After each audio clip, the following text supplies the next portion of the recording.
My lovely, lovely, lovely imps, how are you doing today? Somniostatic, Arrow 102, Punksy Corpse, Thick Boy, Duke Deserex, Cotton Teapad, Grouchy Ash, Ty Marina, It's a Cookie, Moss Meow, K-Dash Prime, Cheeto, Jessica Metal, Polaire, Lotta Apples, Witch Night Melody, Saul, Gracchus, MX Dizzy, Fell, The Formless, Nuts, Eddie, Louie Boy, Killjoy, 40K, Mix, Dizzy, The Beast Greg, LN, Rioma, Ivy Evans, Rhodes, Indicat, Uncle Gumball, Leanne Scott, Espen M, Lillian, Silly String, Creation 717, Elac Caval, David, Tim Cooney, Indicat,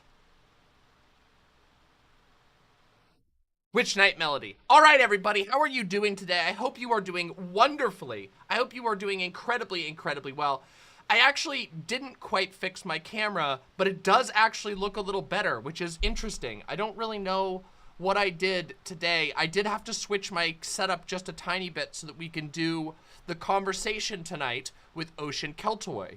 For those of you who are here already and already know what's happening, first, we chill for about an hour, we talk about things that I'm interested in, etc., etc., and then we do other things like the main meat of the show for the day. Today's main meat is going to be a conversation with the one and only polytheist YouTuber OceanKeltoi, and we're going to have a conversation about anti-theism, about atheism. We're going to have a that's odd.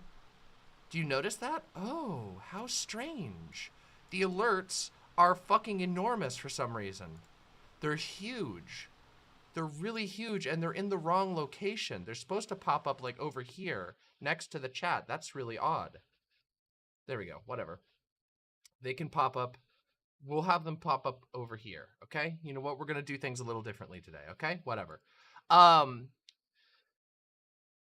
Did my settings reset? There was an update to OBS, and also I had to switch over off of my usual computer. Normally, I am on a 2-computer streaming setup, but when I do Discord, I have to temporarily go back to a 1-computer setup. It's very stupid. I know it needs to be fixed, but I don't quite know how I want to fix it yet. So, yeah. If you are here, please, please, please, press the motherfucking like button. Every single time you all press the like button, this motherfucking demon goes out to lots more people. So if you press the like button, well, you get to have more friends. It's that easy. Press the like and you make friends. Nuts with the tier 2 sub. Thank you very, very much. Killjoy with the tier 2 sub. Thank you very much. Hey, Demon Mama and chat. I really hope by this name next year I'm given creator color because I'm going to try and do dope D&D streams. That sounds awesome. A lot of apples with the tier 3 sub. Thank you incredibly. Thank you very, very, very much. I deeply, deeply appreciate that. Thank you for supporting the show.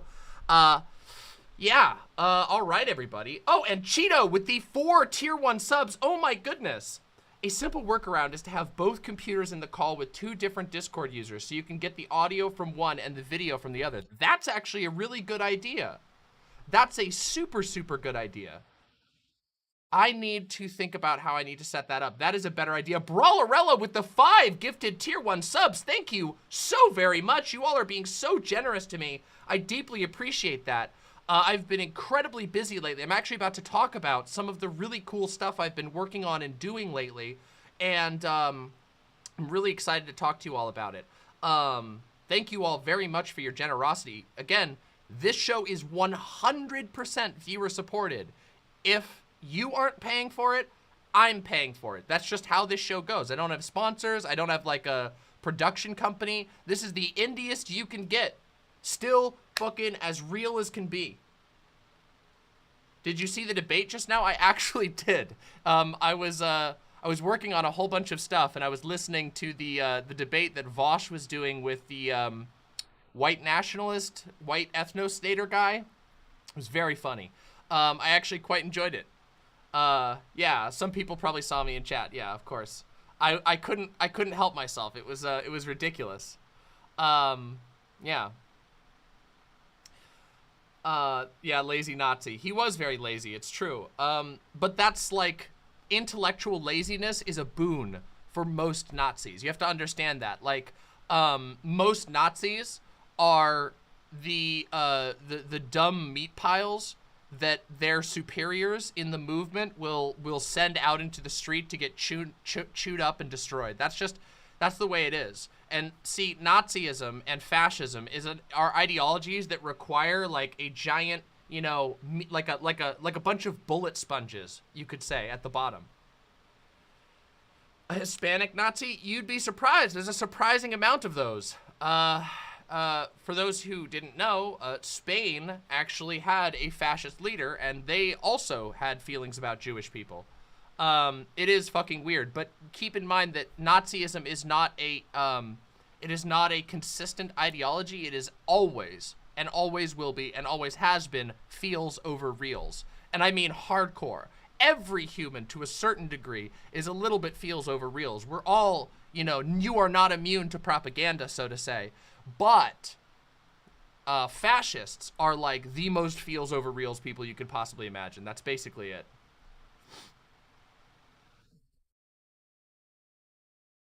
Yeah.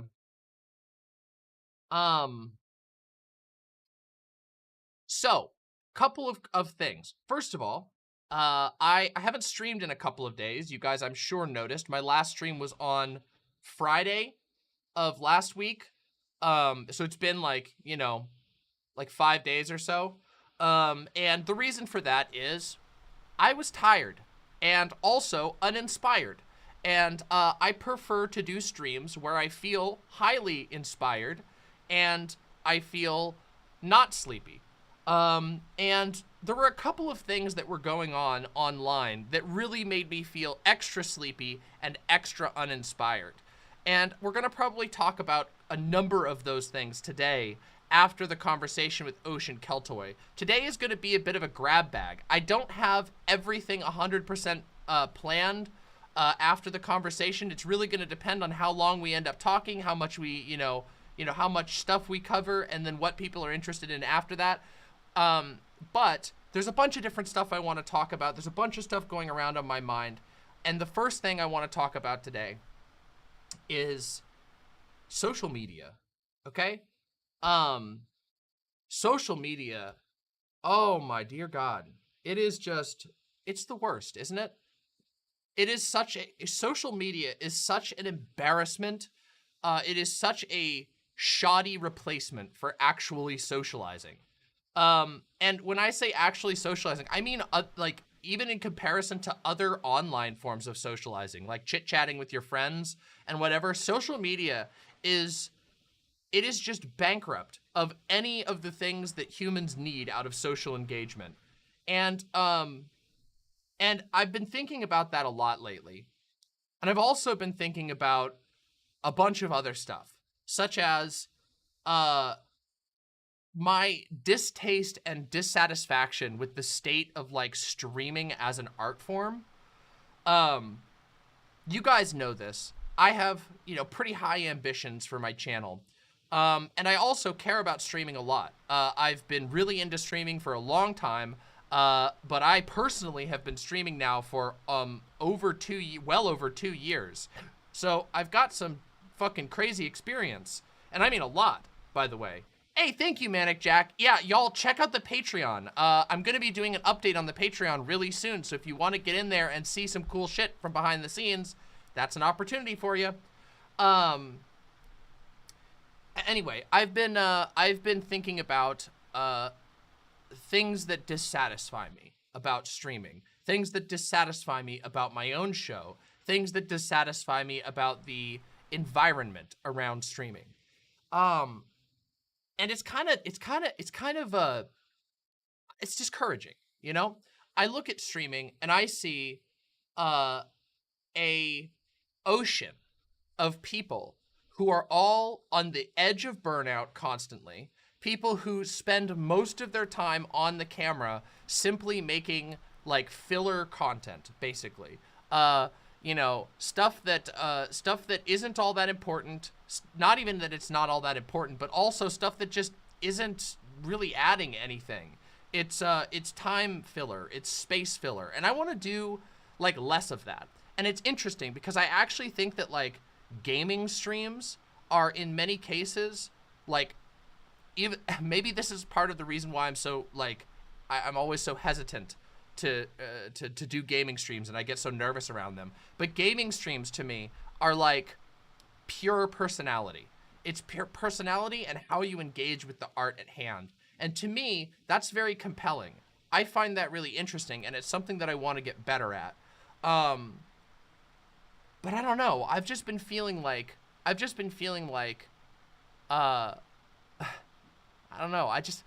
All of this shit, we've been talking about all the Twitch drama, we've been talking about the Twitch pay cuts, we've been talking about the problems with YouTube. I'm about to go on a rant in a few minutes about a huge issue I've been having with YouTube. And there's just a lot of fucking issues in streaming. And I don't know. I don't know what to do about it. And it bothers me that I don't know what to do about it. It bothers me, but it's something I've been thinking about. We are definitely, don't worry, we are doing more Cult of the Lamb. Don't you worry about that. We will absolutely be doing more Cult of the Lamb. No, yes, we're going to be doing more games. I really love for those of you who don't know, I'm a fucking gamer. I'm a gamer through and through. I've been gaming since I was a baby. I'm like the gamerest gamer you can imagine. I fucking love games. I think games are important. I think games help us understand ourselves better if we use them properly and don't just play League of Legends on repeat forever. Then you're wasting your time and your life. But there's a bunch of other things that have really been annoying me. Some of which is, how do I talk about this?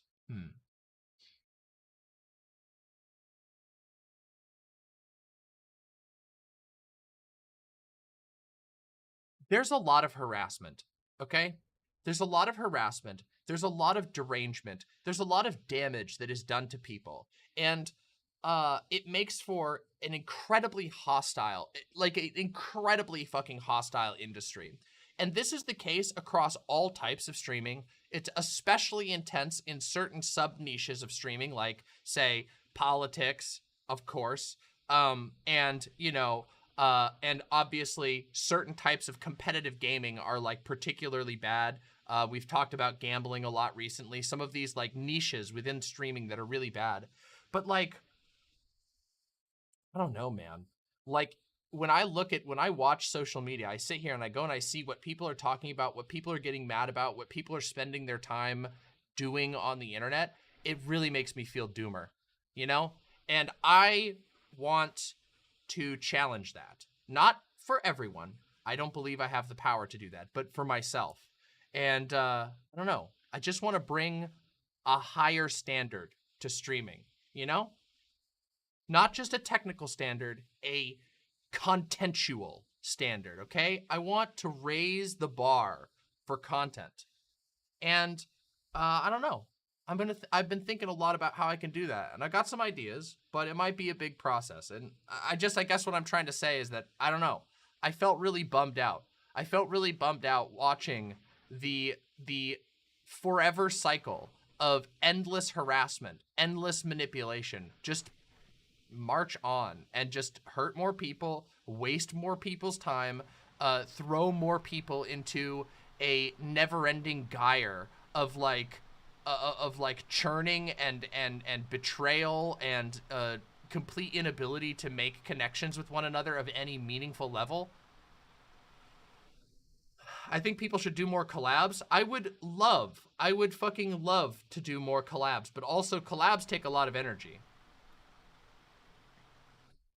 It was the Keffals manifesto. The Keffals manifesto is honestly, like, it was sort of one of the inciting incidents that made me start thinking about this again. I always am thinking about this, but I looked at how people were reacting to that, how easily it was laundered, how manipulative the entire situation is, and I just go, oh my God, we really do live in a completely post-truth world, or at least there is no,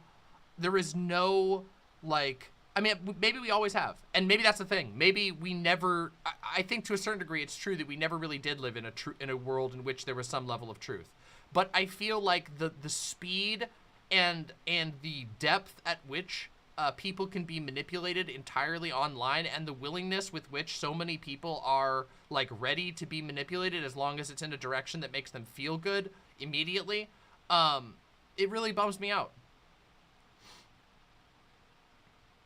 It really bums me out.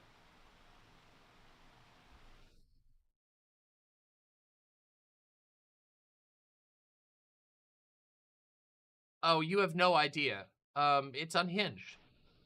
It's fucking unhinged. This shit is unhinged. And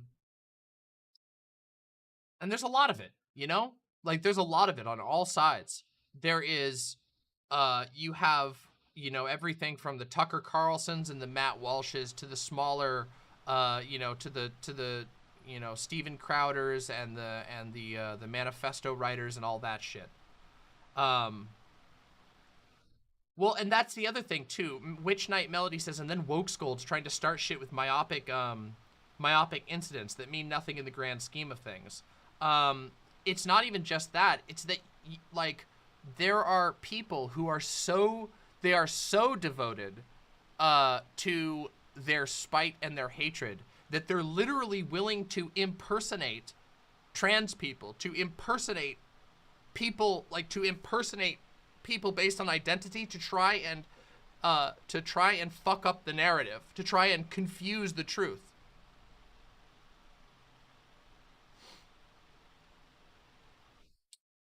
Might be worth telling everyone how unhinged it is now. Yeah, guys, everybody, just so you know, if you are one of the people, if you are somebody who saw, okay, let me start with this. There is a YouTuber by the name of Rakita Law.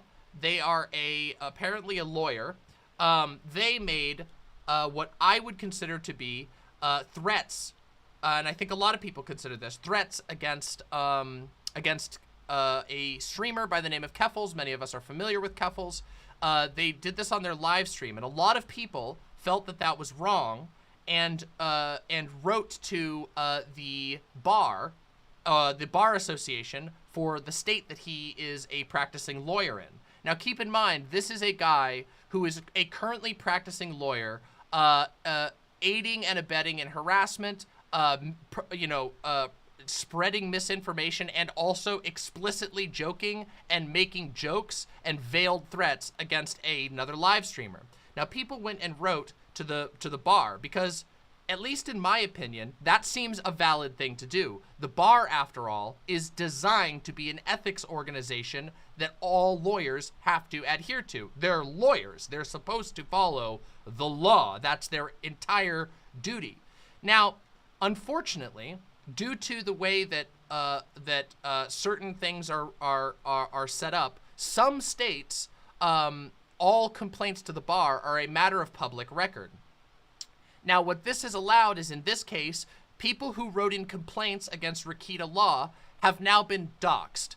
So if you are somebody, I don't know if there's anybody in my audience, we don't do calls to action like that here, I don't know, but I figure that people should know this. If you are one of the people who wrote a complaint about Rakita Law, he recently read off on stream the names and as much private information as he could get from the public records, from the bar complaints against him. In my opinion, and I am not a lawyer at all, However, if it were me and I had written to the bar, and then the lawyer who I wrote to the bar about read my name off to his unhinged fan base of people who make death threats, I would want to make sure that I had a record of that, and I would be calling Saul Goodman immediately. So, if you're one of those people, I highly, highly, highly recommend archiving a copy of the stream in which he did this. Please ask around on the Discord. A number of people in my community have been keeping up on this and who do have copies of the stream. And B, contacting a lawyer immediately. So please consider that. And also keep in mind that for something like this, you can probably simply ask a lawyer's office whether it's something they can help you with without actually having to like pay up front. I'm not a lawyer again, but I would highly recommend keeping that recorded if you are one of the people who felt motivated to write that. He seems to be a pro-rape, anti-Me Too chud. That doesn't surprise me at all. Okay? Just so that everyone's aware, this is a sort of public service announcement. Despite the fact that simply writing to the bar doesn't actually do anything, despite the fact that lawyers are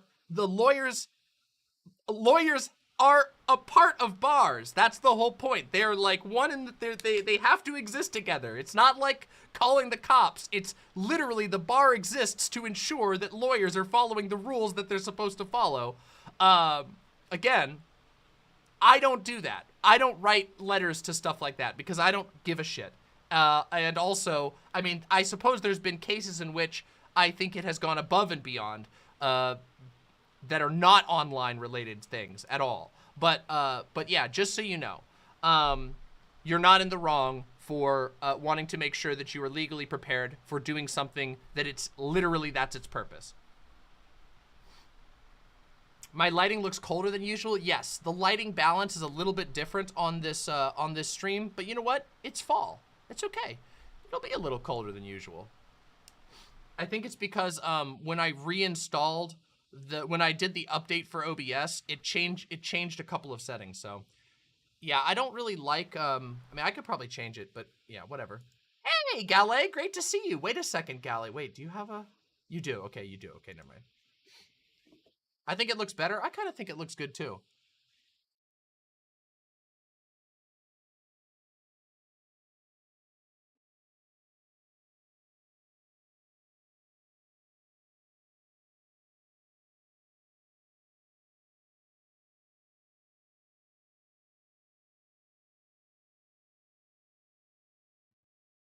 Thank you. Yeah, it's my little, this is my little cauldron cup.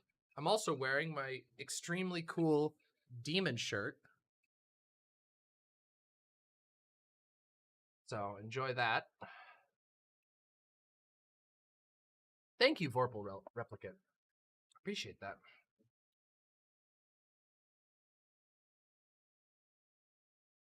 I agree, Alora.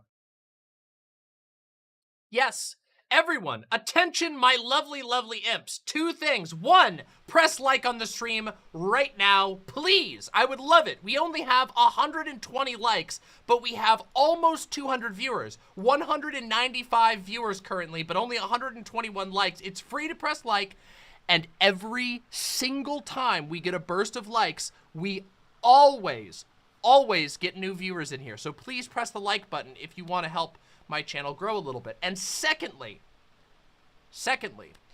a wonderful user of our community by the name of Gallet, who is also a YouTube content creator, is looking for people willing to talk about their experiences with my community, their experiences with debate streamers in general. So Gallet is going to be in the Discord. If you are interested, please reply to Gallet in the Discord. Send a message to Gallet, G-A-L-L-A-E again. Gallet is going to be in our Discord and in our chat. If you want to share your experiences with myself, your experience with debate streamers, your experience with debate in general, that sort of thing, please contact Gallet. Gallet says there's going to be a Google form that will be going up in our politics channel. Mods, please make sure that somebody pins that link and remind people of it, because we would love to have, Gallet, first of all, makes amazing video essays. And secondly, I would love to have an opportunity to have some of you guys get your voice out there instead of the fucking essay pervert complainers that we get all the time. We could make a thread for this. That would actually be great. Why don't we do that? Why don't we make a sub-thread of the politics one? This shirt? Yeah, hold on. I think I can get you that. Give me a second. I think I can get you a link to this shirt. Maybe they discontinued it. I hope not. That would make me sad. Hold on, let me see.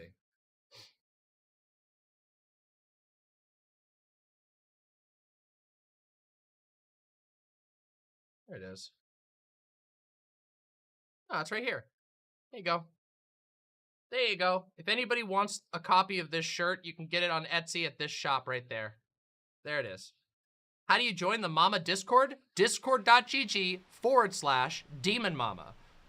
That's discord.gg/DemonMama. And if you join the Discord, you'll get a message from a verification bot, and then they'll let you into the server. When you first join, you'll only be able to see like the rules page and the live stream chat, but you'll get access to all the other channels. We would love to have you.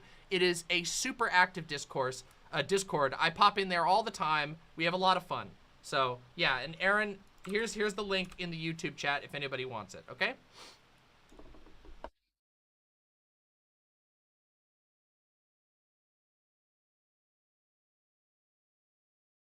You were verified and never got in? If you have any issues, just so that you're aware, a lot of Discord bots are currently having issues due to some changes that Discord made. So if you fall through the cracks, speak up in live stream chat. Just say, hey, can any mod help me? We have mods hanging out in live stream chat who keep an eye out for that all the time. Sorry about the issues. Unfortunately, it's out of our scope. It's a Discord problem, but yeah. So, what time is it? How are we doing on time? Okay, we're doing great on time. We have another 30 minutes or so before I am going to sit down and talk with OceanKeltoi. That's another thing I want to talk about. So, two things. First, the good, then the bad. Are you all ready for the good? Are you all ready for the good? If you are ready for the good, listen up, chat. If you're ready for the good, I want you to put a hypers in chat in 3, 2, 1. Hypers in chat. Let's fucking see it. Come on, give me the fucking, give me this shit. Let me see some energy. Yes! Oh, some people fucked it up. Why did some of these get fucked up? Oh, I know why. It's lowercase. Ah, we revealed the Voshites. But why did it get lowercased? What the hell? It's actually funny because I made fun of you for being VGGers, but it's actually also, my emote names are fucked up again? What? Hold on a second. This is, I was joking, obviously. It's probably my fault. Well, not my fault, but I don't know. Hold on, let's double check here. Let's see what's going on. Hold on a minute, everybody. Anti-capitals. Anti-capitalists. Hold on a second. What the hell's going on here? Thinkers, thonkers, finger guns, poggies. Where's hypers? Where's my hypers? And why is my hypers lowercase? Well, that's weird. None of the other ones are busted. Yeah, none of these are busted, so hypers is just busted. All right, we're fixing it. I'm fixing it right now. All right, hold on. There we go. No, it's okay. You'll get good news. All right, chat's going to refresh, and then it'll be good to go. And then I'll show you guys the good news. Dicks. Dicks, dicks, dicks, dicks. There we go.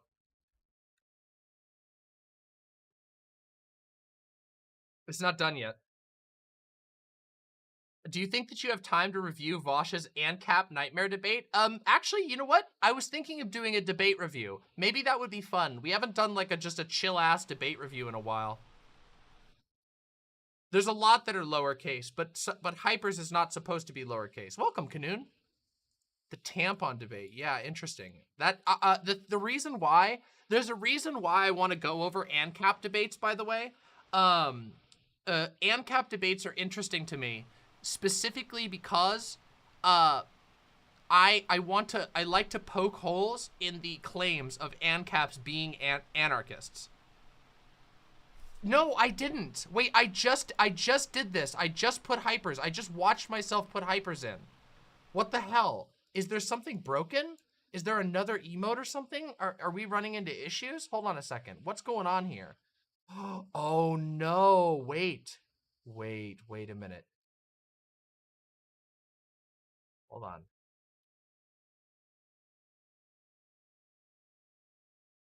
Hold on. I wonder if it doesn't have the S. No, okay, well, it will now, so. All right, try it now. All right, it works now. It's fixed. I fixed it. Okay, I fixed it. I fixed it.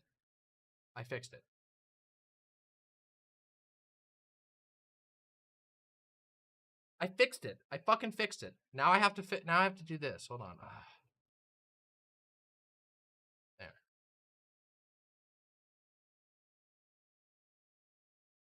Wait. Oh, god damn it. It's this one. There we go. All right, I fixed it. Stop saying I'm a boomer. I'm not. Bi versus lesbian Velma. Why not both? I don't think that being a lesbian and being bi are necessarily mutually exclusive. Why not both? Why not both? Huh?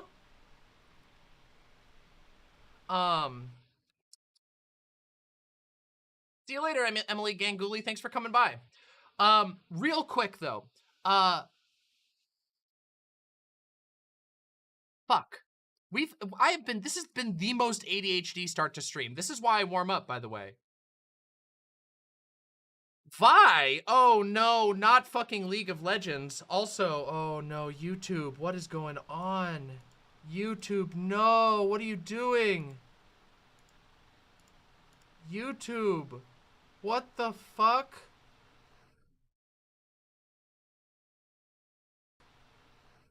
No, you can hear me. Okay, YouTube is having issues. If YouTube goes down, I'm sorry. I'm sorry. I like pumpkin pie better than sweet potato pie. YouTube kept having freezing and popping audio. Well, that's not... Hold on a second. Is there an issue? No. No, there isn't. There's no reason why it should be having issues. It's saying that the audio is fucking busted. This is not on my side. I'm sending fine. YouTube is not retrieving this fine.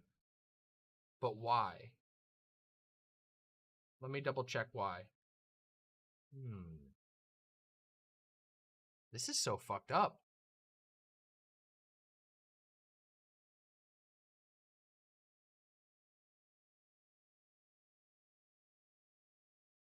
Ah! It's fixed! Ha ha! I fixed it! YouTube was being a bitch. Fixed it. Fuck you, YouTube.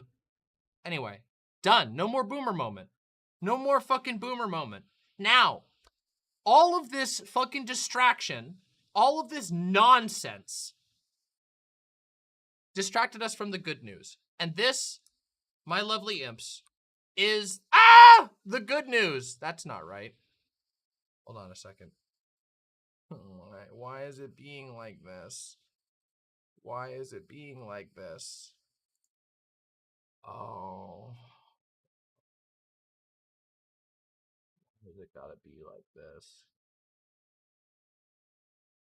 Here we go. There we go.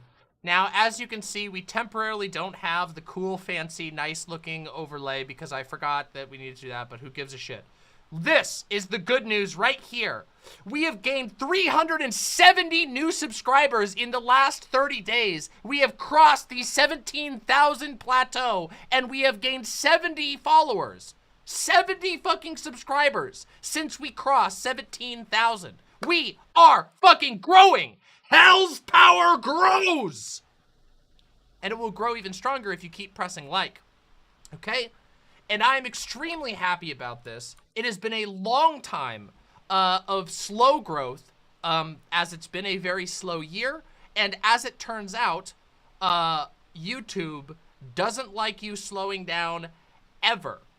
Does this mean that you have finally made up the losses incurred from the supply chain debate? Yes. Not only that, I have regained and surpassed the losers who bailed on my channel during the supply chain discourse, which, by the way, all of you who bailed are cowards. Cowards! True cowards!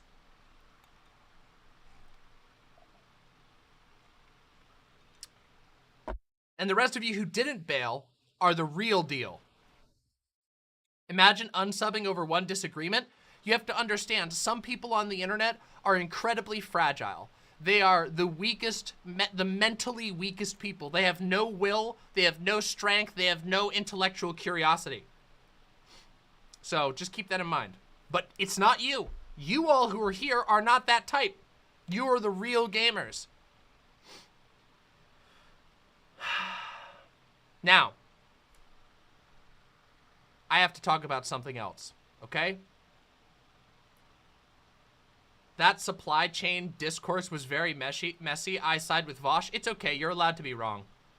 Thank you, Mr. Krabs123. I will look at your funny clip when I get an opportunity. Thank you very, very much.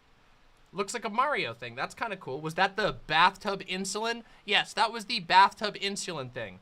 Harbor with the 5 tier 1 subs, thank you very, very much. Deeply, deeply appreciate that. Welcome to all the new imps. Indeed, welcome to all of our constant new imps. You are welcome here in the warm depths of hell.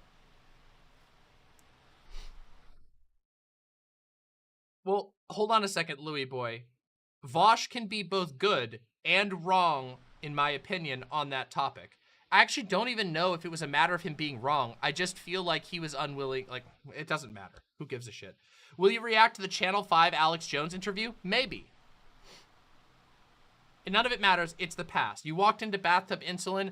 Bathtub Insulin was a incredibly stupid discourse, an incredibly stupid and dishonest discourse that resulted in some people getting very angry at me. Yeah. The truth is, not only did I not advocate for bathtub insulin, although there are circumstances in which I think if it was a choice between death and bathtub insulin, you should probably do the bathtub insulin because otherwise you die. And rule number 1 is don't die. But that wasn't what I was talking about. Also, yo, that's awesome, Max Sips.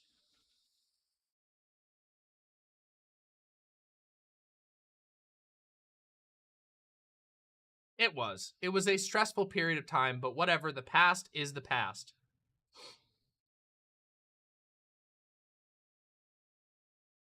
Here, Ginger Snaps, I'm about to get you moderator status. Welcome, Ginger Snaps back.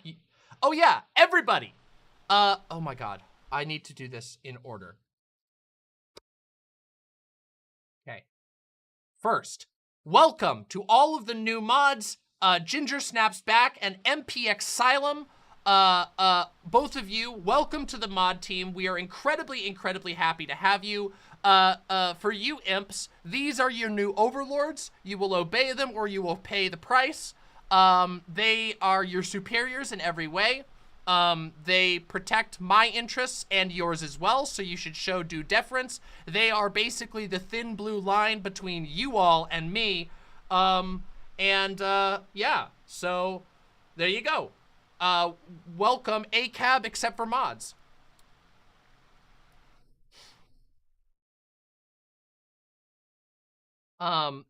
There might be some, hold on a second. I think, yeah, the thin pink line.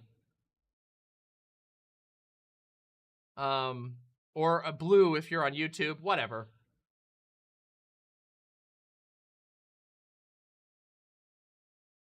Yeah. We are the true anarchists here because we believe in hierarchy. Yes, that's how it works. Reality is always forfeit. The mods have complete control of your future.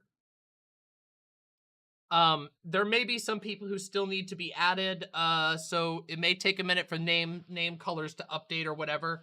But yeah.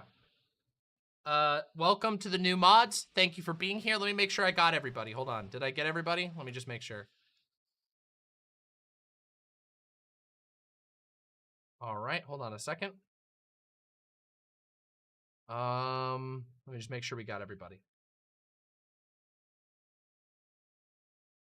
Oh yeah, 85D2D Derek! 85D2D Derek is the other mod, but I haven't seen 85D2D Derek. That's cause they're not here. So 85D2D Derek is the other mod who is not here tonight, but that's okay. They will be here in the future. Welcome to the mod team. You joke, but I've run into an egoist, agorist, mutualist arguing for the need for laws and courts. Well, that's interesting, isn't it? That seems a bit, stupid. Yeah, our coupon code is a mod. That's how it goes. Now. We have to talk about something before I have my conversation with OceanKeltoi. We have 20 minutes. And 20 minutes is just enough time for me to talk about this. Are you all ready? Are you all ready for this? Wait a second, there's a mistake. Hold on. Everyone? Why is it so quiet? I don't give a shit. Wait, I can't do it like that. God damn it. Okay, let me try that again. Attention! I am being censored by YouTube. That's right. The shadowy elites at YouTube are currently censoring your favorite channel on YouTube. Now, I'm being a little jokey here because that's how I am. I like to be funny and silly, but unironically, guys, I'm not kidding you when I say that my channel is being censored. And when I say that, I don't say that without any data. I'm not just doing, you know, my sources that I made it the F up. I'm not doing any of that, okay? What I'm looking at here is, first of all, I have read very, very deeply the rules for posting on YouTube. I have been, you know, I have been very careful. My editors have been careful to edit the segments so that they don't contain things, anything that breaks any of the ad suitability guidelines. And yet, nonetheless, I'm going to show you something, which is all of my videos with this one only was monetized after it was posted, after it was initially approved and then disproved and then reapproved. All of my videos are increasingly, as you can see, yellowed out. And there's another interesting thing, which is that all of my videos are also stuck forever in ad review. They're supposed to take 7 days or less to review ad suitability, so at least you can know, yes or no, whether your video is actually suitable for ads. Now, we can't figure out what we're doing wrong because we're not getting any word back from any of our appeals. Anytime we appeal, anytime we make a change, anytime we remove a swear or whatever, they just hit us again. Now, I happen to know for a fact that there are channels all over YouTube that are way raunchier than me, that way skirt the TOS way more than me. And yet my channel is still getting limited. Now, I've always had, I've always talked about, you know, tough issues. I talk about politics. I'm a political streamer. As far as I know, YouTube has not publicly spoken out against political creators talking about politics on their platform. Of course, they have issues against misinformation, which I do not engage in. And they also haven't made any, they've not hit me for any misinformation or anything along those lines. And yet my videos are limited and stuck in ad suitability seemingly forever, which means I can't make money off of YouTube. I can't make basically anything off of YouTube. And I really wonder what it could be about me, about the outspoken, trans, openly poly, very, very, very outspoken YouTuber that they might not like, despite the fact that I don't swear in the openings of my videos, despite the fact that we've been increasingly cutting any bad words out of my videos, despite the fact that I don't show any violence on stream, despite the fact that I don't talk about, you know, medical misinformation. I don't sell any, you know, questionable medical products. I don't do any of the things that should violate the rules, and yet my videos are caught forever in YouTube's ad suitability restrictions. It really, really sucks. And it also hurts me in the algorithm because obviously the algorithm prefers monetized videos where they can get as many ads on as you want. Now it's interesting, for the longest time I allowed YouTube to put ads on my videos. I let them just put them wherever, and unfortunately they did a really bad job with it and I didn't make any money. So we actually recently manually started adding ads to our video. We're adding them at, you know, like my team is going through and adding the ads to make sure that our videos are at the very least being served to a YouTube audience, and we still can't get it. And we can't find out from YouTube what the hell they want. Now, I'm not the only one that's been having this happen lately. In fact, YouTube's ad suitability issue seems to be hitting a large number of creators, and it hurts. This is our livelihood. This is our ability to grow our channels. YouTube is where our livelihoods are, and it's especially true if you're a channel of my size. Is it Adpocalypse 2.0? I don't know. I have no clue. I don't do shady sponsorships. I don't like say slurs all the time. I do occasionally say self-referential slurs, and I would understand if it was those videos that were getting hit, but it's not. It's every video, no matter how edited my video is. There seems to be nothing. It's almost as though YouTube considers my face, my presence itself, to be unfriendly to ads. And I might you know, if I didn't know better, that would unironically sound kind of like what already verifiably happened on YouTube. Do you guys remember a couple of years ago when YouTube very quietly started automatically flagging any video that had any LGBT topic in it at all as not friendly for children? Remember that? That's a bit odd, isn't it? That's a bit odd. So there's ads on them, but they aren't approved for ads. They have ad suitability, which means they are put down to limited, and you're supposed to be able to manually review them. Now, there's some of these have said, oh well, you know, there's some profanity in them, there's things like that, but we don't have any metric by that. So our options are either I have to take all of my videos and mute every single swear word, every single, you know, slightly problematic reference, or maybe I'm talking about the wrong topics. I don't know. Could you explain how the ad stuff works? So limited doesn't give money. Limited basically means none or very little money. If you get limited, chances are you're not gonna make any money from that video. It means that the biggest pool of advertisers, which are in the sort of general audience pool, okay, this is really hard to explain. On YouTube, there are ads, like people who buy ads are able to choose what type, they have like a huge amount of decisions that they can make. The largest pool of ads, the highest value, the most ads, like good ads that you're gonna get on your videos are if you are suitable for all audiences. Now, when they say suitable for all audiences, that is very hard to determine. And YouTube seems to have a very quick trigger finger when it comes to a lot of different things that are supposedly within the rules of the site, but that somehow always seem to trigger limited. If you get your video limited, basically you're only going to make any money from YouTube Premium views. And not a lot of people have YouTube Premium, unfortunately. Even though YouTube Premium is really, really good for us content creators by and large, it's a subscription service. And the benefits are, you know, there's only so many benefits. What's YouTube Premium? YouTube Premium is, it's like a $10 a month or something. I think it's $10 a month.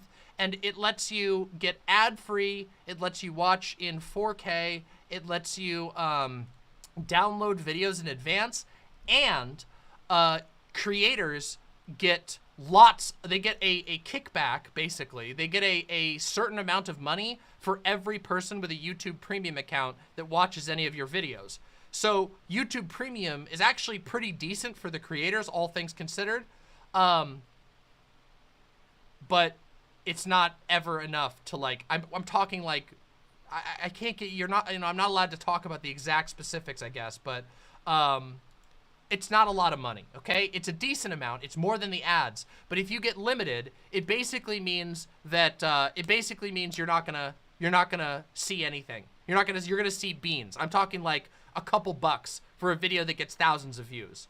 In fact, let me see. Can I get let me see if I can get an example of one of my limited videos here. Okay, here's a video that got 4,000 views. Let's take a look. Let's just take a look real quick. Okay, so it's playable, can be watched on, oh, how do I check this? I gotta go to the analytics, here we go.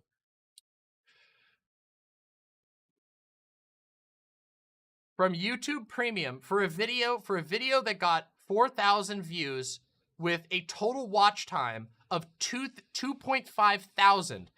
The total watch time for all of my viewers was 2.5 thousand hours watched on this. $12. $12.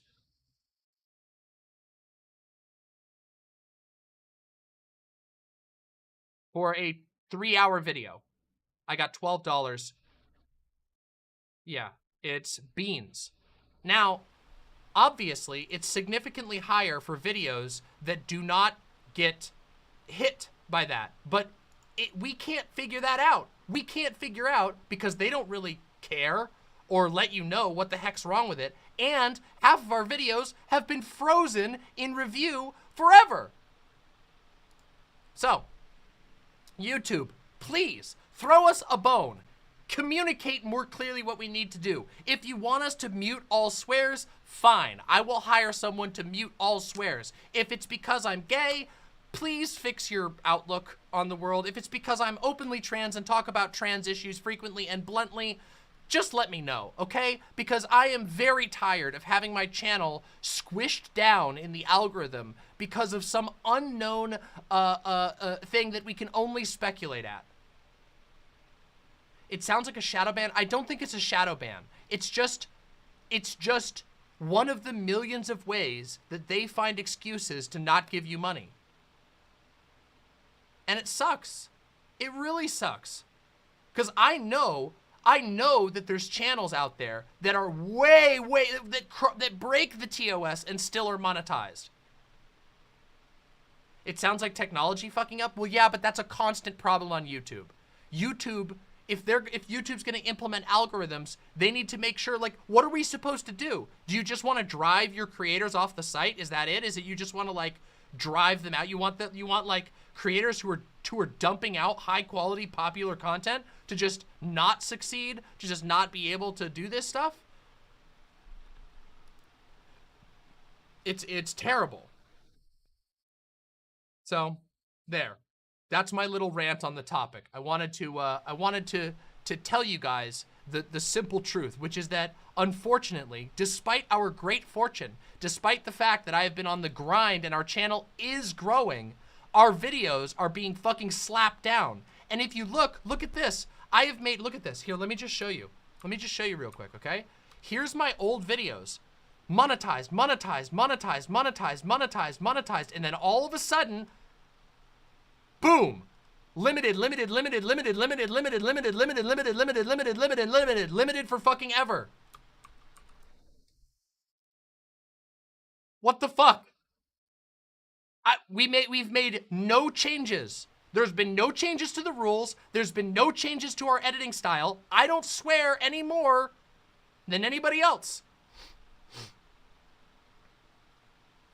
Is it because I caught a copyright? No, I didn't get, the thing is, I haven't gotten a copyright strike ever. I have not gotten a single copyright strike. I've gotten, you get copyright claims all the time. If I do the Roblox oof, unironically, if you do the Roblox oof, sometimes it will grab the Roblox oof noise and claim that. I got claimed for the wrong song in a video I was reacting to, like a tune played in the background, and it was the wrong song, and I still got hit for that. But that's not a copyright strike, that's just a claim, and claims don't really matter.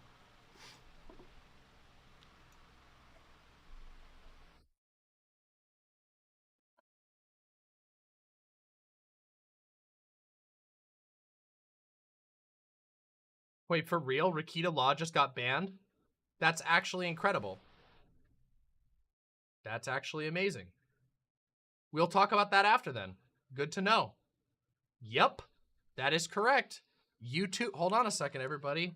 That's right, the guy who just doxed a bunch of people just got banned off of YouTube. Incredible.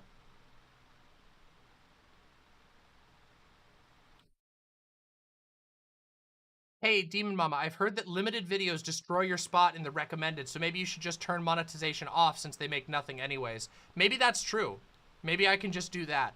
But if I turn off monetization, guys, like, look, this show is run on a razor-thin margin, okay? Especially this year. Last year was a great year for the show. This year I moved, built a new studio, etc., etc. We run on a thin margin, okay? Just saying. I appreciate all the support. That's not me saying anybody's doing anything wrong. It's just the truth. So, you know. All right, everybody. We're about to have a conversation with OceanKeltoi. Are you guys all ready for this? Are you all ready for a conversation with OceanKeltoi? I'm ready for a conversation with OceanKeltoi. But before we have a conversation with OceanKeltoi, I'm gonna need all of you imps who have not pressed the like button to please press the like button. We have 198 likes, but 230 viewers. So if you all could just smack that like button, it always brings in more viewers, and we'd love to have them. We would love to have all of our imps here, okay? Hell yeah, Bat Canary. Good imp behavior right there.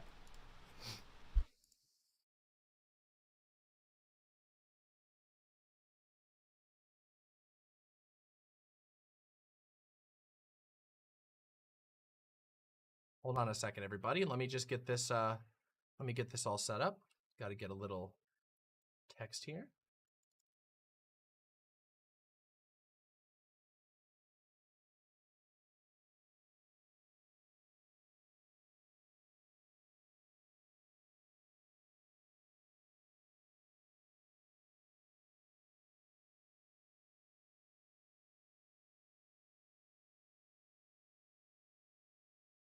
One moment, everybody. Anti-theism is my favorite topic, but I'll suffer through it. Don't worry, this is going to be a really interesting conversation. Also, thank you, Mellow Anarchist, for the tier 1 sub. Deeply appreciate that.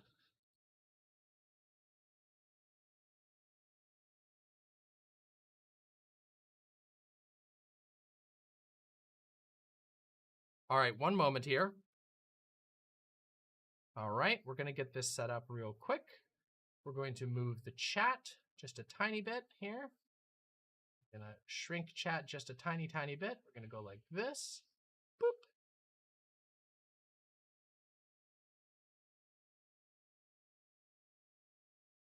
All right, and then we're going to open the... All right, we're going to make the call here. Give me just a moment.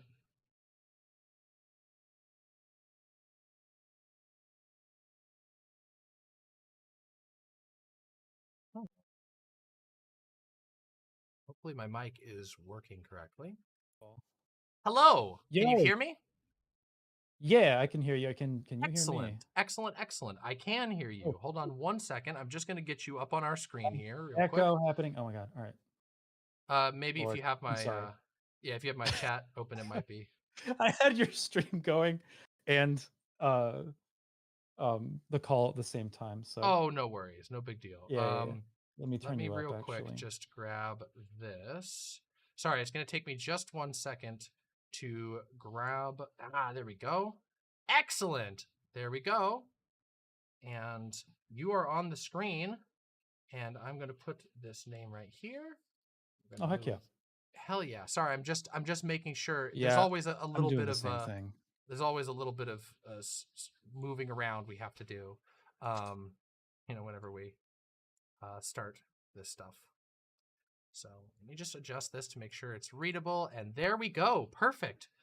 All right. Oh, the chat is a little bit. Chat's going wild over there.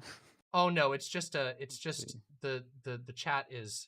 I have to use a slightly different setup every time I do Discord calls, and unfortunately I goofed up one of my settings, and it has made it a little bit difficult. Anyway, very, very happy to have you here. Thank you so much for coming on. Real quick, can you give me just like a quick test, just so I can get your audio 100% down?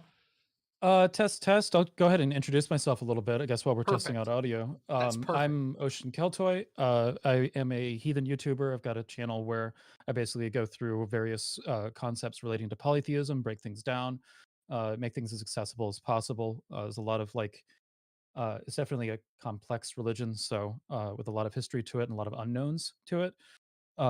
So, you know, trying to break it down, make it accessible as possible, and over the course of several videos that are mainly guided by questions that I get asked on a regular basis. So, yeah, I guess I've been like I was in the theistic or theology debate scene for a long time, and I wound up kind of moving over into doing my own videos because I just got frustrated with having the same conversations about epistemology over and over.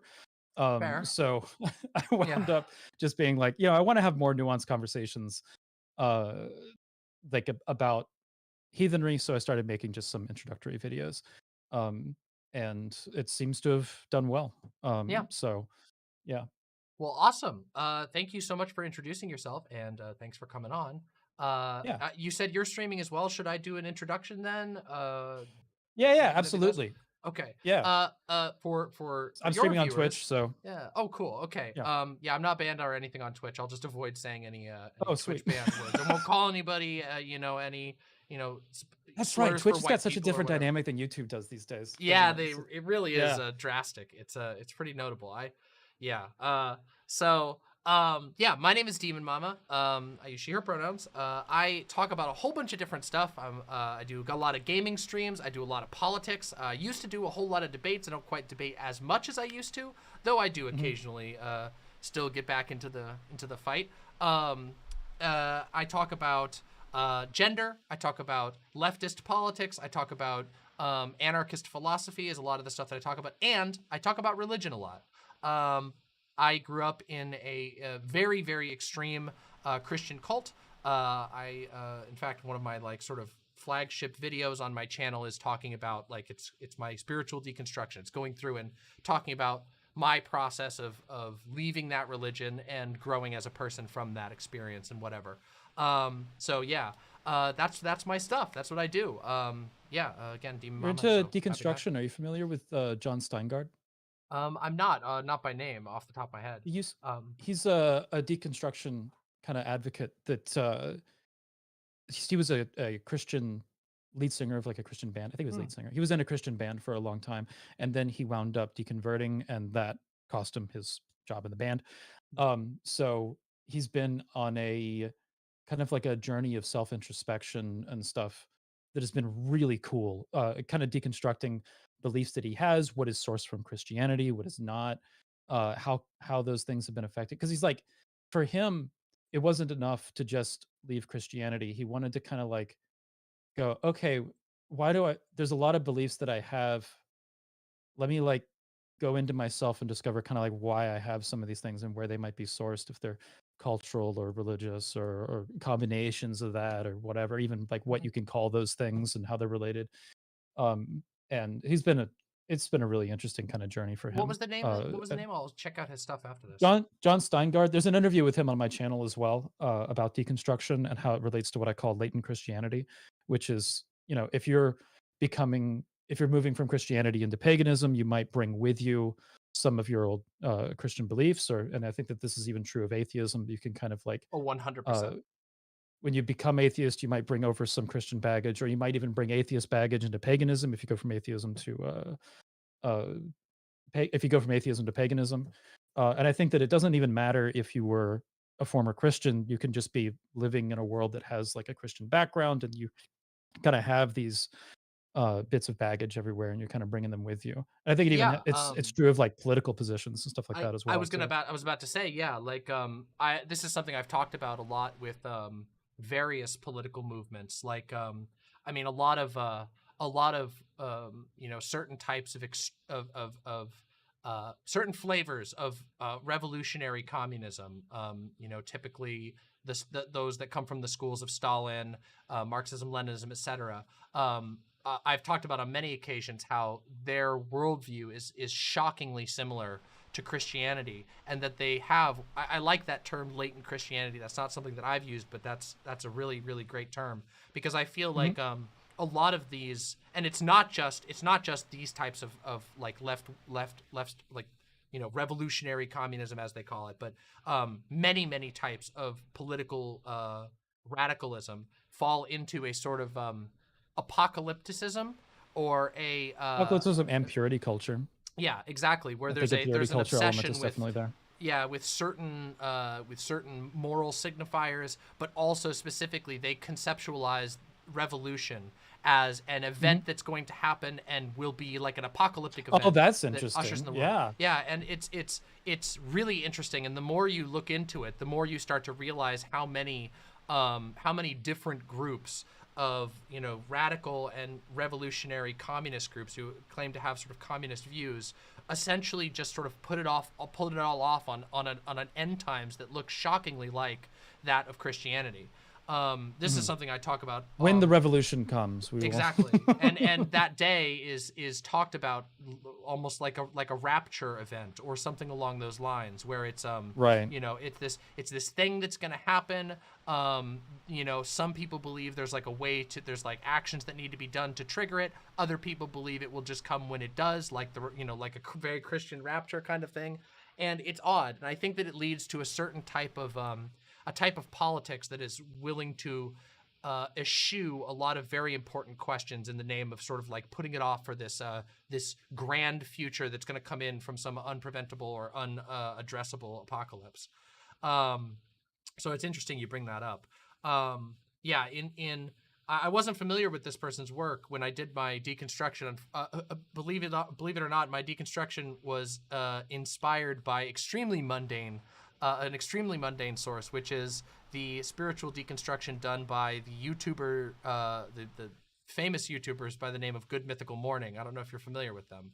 Probably. I've heard of them, but I haven't watched a lot of their stuff. But their names have come up like over Yeah, Rhett time, and but Link. I didn't really Yeah. dive into their content. But Their stuff is great. It's yeah. very family friendly, like variety content, and they're obviously greats. They've been around forever. But on they have a podcast that they do that they talk much more personally about their life experiences. When they started YouTubing, they were both Christians, both of the lead people of that show, and they no longer are. And they did this sort of extended, like, it was like a 4-piece podcast where they both told their stories and how and it was super fascinating to me, and it inspired me to sort of put my experience all in one place.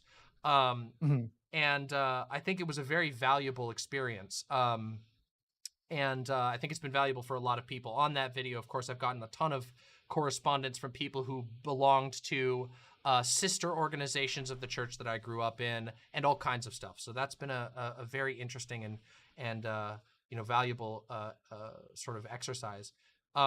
Which I guess, that can sort of lead us to the first part, which I'm sure you can tell by the way that I'm talking about certain things, that I myself have quite a bit of history in sort of atheism and even anti-theism.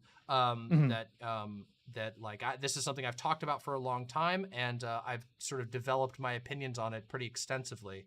My viewers will know I reviewed you and Vosh's conversation or debate, whatever that was. I think I bugged you about uploading that a couple of times because Yeah, I wanted to share it. It was a good review. It's up. So, it's up in the VOD. It's not up as a yeah. standalone video because actually just before you came on, I was just ranting to my chat about the issues we've been having on my channel lately.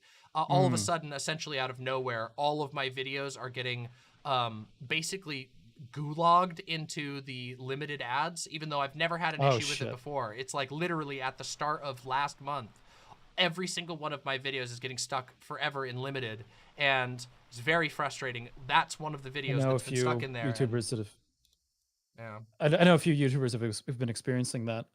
Your review on that should not be limited. It was a good, nuanced conversation and such. A lot of the thing about that topic is that a lot of subjects came up that I'm sure YouTube is, but the debate itself on my channel is monetized, and I'm pretty sure it'd be monetized on Vosh's channel. So it's completely. It seems like a huge fluke, or maybe there's some change that was made that's got my channel stuck. Anyway, I just did a little bit of a segment about it. We're gonna hopefully put that out there, and maybe, I don't know, maybe YouTube will be merciful, but yeah. So I apologize that the standalone version. I will say, I should have sent you the link earlier, but we do have the actual VOD of that up where I reviewed that. Okay. And I can post that in my Discord or something. Yeah. Please, that would be wonderful. That was a really interesting conversation to me, and I mentioned to you, I think initially, that it prompted my entire house. We all kind of watched it together. We reacted to that literally old school, sitting on the couch listening to a video on the TV. But right. We all had a lot of opinions and thoughts about it. It was an incredibly thought-provoking. Yeah, so there was a diversity of opinions where you guys were kind of going at each other about it a little bit too. I guess there was disagreement in the house, or was everybody mostly on the same page, or what? I mean, I wouldn't say that there was a huge amount of of deep disagreement between our conclusions, but there was certainly it prompted a lot of conversation.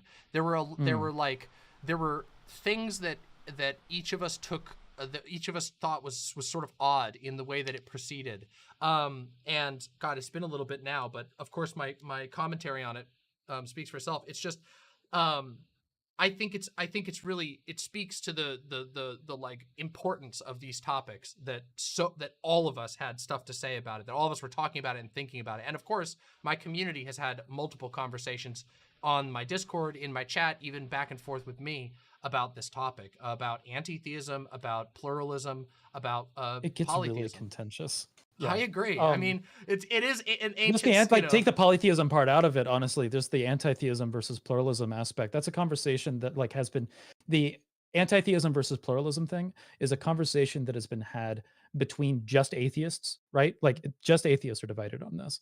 And one of the things that I kind of wanted to do with a lot of the approach to this was like kind of I don't think that my theology is necessarily as important in this conversation as much as like how we're approaching religions generally, because my religion is one religion of many.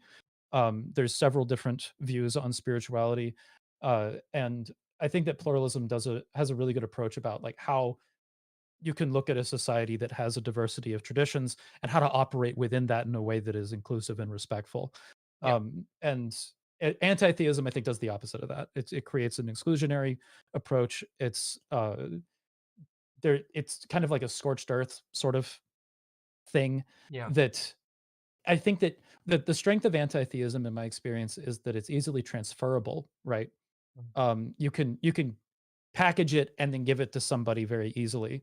But then the application of it winds up having like exclusionary tactics, supremacy narratives, and it just doesn't lend well to cohesiveness really in yeah. a society that has a multiplicity of traditions, And you you know, know? I tend to agree with you. In the past, I did consider myself an anti-theist. Mhm. Long before I even started streaming. And you know, by the time that I had started streaming, I had sort of changed some of my views on that. And uh God, there's so much I could say about it. So like, I tend to be a believer in the sort of I like the idea that like or I should say, I'm suspicious of a lot of unity narratives. I'm Mhm. suspicious of most particularly, of course, like, I, you know, talk about politics a lot. I tend to talk about anarchist philosophy. I'm very suspicious about nationalist unity. I'm very suspicious about you know, leftist unity, this idea that like, Mhm. oh, you gotta fall in, you have to line up behind the Democrats always, and like, you know, because otherwise you're betraying like the most left people and all that. I'm very suspicious of those. And so I have a, like, for me, I don't mind so much that if there's like contention between religious views or philosophies. I tend to think that's very healthy, and that it leads people to going back and forth, as long as you're not killing each other. Obviously that Right. goes too far. I think that Um, disagreement is good. yeah, Um, and and being able to have those discussions in a way that is mature yeah, is good.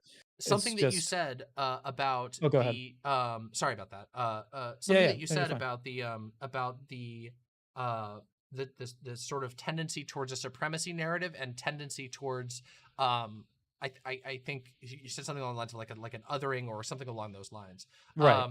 Is something that really, that does honestly worry me, and something that I've increasingly found that I've contended with other left-leaning people, is a sort of fundamental disagreement on how the world should be. Which is to say that a lot of people seem to want to uh, create or discover a universal that can be applied to all people in all circumstances.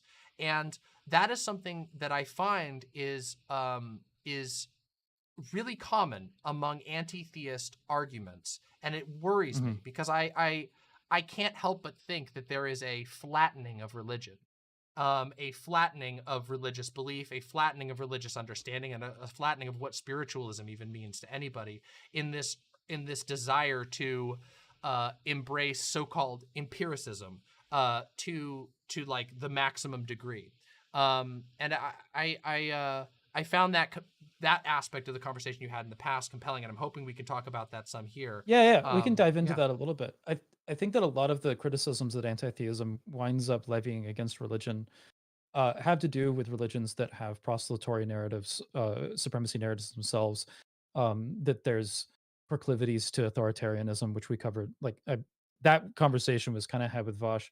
Um, and like, I think that you can structure and approach religion in a way that doesn't engage with those things, or at least like mitigates them in a way. Yeah. Uh, so I think that also those problems show up in things that are not religion very commonly as well. So to say that this is a criticism and that we should eliminate religion because of this justification, that winds up applying to a ton of different concepts that we engage with like as humans. So um, I don't think that that justification for eliminating religion or saying that religion bad is necessarily a good one.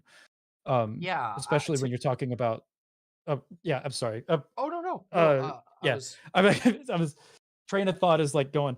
So, um, but and it derailed. Sorry. you're good. Oh, the metaphysics thing, Yeah, right? yeah, When you're talking about metaphysics and saying that metaphysical justifications for things are bad, but and that makes religion bad, but at the same time we still deal with like morality discussions and that kind of thing, yeah, which are based in metaphysical conversations. That's that gets frustrating, yeah, I agree. because it winds up being like a special pleading sort of thing. There's other criticisms that you can put forward of religion that I think can be like um, that can work, but and I think that criticism of religion is a good thing. I think one of the things that I like that the atheist community will do is that they'll put forward criticisms of certain narratives within, say, like creationism or something like that, anti-science positions, conspiratorial shit, that kind of stuff. It's like the criticism of that should be out there, and it's good. Yeah, But then trying to like throw everything out, it winds up being a little weird, and it winds up kind of creating its own supremacy narratives and problems. That's why I have this counter criticism of anti-theism, and why I'm putting forward a different solution, because I think pluralism works better for what people want to do. yeah, Anyway, that's yeah, that's no, where my no, train of thought was I going. think Sorry. that's a really good point because, like, something I've noticed both in specifically, anti-theist positions and in atheists in general. Even in just, I've been in these atheist spaces, I've followed atheist stuff. It was when I left the religion that I was in, it was a extremely tumultuous time, and a Mhm. lot of like atheist content was very valuable to me in sort of going back through and reanalyzing the way that I think about things and the way that I was supposed to feel about things, and giving me a lot of ground for that. But something that I've noticed that really irks me, and this was something you probably will recall I brought up a lot in the analysis of your conversation, is this like people getting locked into the Christian frame, which to a certain Mhm. degree I totally understand. In America, Yep. Christianity it's plastered on every wall. It is always in your face. It is constantly coming at you. And there are some of the most like heinous religious organizations that have ever existed are currently thriving and doing great in America. And so I get it to a certain degree. And obviously Christianity has spread. It's been successful. It's Um, culturally relevant to mm, Americans having the conversation, and like a lot of Europe as well, obviously. Um, so it being the culturally relevant religion to most of the people that are in the discourse about, like, within especially the English speaking atheist community, you're going to have a lot of discussion about Christianity because it's relevant, because yeah. of its cultural relevance. So Yeah. And especially like evangelical Christianity is a central point there because of its political relevance in America. So that's where that conversation is going to be centered from atheists. The problem that I have is when that centerpiece of the conversation winds up taking the criticisms of evangelical Christianity and saying this is why religion is bad, when evangelical Christianity is kind of its own beast. Um, and yeah. it should be recognized that even within Christianity, it's kind of its own beast. Well, and So also like yeah. evangelical Christianity, even and let's say even if we just include Christianity as a whole, including Catholicism, is a religion that has deliberately stomped out all kinds of other religions, other Mhm. ways of practicing, all other kinds of ways of belief in the name of a sort of, once again, a universalized solution that all must follow, that all must step into. And I think that it's a mistake to like conflate the religions that have been stomped out by this highly imperialistic, and I'm not saying that all Christianity is like that, because this is something I've talked about as well, which is that I do recognize and believe that there are ways to have, I mean, liberation theology is many Christians come from that school of thought, this idea of looking at Christianity as a way to liberate people, as opposed to as a way of specifically of a dogmatic line of these are the things you're supposed to do in every way. Instead, it's like framing Christianity in terms of the oppressor versus the oppressed, right? Like, yeah, exactly, precisely. Yeah. And liberation theology has been really interesting to me. Yeah, it's something that I find interesting. And I do think that, like, there are still a lot of aspects of even liberation theology that I find, personally flawed or distasteful or whatever. But obviously it's a big step in the right direction.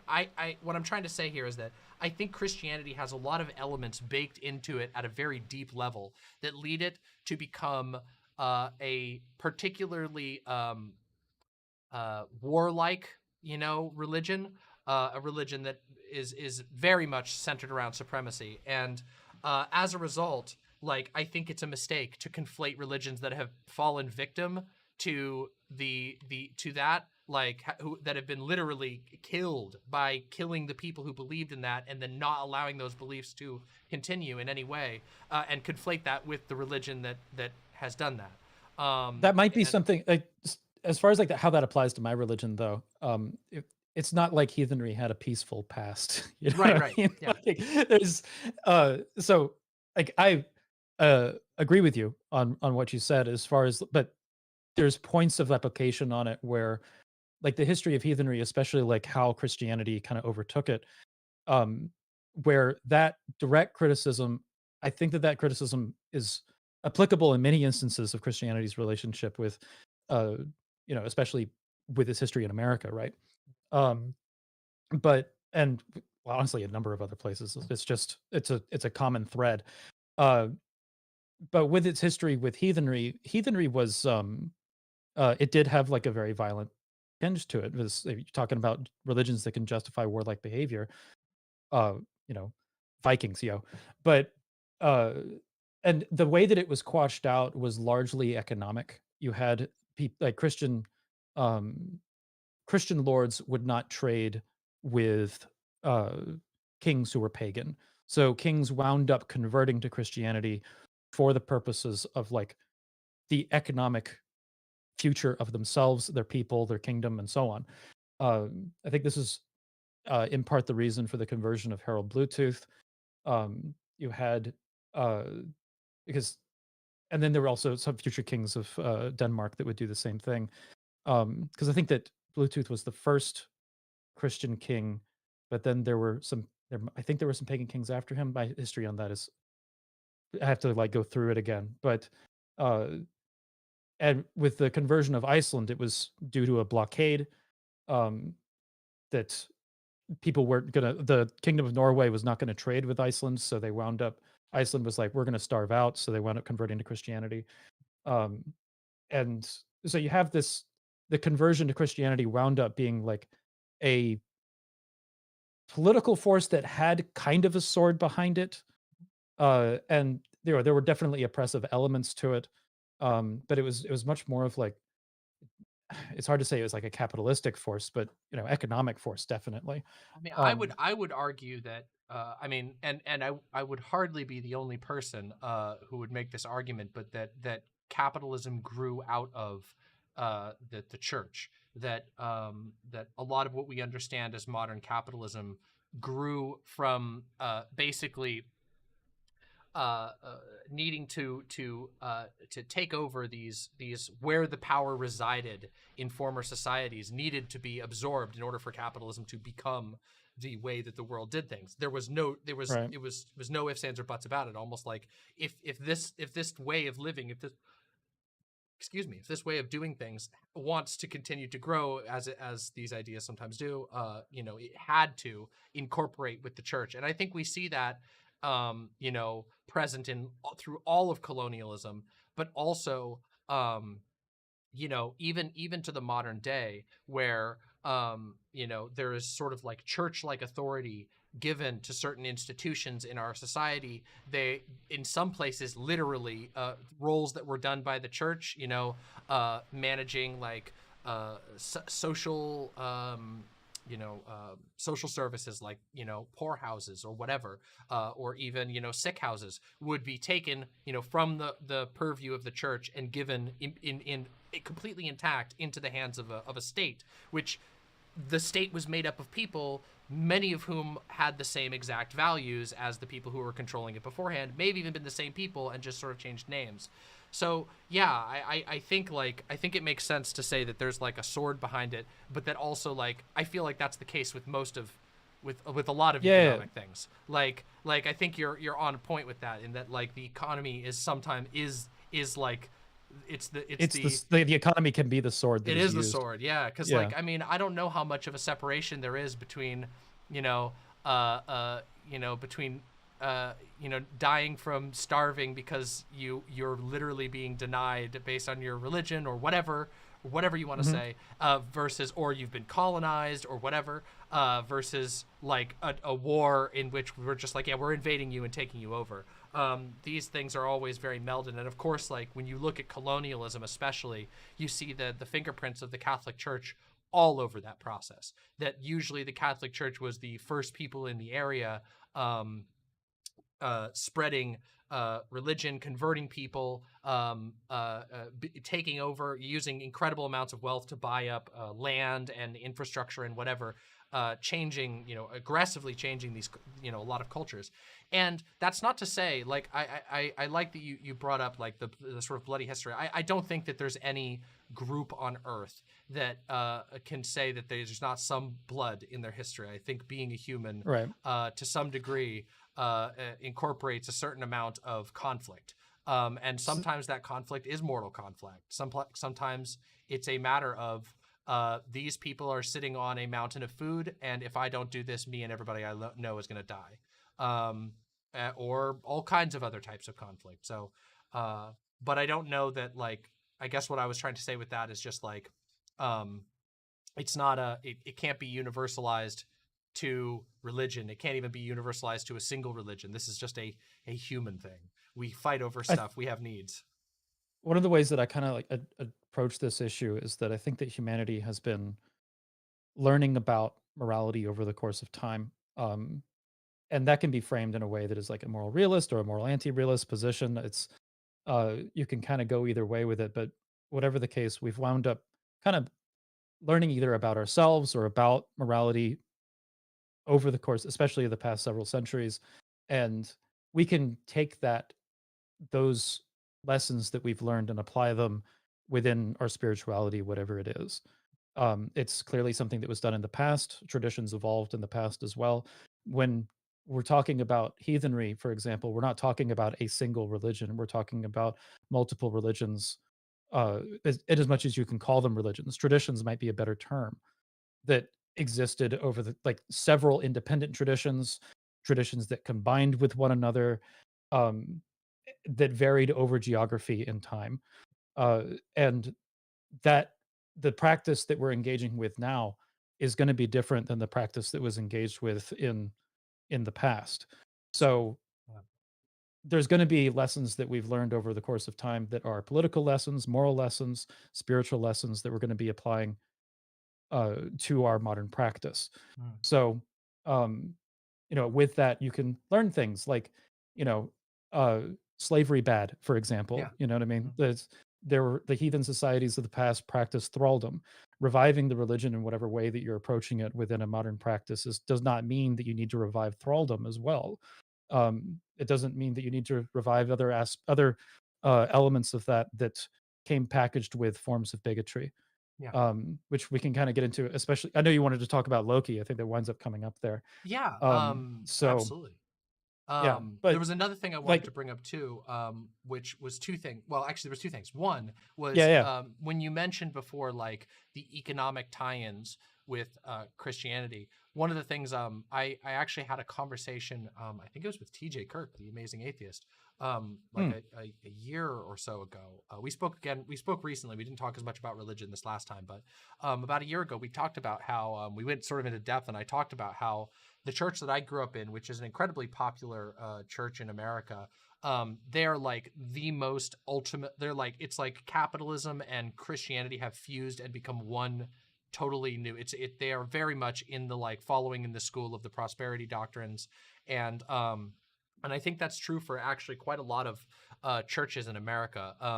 The sort of church that also has a bookstore attached, that also has a coffee shop attached, that also does merch, and you know what I mean. And all of this stuff is like really common in America. It's really common, and there definitely winds up being infuses. I think that there's Christian traditions today that definitely have capitalism as a tenet. yeah, That's just, and yeah, it works. or even nationalism as a tenet.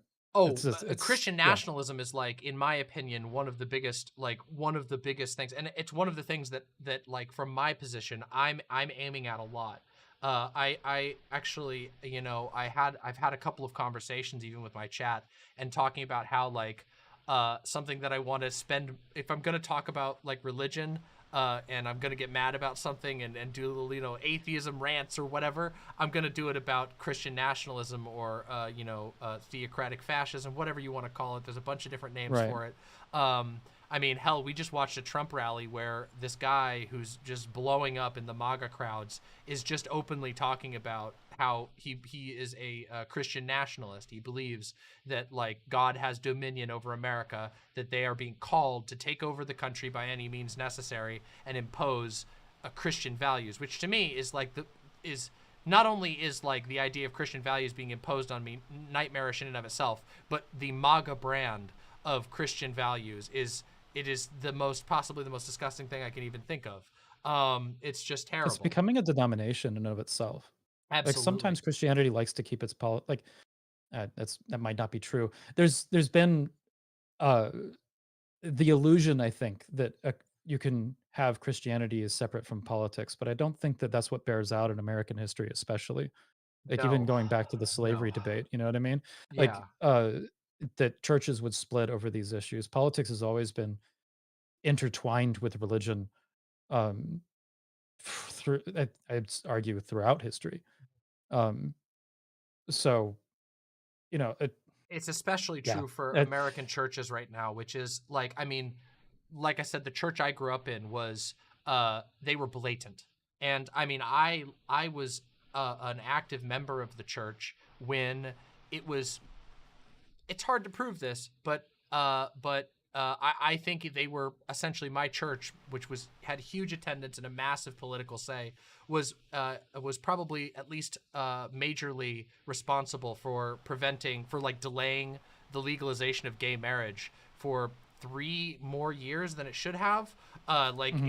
It was there's this whole it's complicated because the way the legal system works in my home state is very weird, but basically it was brought forward and it was approved. Then it was there was a huge push for basically a referendum on to stop it, and that was before the then there was another referendum. And the way that the state works is if there's two referendums on the same issue, the second referendum is the final one unless they're going to rewrite the law entirely, and it hasn't been rewritten. So the first referendum overturned the legislation passing gay marriage, the like state representatives and whatever, and that was pushed so unbelievably hard at the church that I went to. I can't even begin. They literally, I swear they broke the law. Not that it would matter that there was anybody to do it, but they would literally just have pamphlets everywhere. Here's where you can go vote. We can't tell you to vote, but this is what God would want you. I mean, this is what God might want you to do. And they would skirt the line, but Sitting either on the line or just past it or whatever. You know what I mean? Yeah, it was ridiculous. I've heard of that happening a lot. And that is like a tactic that these churches do very deliberately. Like right. the church that I grew up in, which was Calvary Chapel, was the name of the organization. They are all I over wasn't the sure if you were country. comfortable sharing it. But Yeah. It was Calvary Chapel was the church I was a part of. They're pretty big. Like they're still like a denomination, but nonetheless they have huge churches all over the country. And I always tell people, you'd be surprised. Search the name Calvary Chapel, and I will bet you there's one in your town, and most people don't even know it until it gets huge. And yeah, they have a whole internal working system, and they are very, very on the nose. Their leadership is like, you need to be, you know, you can't tell them how to vote. You're not allowed to do that, but you need to be telling them how to vote. You need to be making sure that every election, you need to make it all about the politics. You need to make it about saving the families. You need to make it about, you know, saving the babies and all these things. And it's there are some lines wild. that you can do, like you can talk about political issues, but you're not supposed to like get actively involved in the election itself or something like that. Like, but yeah, but they do. Yeah, but they do, right? Yeah, but they do. So, yeah. There's definite the lack of enforcement around that is frustrating. I think that if you're going to be breaking the rules with respect to tax, tax-free incentives and all that kind of stuff, then you know, the IRS should bring the hammer down on that. But Agree. But, like if you want to be a church that engages in politics in a way that is violating the tax benefits, then that's fine, but you shouldn't get the tax benefits. Yeah. So, and not to distract on this point for too long, but yeah. I've been reading a book recently by Catherine Stewart, I think it is Catherine Stewart. Let me make sure I got the name. It's called The Power Worshippers, and it's called A History of Christian Nationalism in America. And they outline very, very, solidly, with an incredible amount of citations, with an incredible amount of documentation done, how the tax issue really is the heart of basically every issue for the Christian right, since it became known that it is possible that the churches could ultimately have their tax exempt status removed. The amount of money that a lot of these, especially the huge prosperity doctrine churches, are doing with no tax overhand, is enormous. And this book like goes way in depth and talks about, like, they have church leaders, these incredibly prominent people who are on the news every day, people who have been invited into the White House on a regular basis, people who are giving sermons to politicians, openly saying, yeah, like, abortion is the issue that we choose because it tugs heartstrings, and the reason why we really want this is to make sure that churches never lose their tax exempt status, because it would devastate every church financially. And it's like, wow, that is grim. Anyway, I didn't want to distract on that point for too long, but Power Worshippers is a great look into that if you want to find out like where where the roots of the current religious right block is. It's definitely really interesting. I remember seeing a John Oliver thing on prosperity gospel kind of stuff, and how like frustrating it is, and then he like started one. Yeah, the church where he had people send in the money. I forget what it's called, but it was funny. Yeah, it's wild. But yeah, it's definitely financially predatory, and that's definitely. We were talking about religious harm, and you have like anti-theists criticizing religion. That's something that's transferable. You know what I mean? That's something that can come up in pretty much any religion if you want to spin it right, right? So Yeah. criticizing that kind of approach is something that I think is really important, I agree. because of the harm that's associated with it. But also So, because yeah. acting as though it's religion that is uniquely, financially manipulated or manipulative, when you can look at political orgs that do the exact same tactics. They have the exact same approach. True, they but just it's a don't little. name it under. Yeah. I think that there is a distinction between those, because, like, especially when you have a religion that is dealing with um, afterlife elements, right? And then tying that to the prosperity gospel, Absolutely. like essentially that you're buying a mansion in heaven or something like that. Like, uh, the that's something that is a particular brand of abuse that you don't find in politics, because that's something that I do think is uniquely something that can show up in religion. I'm not sure what else you would be able to find something like that in that would be Would not encourage as you to look. analogous. You know what I mean? Like, I would say maybe perhaps. I'm wrong. I don't know. Okay, let's hear it. Yeah, I was gonna say, don't look into American communist organizations, because I hate to tell you, no. but the idea that there will be rewards for you after the revolution is unfortunately. That you'll be one of the state bureaucrats or something like that, and that you'll be. Oh no! And it's wild. Because it's the same thing. It is the same thing. I know. It's one of the things that, like, it was one of my moments of, like, it was one of my guys, moments. I just got proven wrong on stream. Demon Mama wins. No, All right.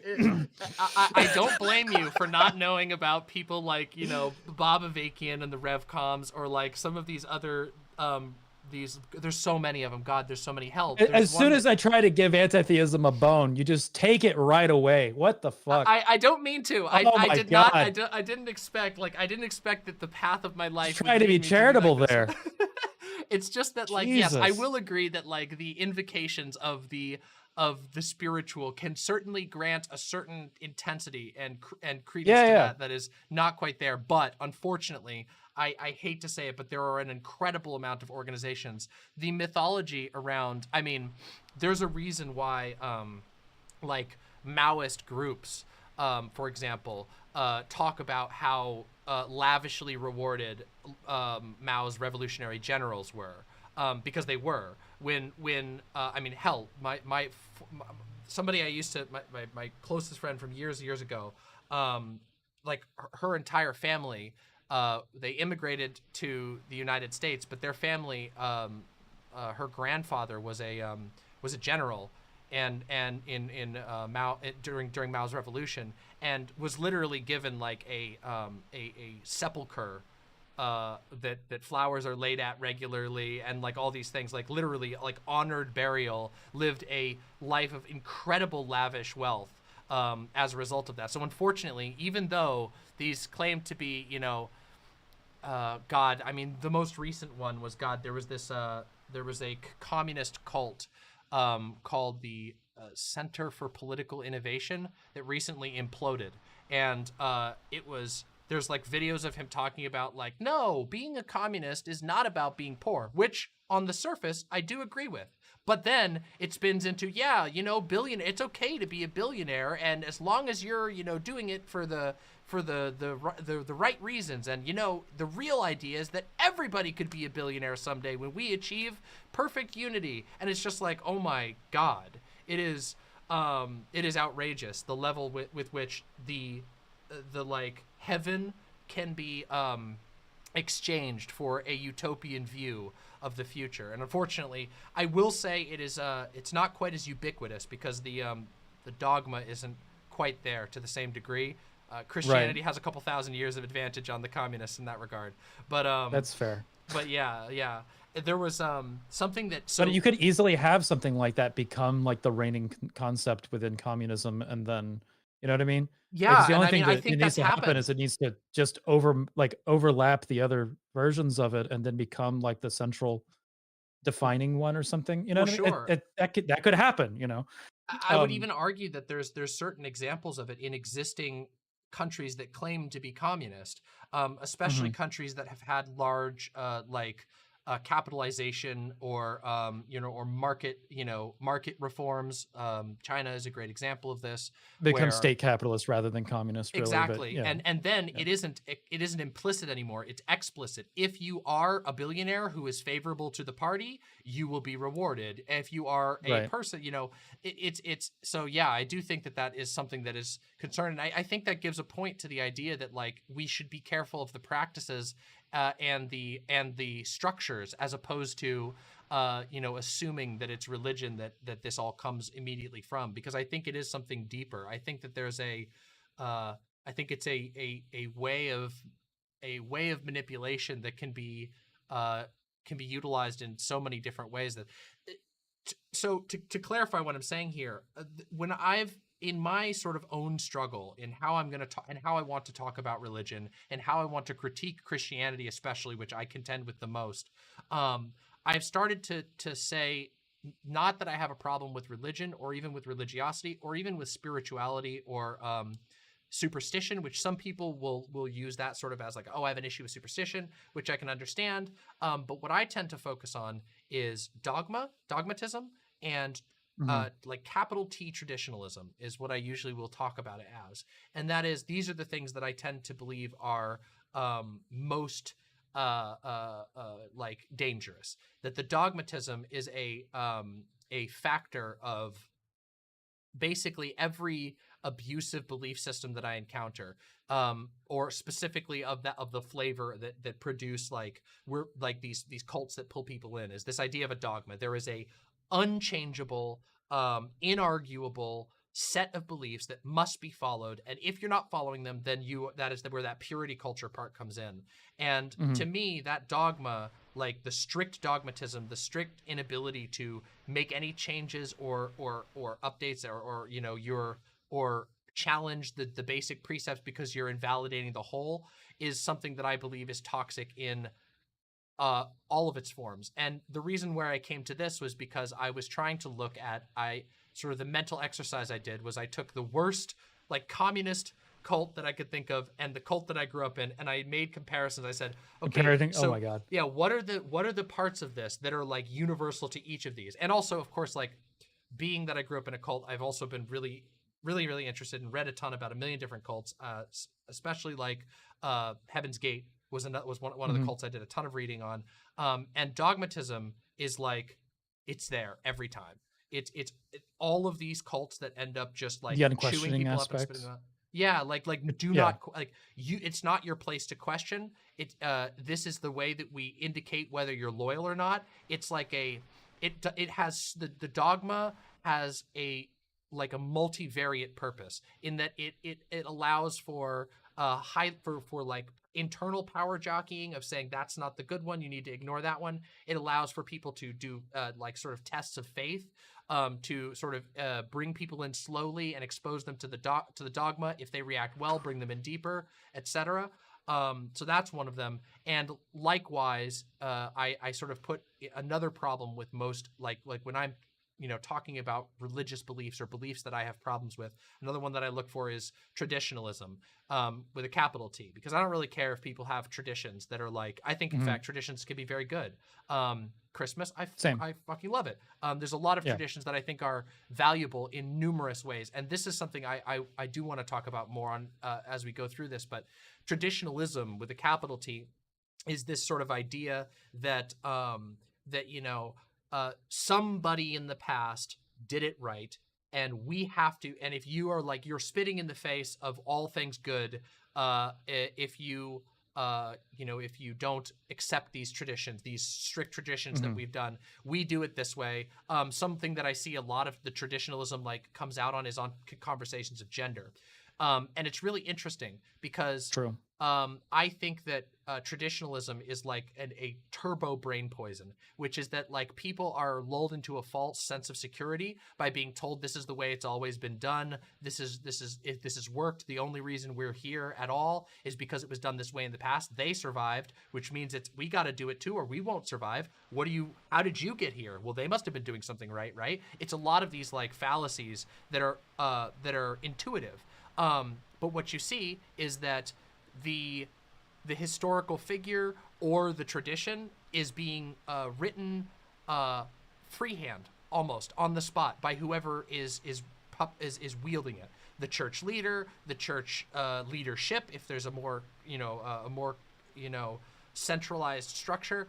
It's them saying, yeah, this is how it was. And you can actually often, like, I say gender is a great example of this because you get these gender traditionalists who are like, men and women, our society is balanced by having, feminine and masculine. We need these things or else society will collapse. And then you go and you say, okay, so what are the defining traits of feminine and masculine? And they say a bunch of things that is only true for the last 30 years or so, which conveniently most of the people they're talking to don't remember before that. And also everyone doesn't remember what it was like 100 years ago, except for you can go find pictures, paintings, documentation. There's a ton of variety of this and it's totally different. Like, I mean, the colors thing is the one that people bring up all the time as like a kind of like quick one. Is like blue used to be considered a feminine color, and now it's considered a masculine or whatever. And then pink was considered a masculine color because it was the child version of red.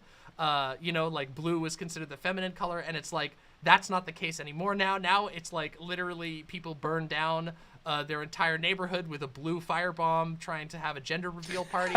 And it's like, it's just one of those things where it's like, no, like you don't even realize that like you've been sold a false tradition. And that's why I think like, that's why when I talk about this stuff, my new approach is not to focus on superstition, to not focus on religiosity, but instead to focus on identifying groups that are pushing this harmful traditionalism, this harmful dogmatism, and a couple of other things that I think could be useful as general practice, like cultic practices. I shouldn't say So I cultic kind of want to go practices. through like a Yeah. couple of things you say. It's like, Yeah, please. I've been ranting for a while. so yeah, a couple of things as far as earlier on the dogmatism.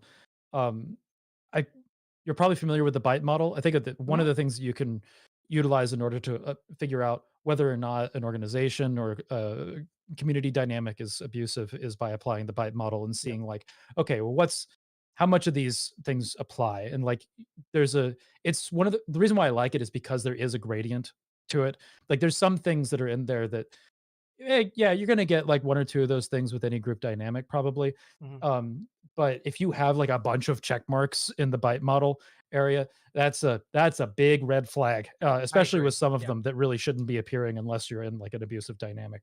Um, but as far as like your perspective on dogmatism, um, something that I try to put forward as much as possible in my videos is that I'm holding position a lot of the positions that I hold provisionally, and that questioning things as an ongoing process in your exploration of spirituality is a good thing, and it's something that you probably should be doing, right?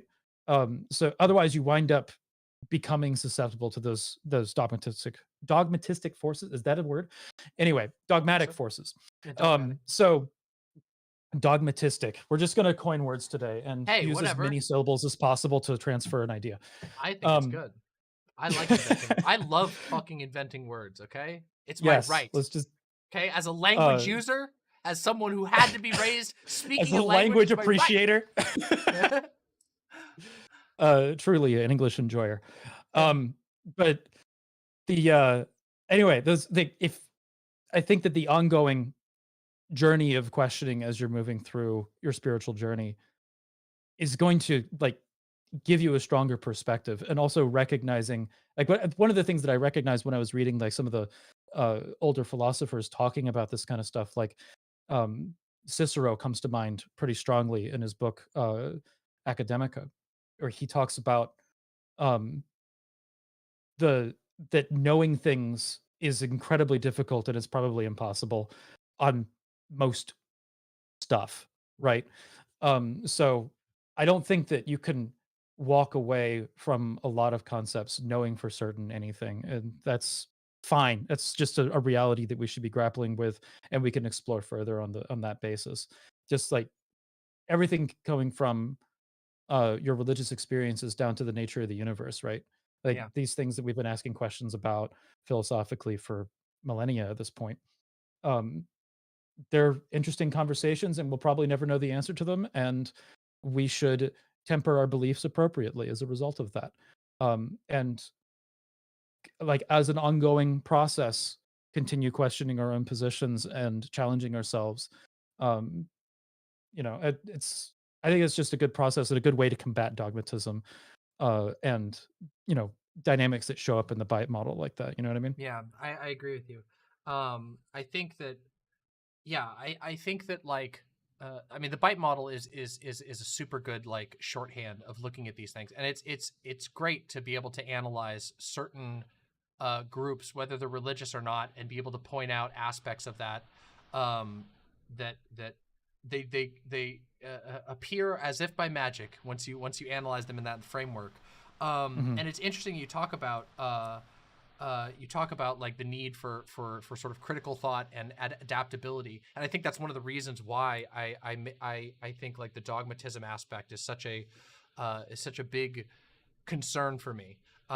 Is that one of the most overwhelming aspects of my experience of being, of spending most of my life being, uh, super religious.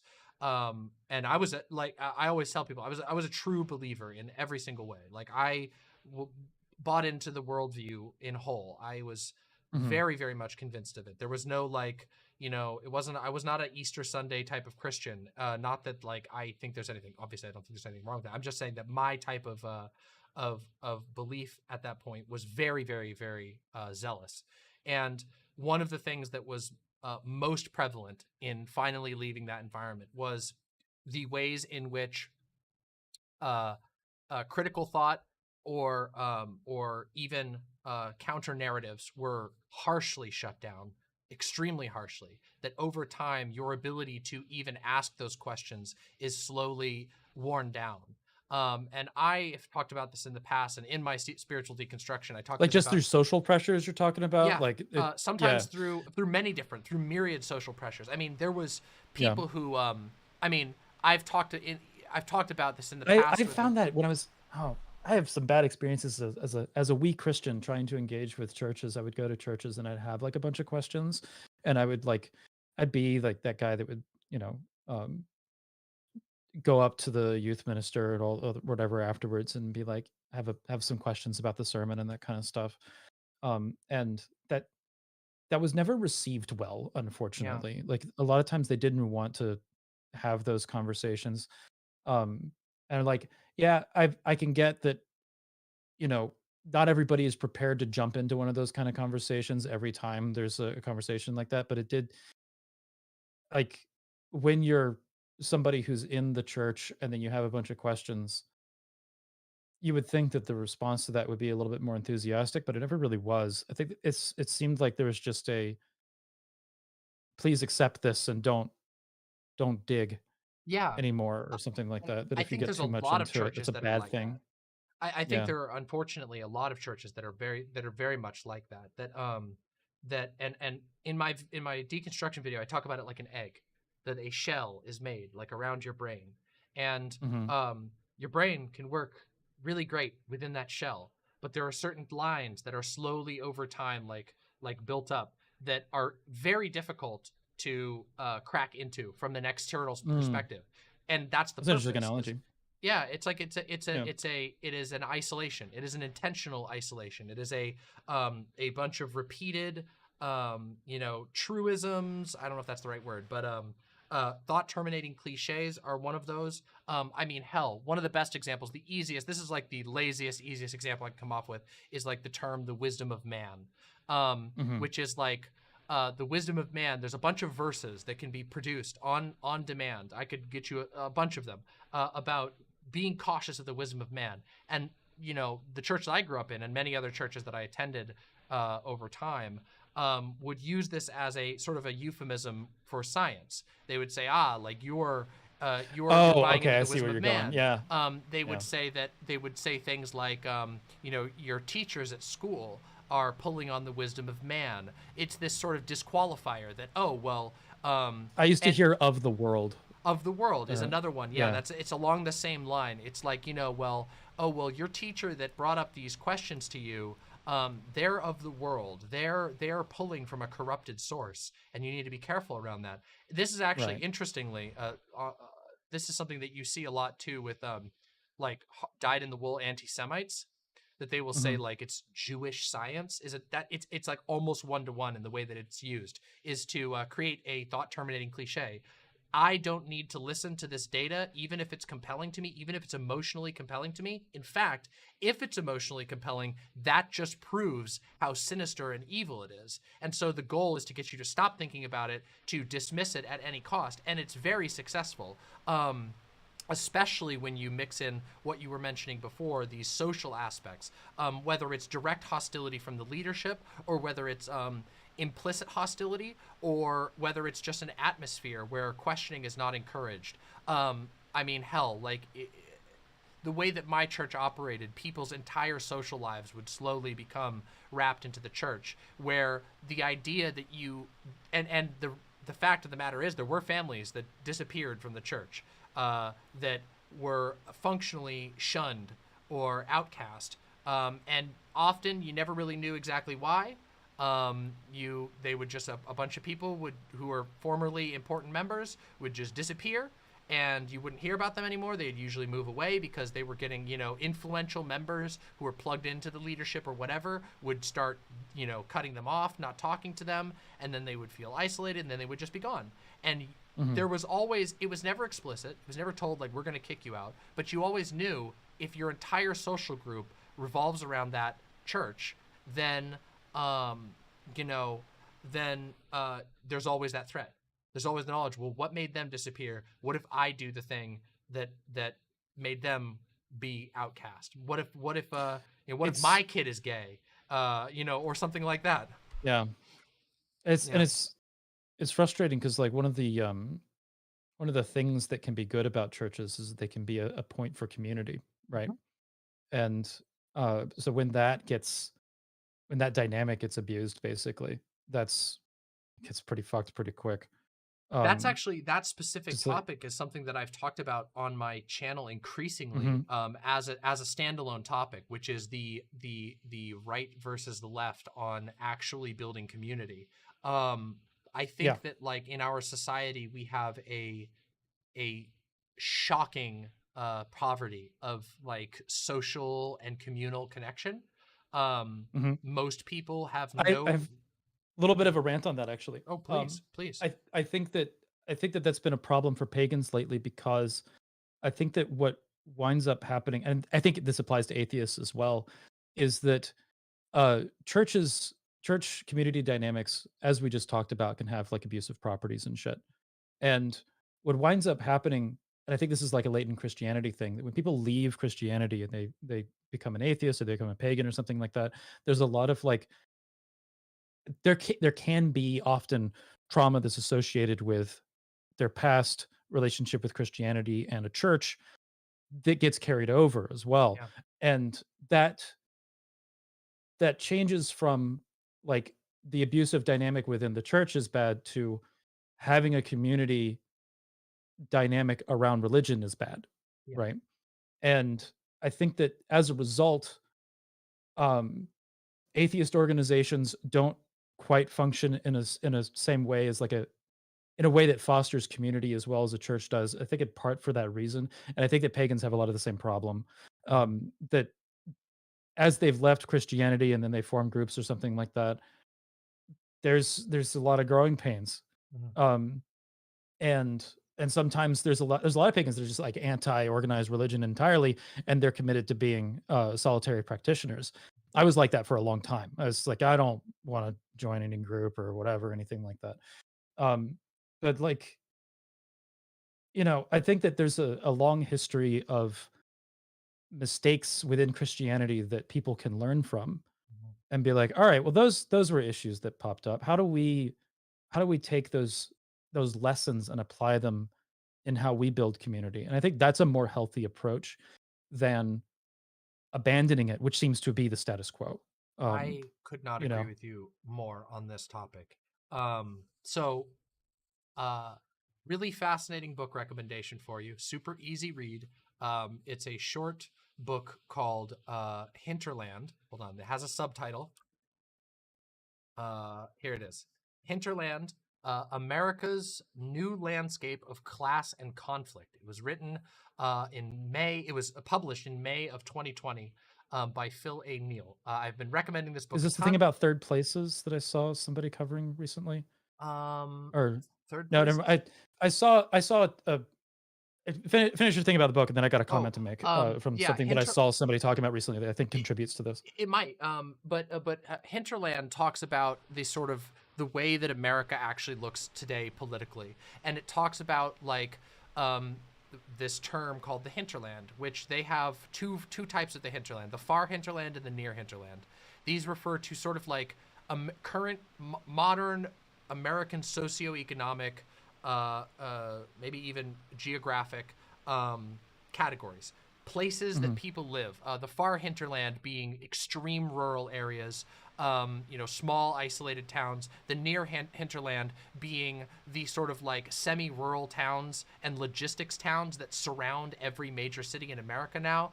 Houses smashed in alongside railroad yards and shipping centers. I mean, hell, like if you a big part of the book talks about like Seattle, which is where I live, and oh my mhm, god, they nail it so hard. There's just like there's entire areas all around in this circle around Seattle where there's just it's people living and trying to have a good life amid just like giant distribution centers where it's right. just all roads and there's no actual so there's this weird. There's no chance encounters when you're like walkable city. Like this is actually getting into the point where like the lack of walkable cities and the advent of the automobile city has actually prevented social engagement from happening on a broad level, I and a lot agree. of that is transferred to the internet.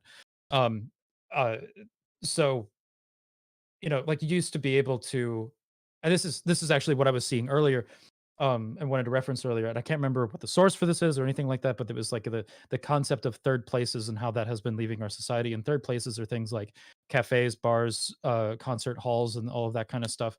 And when you had people living in a walkable environment in which you could have chance encounters, and that those walkable environments would cause third places to thrive because you could chance walk into one or something like that, then you wound up having community engagement in those places, and they became common community meeting areas.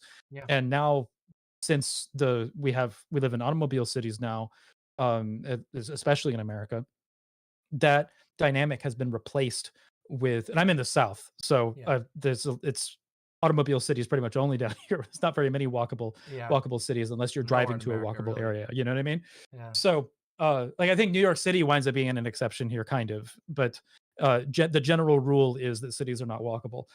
And Well, I think there's another aspect too that's important, that can have some explanatory value above and beyond just the automobile culture. Although I do agree that that's a enormous part of the way that right, the way that it it's affects it's our just one social landscape. Um, it's just one thing that contributes to it. I'll finish up real yeah, quick. please, please. That with the automobile city making it so that there's not chance encounters, these third places are actually dying. So because you're not having people, the third places benefit from a walkable environment, and when you take away that walkable environment, you start taking away third places, that they are no longer able to survive. And then you add on top of that a pandemic, and you add on top of that the social changes that came with the pandemic. And then you have communities that are, instead of moving into in-person dynamics, they're moving online. And then there's dynamics about how people socially interact online that the fact that you're not directly in front of somebody contributes to, and there's a toxicity that can be associated with that. Like it makes things a lot more accessible, but it also can have negative consequences as well. Holy shit. I mean, you Yeah. wind up with a massive change in social interaction that creates some accessibility but also has a lot of negative consequences. Yeah. So yeah, No, absolutely. I'm done now. Go And for it. no, I actually think this is really like this really builds into what we're talking about here. Like so the uh so in this book that I was talking about, this is very much, they very much talk about the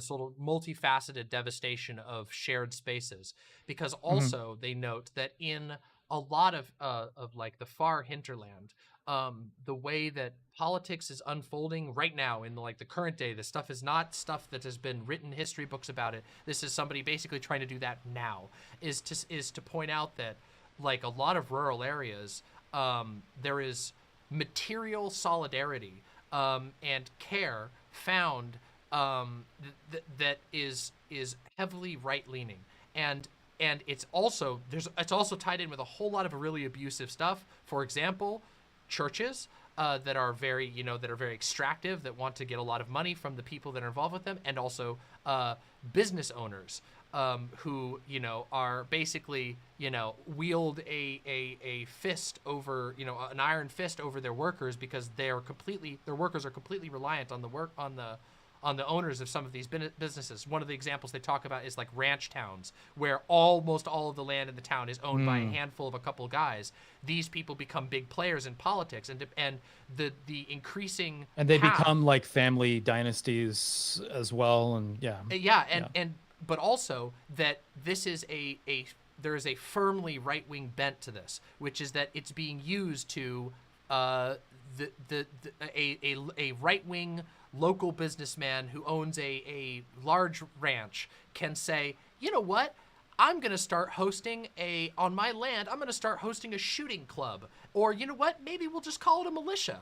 And let's hang out together. And you chat with people. It becomes a social group. Hey, you're one of my workers. Let me give you some help with your kids' bills. And all of a sudden, it becomes There's a dependency. Okay. Not just a dependency, but also that there is a void that is being filled by only people who are strictly capitalist and have a strictly hierarchical view of the world. And I think there's another part of this too, which is in addition to like the walkable cities aspect, where there's all of these formerly just like not nobody owns it spaces that people can bump into each other and talk to each other and share ideas and have social warmth together.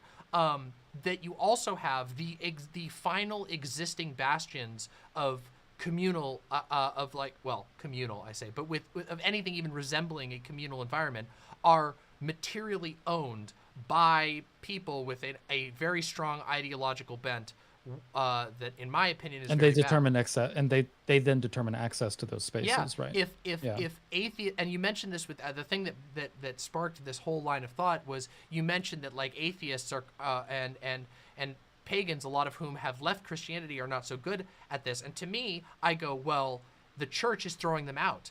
The church owns property where they can host events. They own space. They could. Many churches literally make shelters for people to live in. The church that I grew up in had not one, but two rehab programs, which were disgustingly abusive, but they offered food, a future, a house for people who were willing to endure this indoctrination. And some people don't really have much of a choice. And so what you have is that there is a stranglehold taking material held. forces and then growing your religion on the basis of, oh my God. Yes, yeah. and likewise also all of these MAGA sub-splinter groups, which sometimes are directly tied into churches and sometimes aren't. But all of these, like the MAGA things are like these militia groups that are starting up. They're following the same principle. They're saying we're going to use our wealth and whatever to buy up a park. Inspire loyalty on the basis of that material ability. Literally. And all that yeah, sure. And so something I've been talking about is, and I talk about all the time, and something that wait, real quick, I think that Yeah. there's something that's about a response to that. The response to that doesn't need to be that pagans and atheists and etc. shouldn't start communities and shouldn't help people, though, right? Like there's because like I think that that's something that needs to be covered and kind of how you were approaching that, because I think that somebody could be listening to that and being like, oh, well, then if there's a community aspect that is then materially helping people, then that's a warning sign or a red flag or something like that. You know what I mean? I should be clear. That is the opposite of my position. My position is that lefties, that people who aren't like imperial Christians need to do whatever they can to create these communal and shared spaces that people desperately need.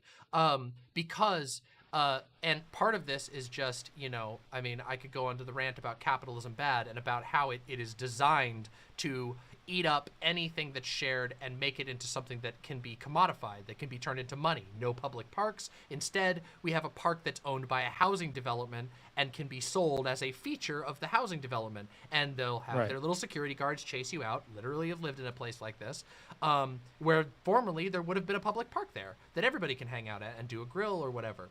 But no, I actually think I do agree. I think that pagans, that lefties, that all types of people, I encourage basically anybody who's not a Christian nationalist, please, if you have the ability to undertake these projects, they're needed now more than ever, because humans need community. Humans have needs that can't be met by purely churning through the gig economy and getting your grind on. And I think that online spaces can do some of this, but they can only go so far.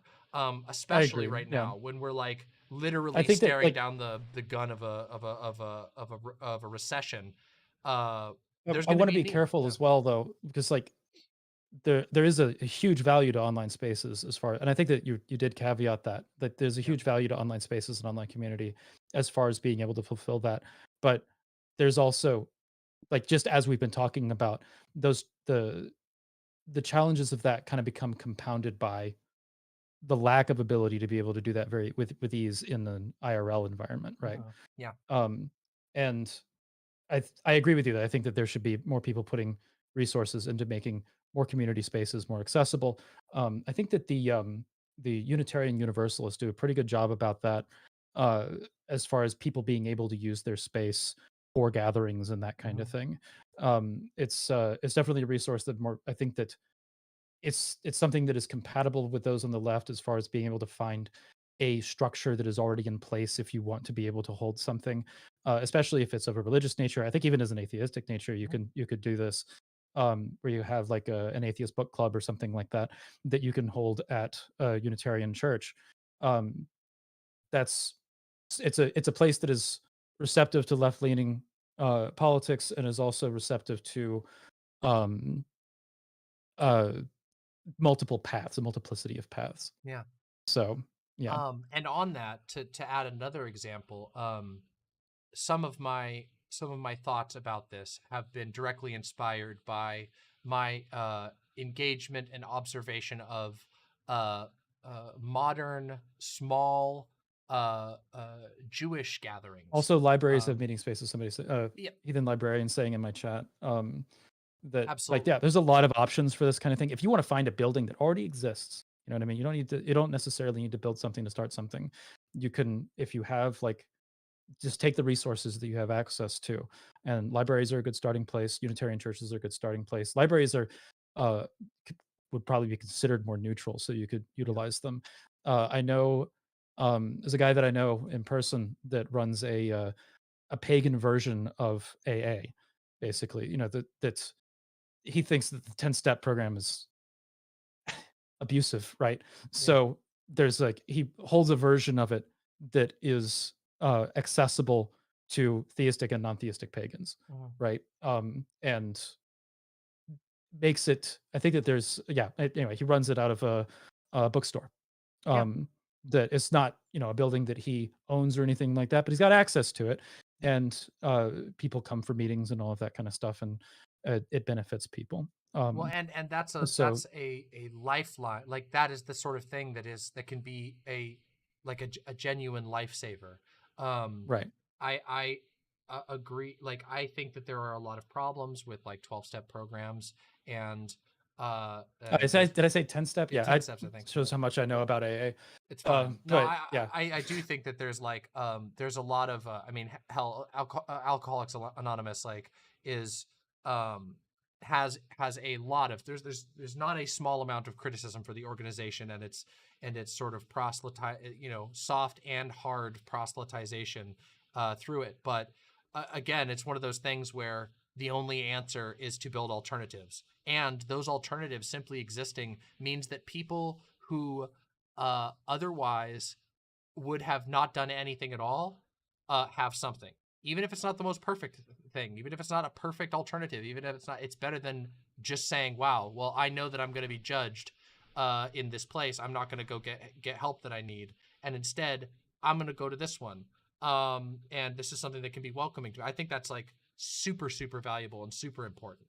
Um, there was real a, quick, yeah, I'd please, like to please. take a second. I want to go refill my water. Oh, absolutely. But yeah, and then we can kind of come back and refocus and all of that. I will heckle the chats to like the videos. Yeah, that's right. You Yeah, heard me. Like the yeah, videos.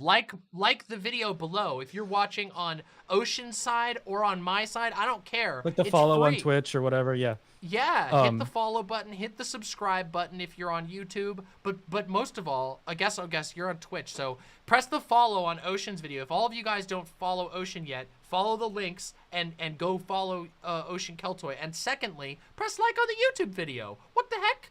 They're free. So yeah, I'll I'll heckle them. BRB. All But right, yeah, feel free to heckle the chat for a little while. I'll be back in a little bit. absolutely. I would rather somebody be indoctrinated by 12 steps than overdose. I generally agree, but I don't think that it's a matter of like, I don't think it's, I mean, I do think there's some, it depends on the organization, obviously. But what I was saying there is not about whether or not they're gonna like whether it's people who look at a 12-step program and say, I can't do that, I'm not gonna do that. Having an alternative means that they have something they can go to that's not this intolerable thing. I can tell you, if I was struggling with a substance or with alcohol right after I left Christianity, I would be incredibly, incredibly concerned and reluctant to go right back into a Christian organization. So I think it's very important. Yeah. Yeah, so, God, this has been a really good conversation so far, by the way. I hope you all are enjoying it. I've had a really, really good time so far. Um, I see indoctrination as replacing one toxic drug for another. Well, I think they're different scales and they're different approaches. Yes, I do agree that there's a lot of valid criticisms to the 12-step programs. Yeah.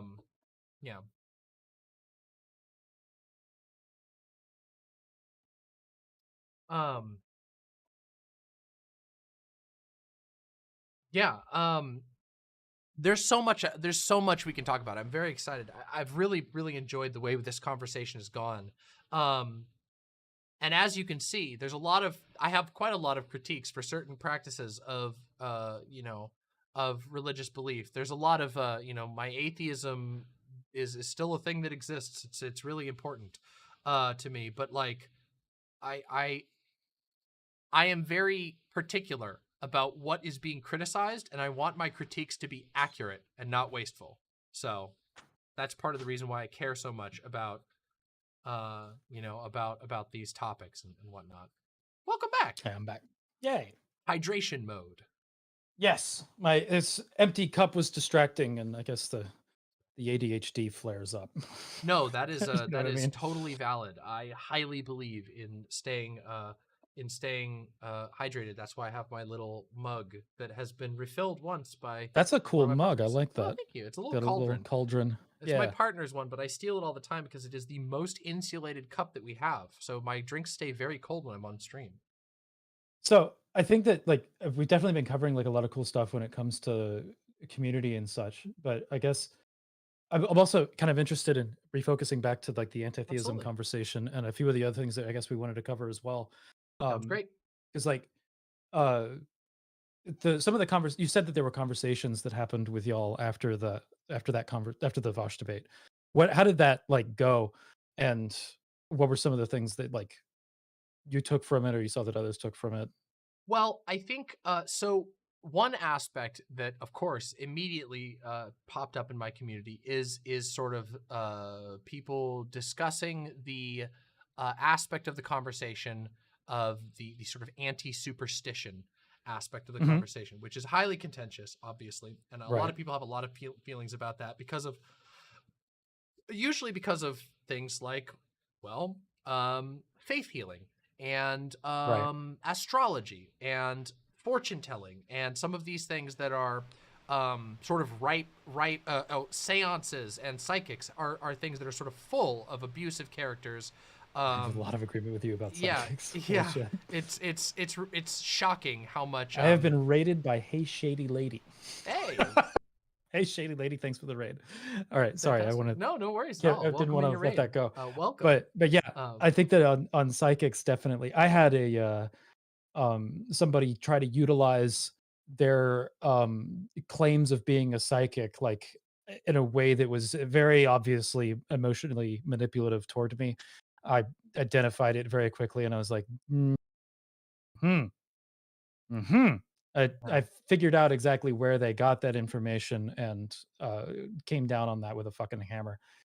I find that claims of and practices related to like being a psychic, especially when you're talking about like cold readings and that kind of shit, that is some emotionally manipulative crap, and it's just basically a structuralization around being emotionally manipulative, and it's something. Yeah, there is it's very. I got a personal beef with it, I think, but no, I mean I think you're. I think it's justified. Like, I mean, I have a huge issue with like homeopathy and things like that, where alternative medicine in general, honestly, it's really fucked up. Yeah. And the worst part is, the thing that irks me the most is that I am quite passionate about the fact that there are natural medicines that exist in the world. But the homeopathy is a worldwide, homeopathy and like alternative medicine is a worldwide mega scam that is just there's just constant encouragement of like bad research practices. Dangerous things are constantly pushed. It really bothers me, and a lot of it is this is where this becomes interesting, because a lot of it is predicated on certain forms of superstition. And I think can we define superstition real quick? Because like I think that superstition winds up getting used as kind of a weasel word, I think. I And tend to, that was what I've tried, yeah, I've tried to define it in the context of my content where I will label superstition as, because some people will say superstition and that any belief in God or whatever is superstitious. I don't think that's the case. I I think don't that think so either. superstition, in my opinion, is any belief that winds up being harmful to yourself or others. And I Okay. think, and harmful to yourself includes like something that is getting away in your life as such that you're not able to function or something like that, or that is. I think alternative medicine kind of falls under this category because it winds up being harmful to yourself. The promotion of it winds up being harmful to others. I think it's something that you can identify a superstition on the basis of harm dynamics, and there's historical precedents for talking about it in that way. This is the reason why I'll bring up Plutarch and Theophrastus, and the reason why I talked about them in the Vosh debate was that Plutarch gives an observation of superstition as that which is harmful to others. Theophrastus gives an observation of superstitious that which is harmful to oneself in a way that is preventing one's life from being able to function.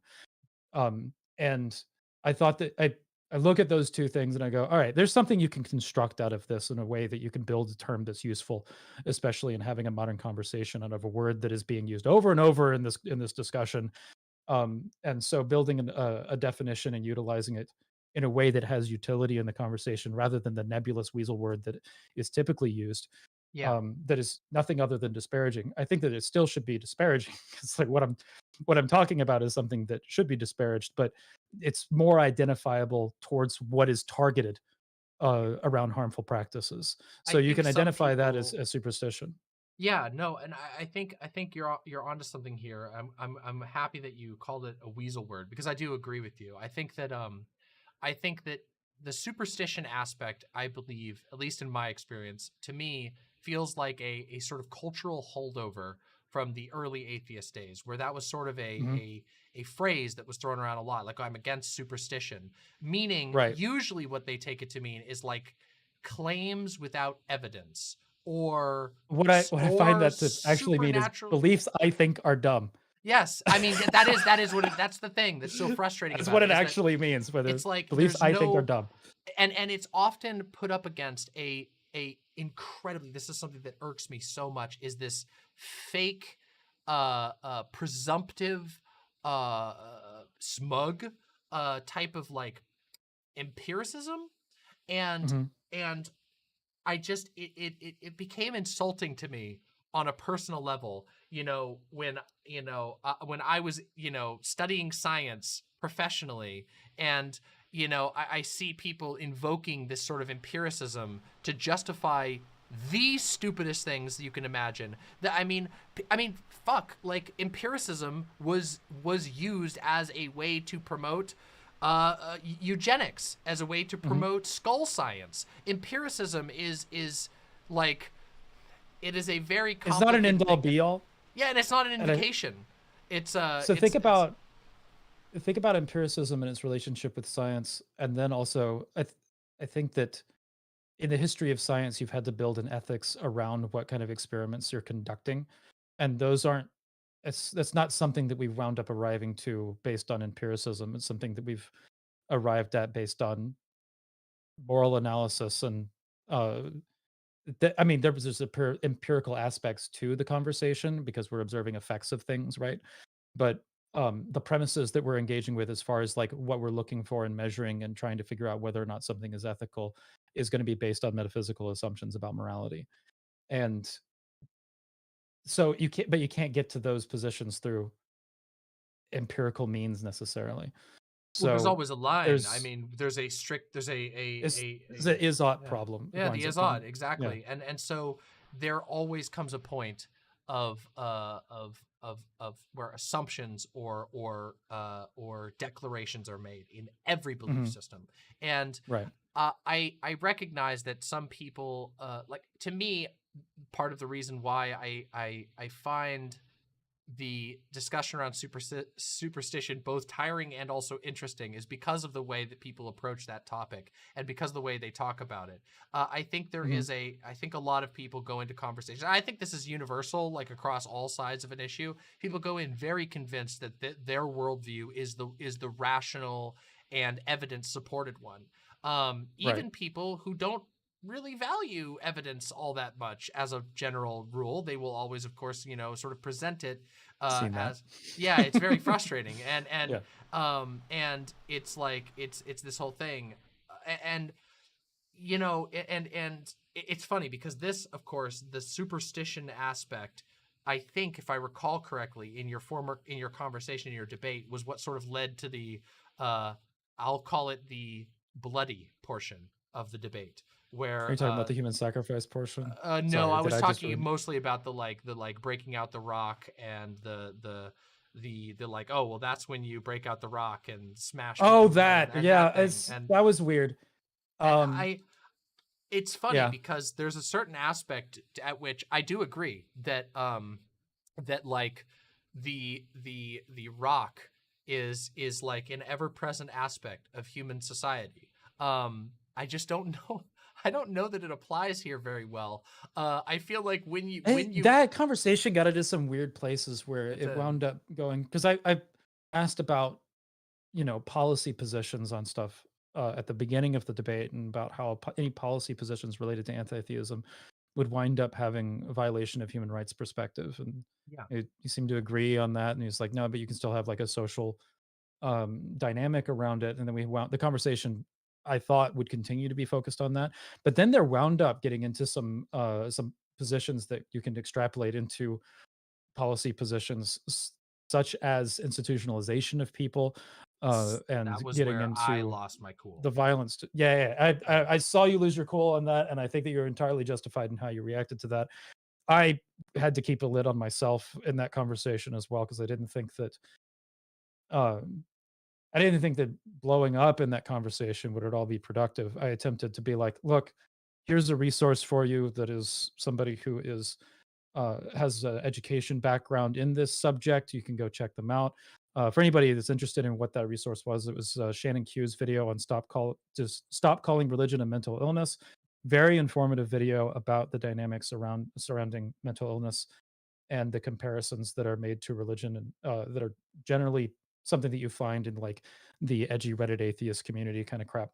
Um, Yeah, I think it's a so huge problem, honestly. yeah, And it winds up this taking a stigma that is unjustly put towards people with mental illness, and then taking that stigma and then moving it over to people that are religious, and then trying to like take a stigma that is unjust in the first place and applying it broadly in a way that is also unjust.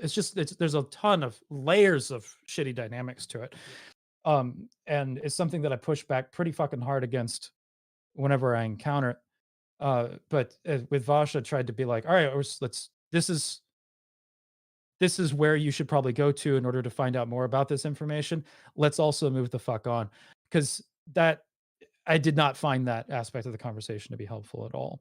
I didn't either, personally. Right, It was, yeah, as you know from seeing my reaction, I got pretty mad right. about that. And I get pretty frustrated about that sort of thing. And I think it ties into what we were talking about with this very, very weasel word definition of superstition, where people basically be like, oh, it's an idea I don't agree with, but also it's not just an idea that I don't agree with. It's an idea that is uh, if I call something a superstition, I am saying that, oh, you're just pulling this out of thin air, basically, which means you're crazy, which means you are not rational. And this is like Mhm. this whole structure starts to get built around rationality and around what is rationality. And you opened this conversation, which I think was very smart, with talking about how knowing things is really, really hard, actually. Right. And that's something, In some cases, even impossible. I think. sometimes even impossible. And that is Yeah. very true. It is so true that like if you start to get into if you really want to get into like the like construction of reality, you gotta read some Deleuze, you know, some anti-Oedipus, some of the critiques of psychotherapy and I'm actually not psychology. familiar with those. If you want to send resources my way, that'd be Oh, interesting. oh my goodness! I could send you a ton. I Yeah. will send you a ton after this. Fuck Like yeah. the I have been greatly enlightened on some of the sort of critiques of psychotherapy, and Mhm. the view, the sort of and psychoanalysis, and the presumptions that are made in psychoanalysis. In I believe it's in Anti-Oedipus by Deleuze and Guattari. They talk about how there are just so many assumptions about reality that are baked into the way that psychoanalysis is just baked deeply into it, and that it represents a fundamental issue with declaring sanity, with declaring insanity, with how we know truth, and also that like there's massive hypocrisies, that conclusions are come to by ways that are simultaneously denounced by psychotherapy in mad people or in crazy people. And I get annoyed because it's so hard to talk about. Like, it is a tough topic to talk about, but I think people are very careless. I think that there's a idea that if you believe something that is irrational, that if it can be If explained it can be easily. called irrational, I think there's Yeah, multiple routes to rationality that like you can have would agree with that. positions that are contradictory between each other, but both of them are rational and different, because you're utilizing different arguments and different premises in order to get there. And so both you can have positions that may not be true but are still rational. I think something being a rational position and a true position are different things. Yeah, Um, so you might, and there also might be something that is true, but that you don't have access to premises in order to get to the conclusion relating to that. So it might be a true position, but it's not really possible to be rational approaching it. So, yeah. like, I, I hard to mean, come up I with an think that example for like that one, but I've encountered it before, and it's interesting that, like, yeah. Anyway, no. Like I think that there's or it this might not thing. be rational to say that it's true. That's might be a better way of putting That's it. fair. Yeah. So, like, there may be a reality there may be one true fact about whether or not God or gods exist. But I don't know how much you could say that it's rational to say that you know what the answer to that is. You know what Yeah. I mean? Even if there is a truth to it. Um and that can be something that is a bit of like a wheel spin for some people. Um and it's probably the best example because it's like most what I'm familiar with as far as like the conversations that I engage with. But uh as far as saying that you know something like that to be true, I don't I don't think you can justify that so much. But you can justify arguments in order to say why you hold a position or something like that. And I think that you can do that as an atheist. I think you can do it as a theist. I think you can do that as an agnostic. Is more justifying why you don't hold a position or something like that. And there's a number of other positions that are related to those, like theological non-cognitivist or atheist or even just or non like I don't know. There's a ton of like interesting identities when it comes to that debate. Yeah. And even when it comes to like moral truths, I think actually probably the best example of this is just like whether or not there are moral facts. Saying that you know that there are moral facts, you can come up with an argument for it, but I don't know how rational it would be able to be to say that you know a truth regarding that debate. Mhm. I mean, I It's would it- you that's the know thing. Like I think that there are so in this whole discussion of like what is that was a rational. ramble, but No, that's fine. That's literally yeah. totally fine. In this conversation about like what is rational, how do we know what we know, or how do we come to conclusions about what a truth is?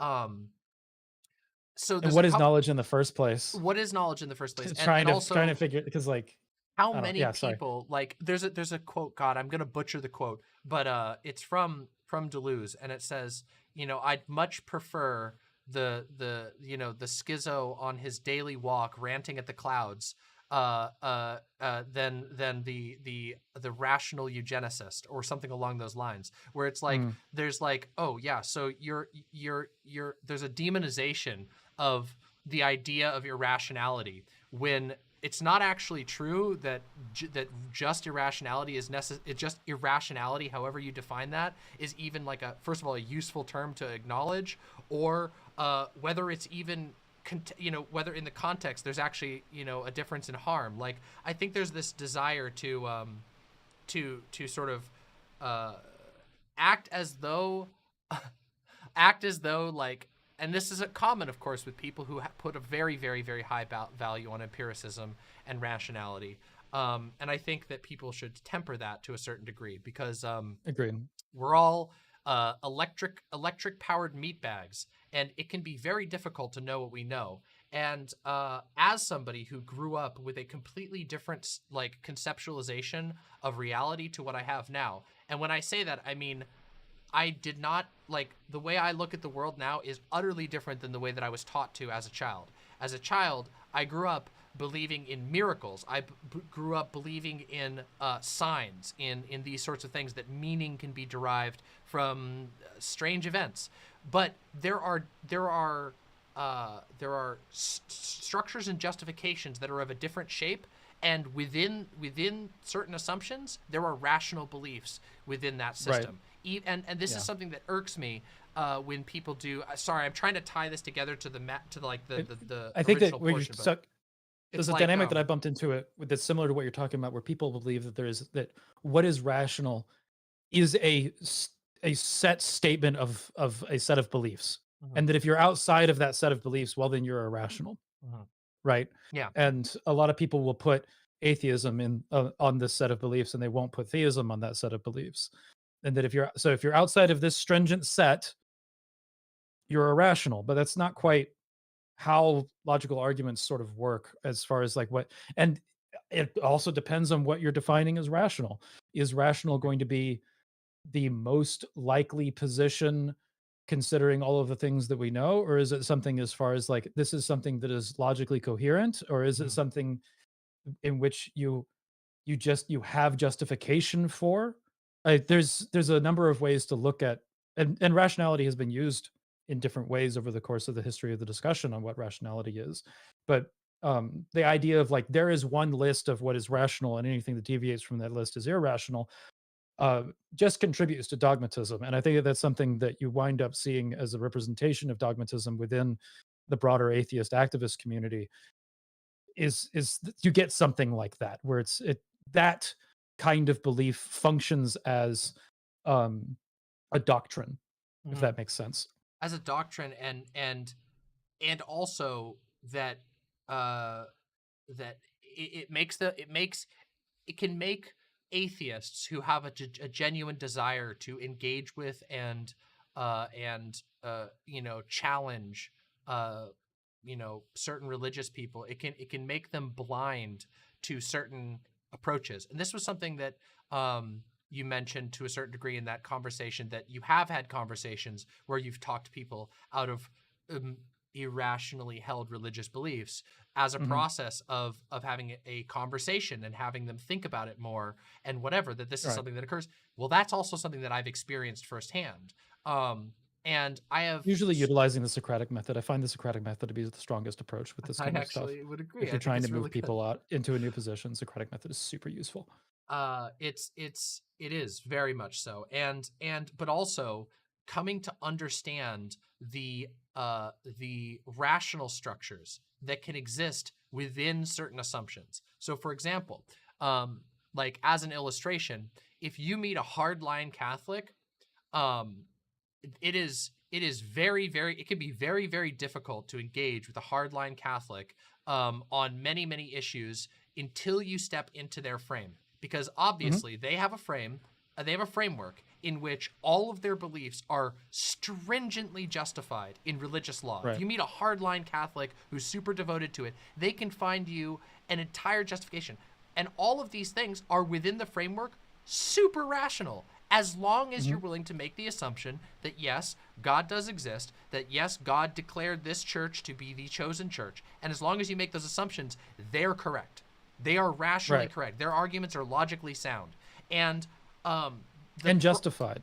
Justified. You have a justification that functions within the premises that they're dealing with. So yeah, it's you could. And I think that frustrating is what's that?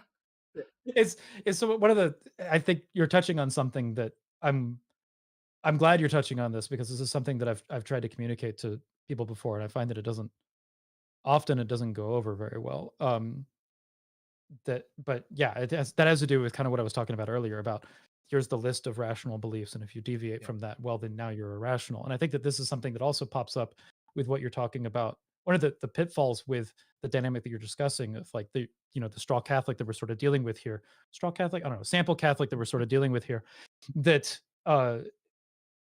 they will have the same position that if here's the set of rational beliefs that I have as a Catholic, and if you're deviating from that, well, now you're irrational because you're engaging in a process that is outside of the premises that I'm familiar with, and then the same problem happens, and that dogma shows up, and that's kind of how it's structured.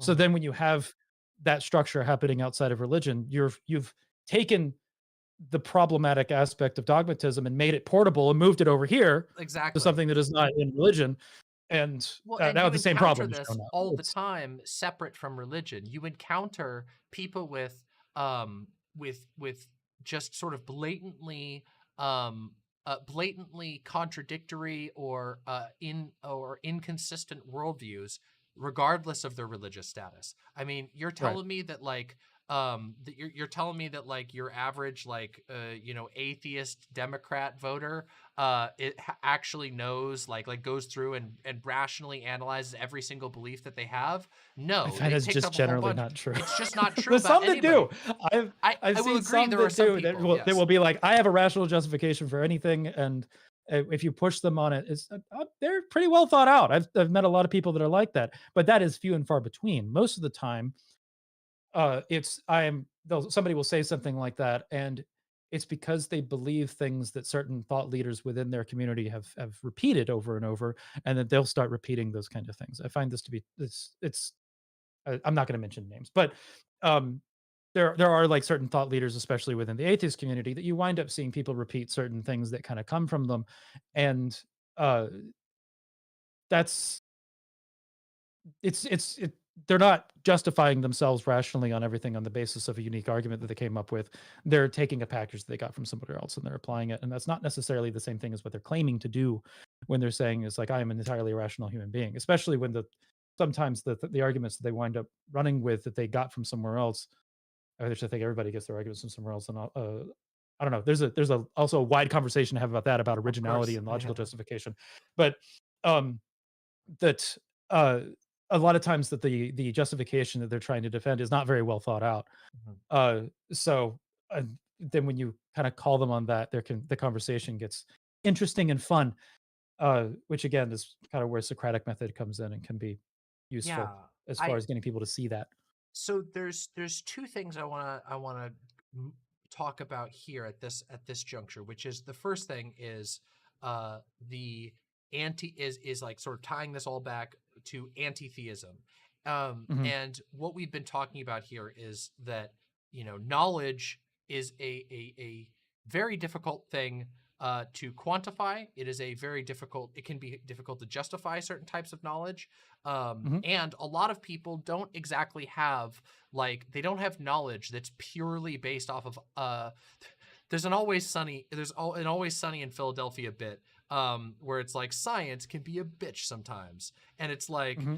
it's this whole bit where the idea is that all of these like sort of the three other characters, who are up against Mac, one of the main characters, are they're like sitting there, they're like, no, we don't believe in God, you're being ridiculous. He's super into the Bible, and he's like Bible thumping and whatever, and he makes an argument where he sort of exposes them for having all secondhand knowledge about science. He's like, you've never even read the science books you're talking about, so I've at least read the Bible. And it's like, so what do you really have to say for it?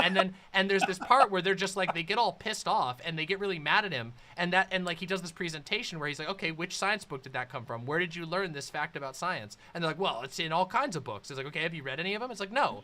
So it's like, okay, wait a second then. They're actually, and I Yeah, you're love just that taking what bit. you heard and repeating it. Yeah. Yeah, I love that bit because it's obviously meant to be funny. It's obviously meant to highlight that, like, okay, Mac is wrong in one way and right in another way. And Right. obviously, and it's a really, really great bit. I love it. I always want to come back to this because I think that when it comes to the conversation of anti-theism, um, a lot of this is exactly what you were talking about sort of siloing certain acceptable beliefs into irrational and other ones into rational.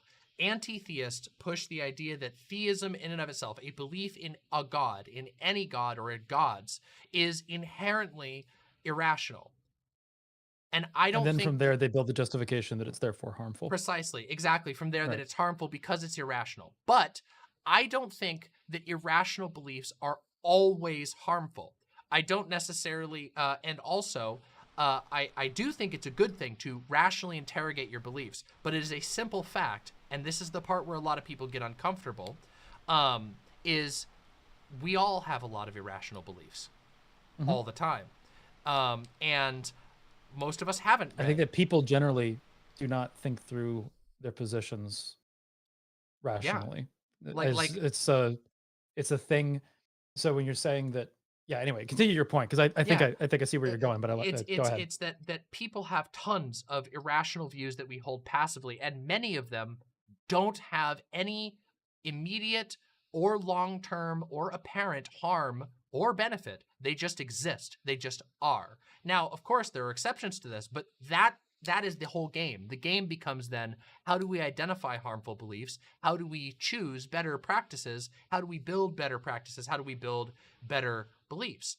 But that's the thing, but it's almost like, and the thing that irks me about anti-theism and why I don't consider myself an anti-theist and haven't for a while is because in anti-theism, I believe that there is an assumption that any belief in God or gods is inherently disqualifying of rationality. And that is in and of itself, in my opinion, an assumption of a great degree. And I think it's a bad line to draw because I don't think that it can be substantiated. I don't think that any anti-theist has the evidence to make an argument that the belief in God is a uniquely irrationality causing belief. I think that humans all over the earth, regardless of their religious or non-religious status, have a massive amount of irrational beliefs, some of which desperately need to be challenged, and other ones literally could exist for their entire life and never impact anyone, even a little bit. Down to sometimes silly things like, your lucky blanket. You always sleep with your lucky blanket. Yeah, that's super irrational and whatever, but is it really hurting anybody? Is it really leading you to do anything wrong? Can No. it be rationally interrogated and still succeed? Yeah, kind of. You could probably roll with Maybe. that, but It depends on but the I think claims, that, yeah, right? right, and there's a lot of what do you mean by lucky in that instance? You know what I mean? What Yeah. kind of effect does that have and stuff? And a lot of people don't think about that that kind of element. I think, but I agree with you. I think that it's good to regularly question your beliefs rationally, but I also don't think that you need to be. It winds up kind of falling under the Theophrastus idea of superstition if your position is that you must rationally interrogate every single belief that you have down to the your monicums or whatever the fuck, right? Why Like do I it winds up being prefer something. cookies? Why do I prefer chocolate chip cookies? Oh no, And then you no, go, don't bring preference into this. yeah, I know, right? Uh-oh, shit. It gets That really could be in and messy. of itself It's extremely a funny wild because discussion. this Yeah. is a little bit of a tangent, but I had a brief period after I left Christianity where I was surrounded by a lot of objectivists, Ayn Rand types, and objectivists have this, and this is a lot of actually where some of my critiques that are being talked about in this conversation of anti-theism came from, which is that objectivists have a axiom. They have an axiomatic value, which is free will is self-evident. This is foundational to objectivism. It is literally the most important aspect of objectivism. They have no evidence for it. It is an axiomatic claim. Free will is self-evident. And I was like, what if it's not? Your entire belief system falls apart. All of your moral structures completely fall apart. If anyone ever proves that there's anything that impacts free will in a meaningful sense, and it's incredibly easy to do that. And I got in this one notable argument. I used to get in arguments at parties all the time with people. That's what I used to do before I was a streamer. And I had this one argument with a dyed-in-the-wool objectivist, and I got him with the preference thing. I'm like, I have two cookies in front of you, raisin and chocolate chip. Which one do you choose? Right. And I'm like, you have free will to choose which one. Which one do you choose? Well, I'll take the chocolate chip. Why? And it's like, I don't know. Yeah, you're in trouble, Trying to rationally describe, trying to It- rationally describe free will can be a doozy. It is. It's a mess. It's a total mess. And I've read, these sort of the one of the best examples is Freedom Or Evolves. even by Daniel better. Dennett. sometimes people will answer, like, the way that I've seen that conversation break down is you'll say, raisin and chocolate chip, which one do you choose? Oh, chocolate chip. Well, why did you choose the chocolate chip? Well, because I prefer chocolate chip. I don't like raisins. Okay, well, then you had a reason for it. Is that something that you really had free will about? Would you have chosen the cookie that you don't prefer? Fuck, no. That wait. Oh, hold on. Wait. So that decision was something that was determined, right? Is that actually free will? Now you're actually defending determinism. Give me a reason that isn't. You know what I mean? Yeah. If you, as soon as someone provides a reason, they've given you a support for determinism. If they don't give you a reason, well, now they've just said that free will is arbitrary and it doesn't actually mean anything, and there's no actual input of will into this conversation whatsoever. And that Which is is a huge just such problem. a hard conversation to get out of. Holy It's a fuck! nightmare, and I delight in creating nightmares for people who make large claims about their beliefs. It is Right. one of my favorite things to do. Is whenever somebody comes in with a nice, I got they somebody in you know chat that's saying a I'd take both because both are cookies. yeah, hey, there you go. I mean, but yeah, but Uh, I mean, it's one of those things where it's like with the anti-theism, it's there is a axiomatic claim being made, which is that irrationality is bad. This is the bad thing. All forms of irrationality are bad. But then all you have to do at that point is point out the fact that, first of all, it is not only impossible for any person to hold only rational beliefs, but that life itself requires us to make tons of semi-rational or impossible to verify the rationality of beliefs. We make minute right. decisions all the time that are totally irrational. They are not, we don't think them through in a rational manner. This is not to say that rationality isn't valuable, that it does not have, that like thinking about rationality isn't valuable, that logic isn't valuable. It is. But at the end of the day, we are all still very subject to the assumptions that we make about the universe. And I think that making the claim that, making the claim that any belief in a theistic entity or multiple, doesn't matter, that is inherently disqualifying of irrationality is not only unhelpful, but also not verifiable in any way. And the moment that if you actually ask somebody that, then you have to, in my opinion, they have to bite the bullet and say, this is an irrational belief. But if your belief is that you must purge out irrational beliefs, you have put yourself into a catch-22. You can't simultaneously say, yes, I'm going to make this enormous claim on totally irrational grounds while also saying that all irrational decisions are bad, and then also, in the case of the conversation you had specifically, and then also go to the conclusion that, like, yeah, people who are irrational should be, imprisoned in an insane asylum or You tortured can or medicated.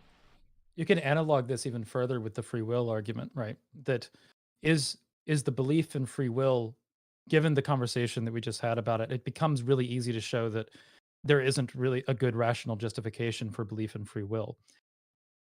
Does that mean that it's irrational or at least irrational? And should we say that it is therefore a harmful belief because of that? I would say Right? Like, no. is it Obviously, right? like my I position I is would no. agree. Like I don't care. I've said this. I had it's funny. I had an argument a million years ago. I said I used to get so mad. I would tell people like, don't bring up determinism as a topic. It's the most boring topic ever. If you think you're determined, that's great. I don't. Whatever. You still act as though you're not determined every single day. I hate that conversation because Mhm. but I also kind of have a soft spot in a certain way. I hate having it on stream because it's the same conversation every time. But it Yeah, is I think that we interesting to agree me. that it's winds up being I hold provisionally to like a kind of like version of free will, but I also completely acknowledge the problem that we just discussed. Mhm. You know what I mean? Mm. And I think there's been some discussions about it about how free will is like a useful illusion or something like that. I don't know if I agree with that. But I think an argument it's can be made from like utilitarian yeah, position that there's a utilitarian it's value or to it.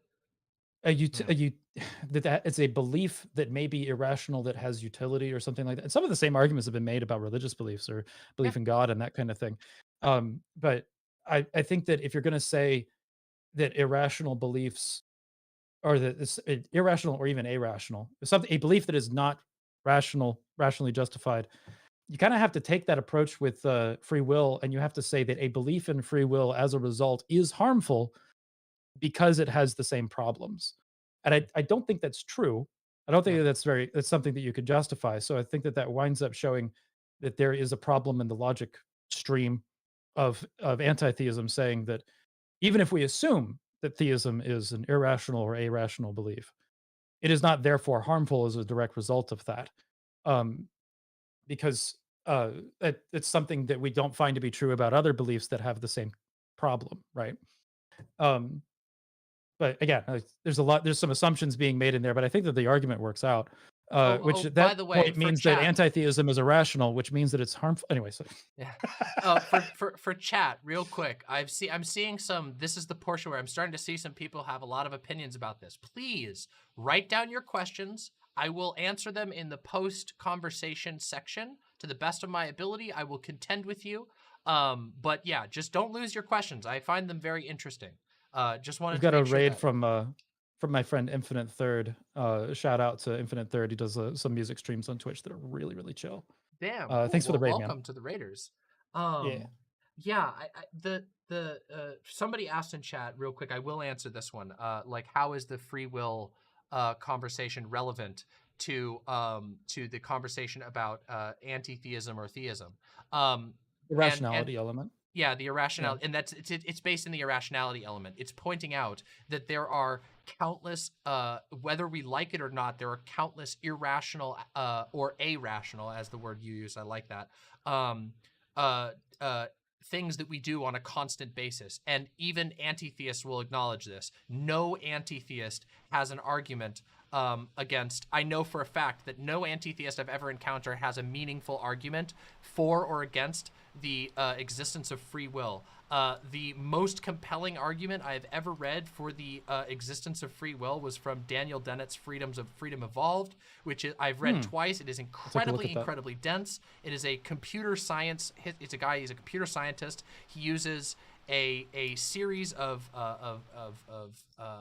concepts from computer science to talk about how in his belief, free will is an emergent trait that comes from a bunch of other things. And even that is ultimately concluded, we can't really know this, but this is how I think it works. And this is like one of the most detailed pieces that has ever been written on the concept of free will. One of the most scientifically and empirically backed up pieces that has been written on free will. So that's sort of how the relevance comes in. I think that what the point of illustrating this is to peel back the false mask of empiricism and the false mask of rationality. Everyone can claim they are the rational one, but nobody can prove it. You have to make a better case than just rationality or irrationality. Irrationality can be compelling in certain contexts. Rationality can be compelling in certain contexts, but it does not work as a blanket justification. In my opinion, it does not meet the ground for a justification of how you come to the position of being against the belief in God. Unless you can, of course, show that there is some sort of objective evidence or some meaningful objective evidence that just the belief in God or gods contributes to harmful action.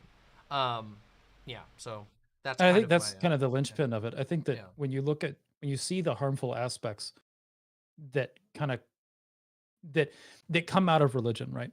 Or come out of various religions or religious dynamics, you can usually pin what the issue is that is creating the harm on something other than just belief in God, Right. like that being the thing, right?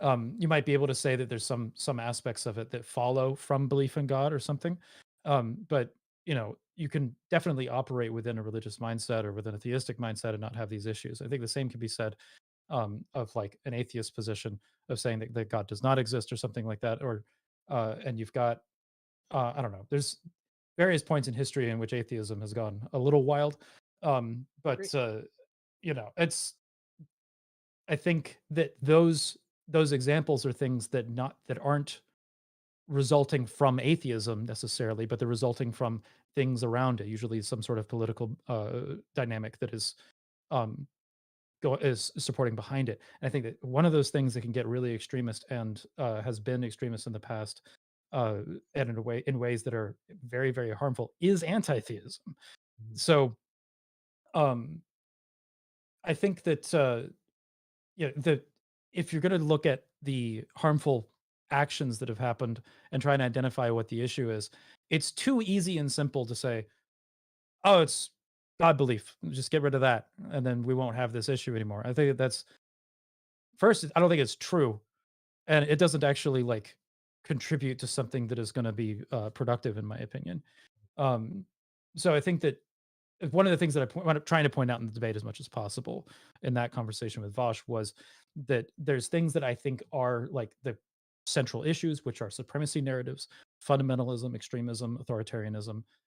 When those things show up in any dynamic, especially a religious one, you're going to find them multiplied in a way that is uh, creates a huge problem.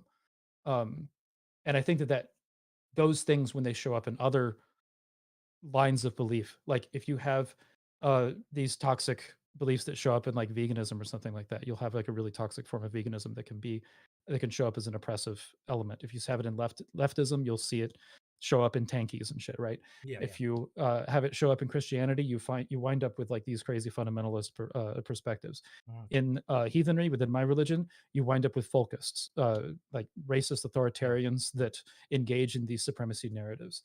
And in atheism, anti-theism. That's the cognate for that. And uh, I don't have a problem with atheism. It just there's the issue shows up when you get into anti-theism, and then when that, especially when that gets applied dogmatically, as we've talked about. Yeah, and I do think that there's a pretty large risk of that, and I do think that it's a risk that's unique to the anti-theist position, to a that is not present in the atheist position. Um, I think another thing that tends to happen in conversations around anti-theism is uh, not understanding the difference in claims of different religious groups. And this is, I apologize if this is a little bit messy. I'm trying to word this in a way that makes sense. But Yeah, let's hear it out. but there are different claims made by all kinds of different religions. Mhm. Some religions are very uh, spiritual, and that is the way that the religion lies in a sort of metaphor for existence, in understanding existence via metaphor. And there are some religions that make empirical or material claims about gods, goddesses, whatever, or forces of power. For example, a great example of that category is um, is um, what's called a spiritual warfare Christianity, which is a very Mhm. very popular. It's not really its own brand. It's involved in a bunch of different brands, but it's the idea that it is a literal belief that there are invisible angels and devils battling through people in the world. That there are these forces of good and evil that are actual spirits that are contending for for the fate of the world. And that is a belief that has some pretty major claims. And I do believe that there is value in holding it to those claims, basically being like, hey, how do you know this part?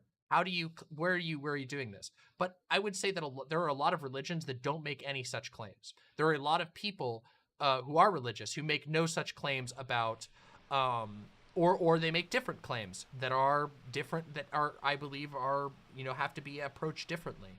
I I think think that there's also a gradient when it comes to the claims that are like that, yeah, right? yeah, Like I would it's agree. that's as far as like how it affects, because take hell belief for example, Mhm. right? Like the belief in the afterlife in and of itself is not necessarily a super toxic thing, but it can definitely be made into one. And when you have something like hell and the dynamic that is presented around it in Christianity, there you've got a serious problem that winds up just being an abusive dynamic that shows up within a lot of churches, and it keeps people from leaving Christianity because they're afraid of um their eternal soul. They're afraid of what's going to happen to their eternal soul. Exactly. It's Yeah, something that I grappled with before I left Christianity. I think it's something that it's something that a lot of pagans and atheists have in common with their journey out of Christianity, is this grappling with an eternal damnation, trying to make a bet against its existence in order to escape that.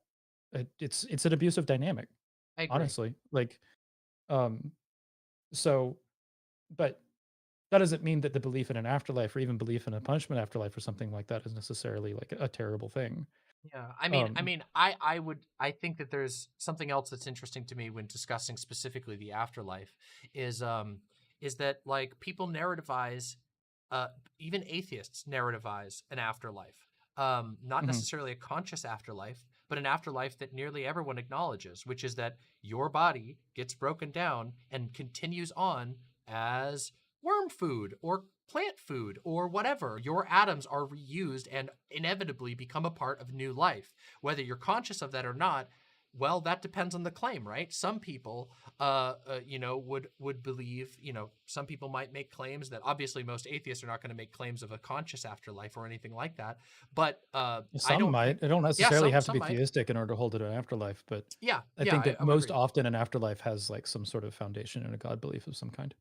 Yeah, I Um, think that I would say there are some that do not. For example, I mean, there were God, there's this, I can't remember who it was who talked about this. There was a guy who sort of became obsessed with the idea that he was, I think he was a physicist who became obsessed with the idea that he had already lived like a countless number of lives because of the mm. expanding and contracting of the universe, that it was determined mathematically, and that the universe continued to expand and then contract and then expand and then contract, and each time it would play out the same. And he was extremely Oh, that troubled. I've lived this life a million Yes, times or yes. He something. was Yeah, ex- yeah, he was yeah. he was Okay. extremely troubled by the idea that like he had lived this life before, that the universe had been is basically stuck on replay. And I've had this thought that's a before. yeah, but it's an I was like in atheistic high school belief or in an something like that, and I afterlife. was this like bothered me a little bit at one point. Yeah, well, I mean, holy shit! Thoughts of the afterlife are like, or of afterlives in various ways are so varied,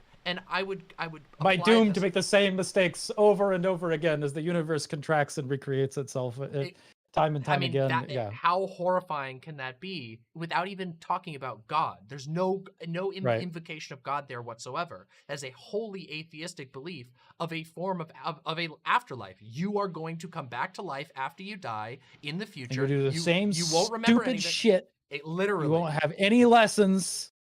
and Yeah, and I that's yeah. think that, like, I don't think that in my mind there's not much of a difference between that and somebody who has a belief that, after they die, their body will, become a part of a greater stream of life.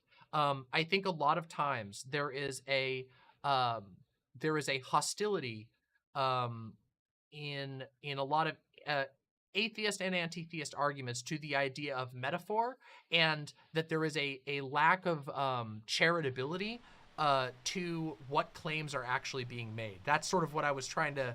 I said this is going to be a little messy. This is one I've been thinking about a Hmm. lot, but I haven't really put this together in an argumentational form. And the reason why, the way I think about this is like, I mean, um, this is something that has happened previously with certain types of knowledge where, um god I think this is from, James C. Scott's Seeing Like a State. I'm not 100% sure, but there's a discussion of like, the question being asked is, how do we know when to plant beans? Okay, so that's the question. The question is, when do we plant beans? Hey, you want to say hi real quick? Say hi to the stream. Sorry, my partner just came in. I'm going to have her say hi to the Sweet. stream. Thank you for refilling. I was just talking about something you shared with me. The whole thing about the question about what's the ideal time to plant the beans. Oh, Yeah. yeah, from Seeing Like a State. Seeing Like a State. Thank you. Okay.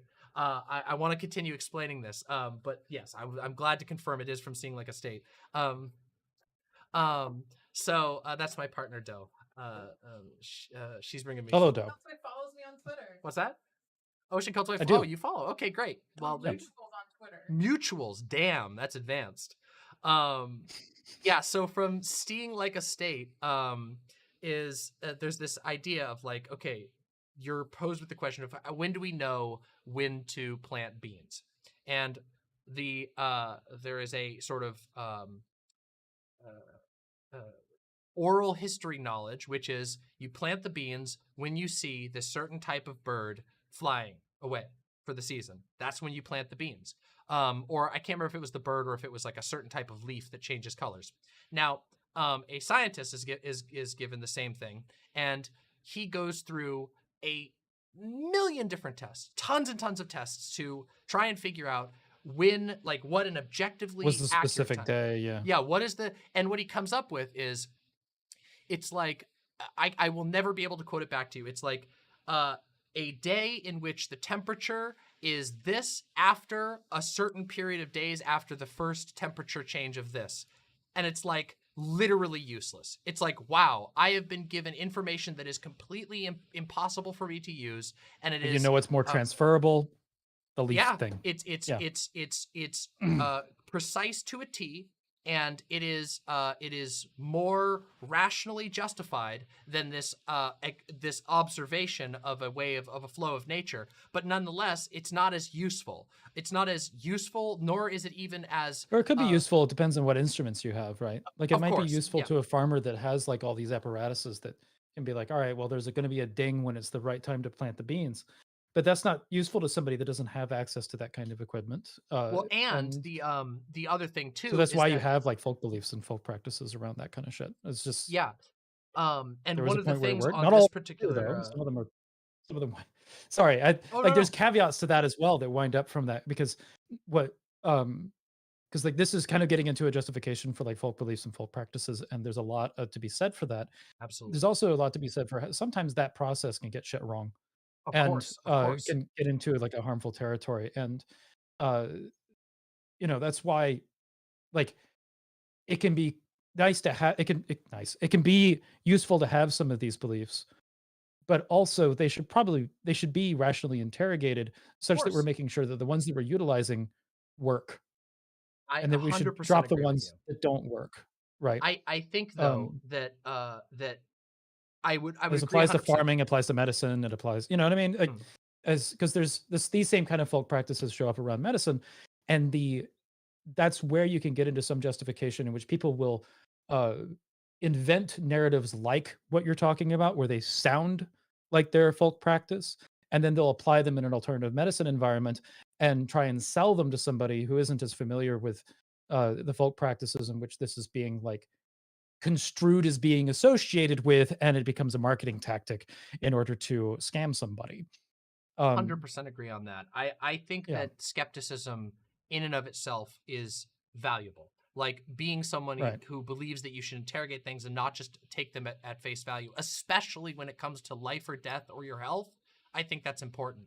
right. An interesting thing about about the, uh, uh, the about this example that I was giving is that one of the reasons why it was so stark and the information at the end was so difficult or so essentially useless. The scientist said it was basically useless, was because the way that it was derived was basically you if you watch the birds, if you plant your beans at the birds, that's going to, even if there's local changes or whatever, because there's all of these different these reinforcing aspects of it, it is actually like more predictable because the birds are reacting to things that you can't sense, and that is the thing that's actually going to determine whether there'll Right. be a frost that kills your beans. Whereas across 15 years, you're taking the measurements at all these different times, and you can only really establish an aggregate number, and you need to try and pull something out of there that is that is useful. Anyway, all of this was to say that I think that there is a all of this was to say that like the way we attain knowledge and the way we talk about knowledge and also the way we use knowledge is like super fucking important in these conversations, and I think it gets discarded, and also I think that it's discarded in a specific way so as to grant undue rational standards to some of the people who are taking the anti-theist or atheist position. So like You're bringing up a for lot of good points that I don't hear very often in the in like atheist debate communities. I've been popping around in a lot of that world for a long time, and this articulation around folk traditions is really neat. I'd be interested in reading. Like you said, you got this example from somewhere. yeah, Is there seeing like a state, it where is did you grab that? um uh Sorry. Seeing Like a State is the name of the book. I cannot Okay. recommend it enough. It is fucking phenomenal. It Do you is. mind like typing that out in our DMs? Because like Yeah, I'd love absolutely. I to can give follow that up to you on right that. now. That's a It's yeah. a extremely. Oh wait, hold on. Yeah, I can. Here, I'll type it onto my. It's a thing fun to- example. I like the articulation that's good because it's the things that There's way I more see than it that speaking too. to. Yeah. In this book. Hold on, I gotta put a note to Seeing Like a State. If you just want like type in the title in our DMs and I will, but I can unfortunately my follow up on it. OBS is grabbing it, so I can't like. Oh shit. Yeah, Okay, I so see what it's you're fine. saying. Yeah. But No, you're good.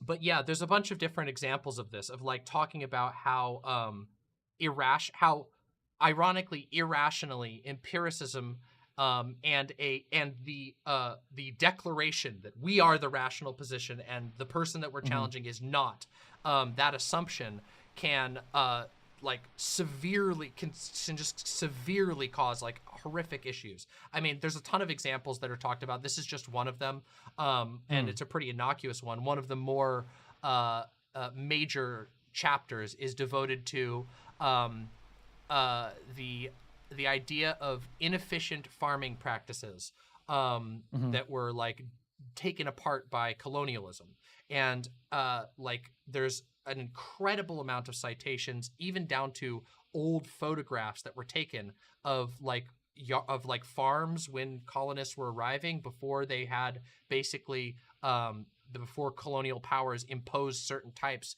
of farming upon them. And the reason is not because of any objective efficiency or objective value, but rather because it is easier to farm in the way that the colonial powers wanted if you're trying to gather and sell and document and transfer food.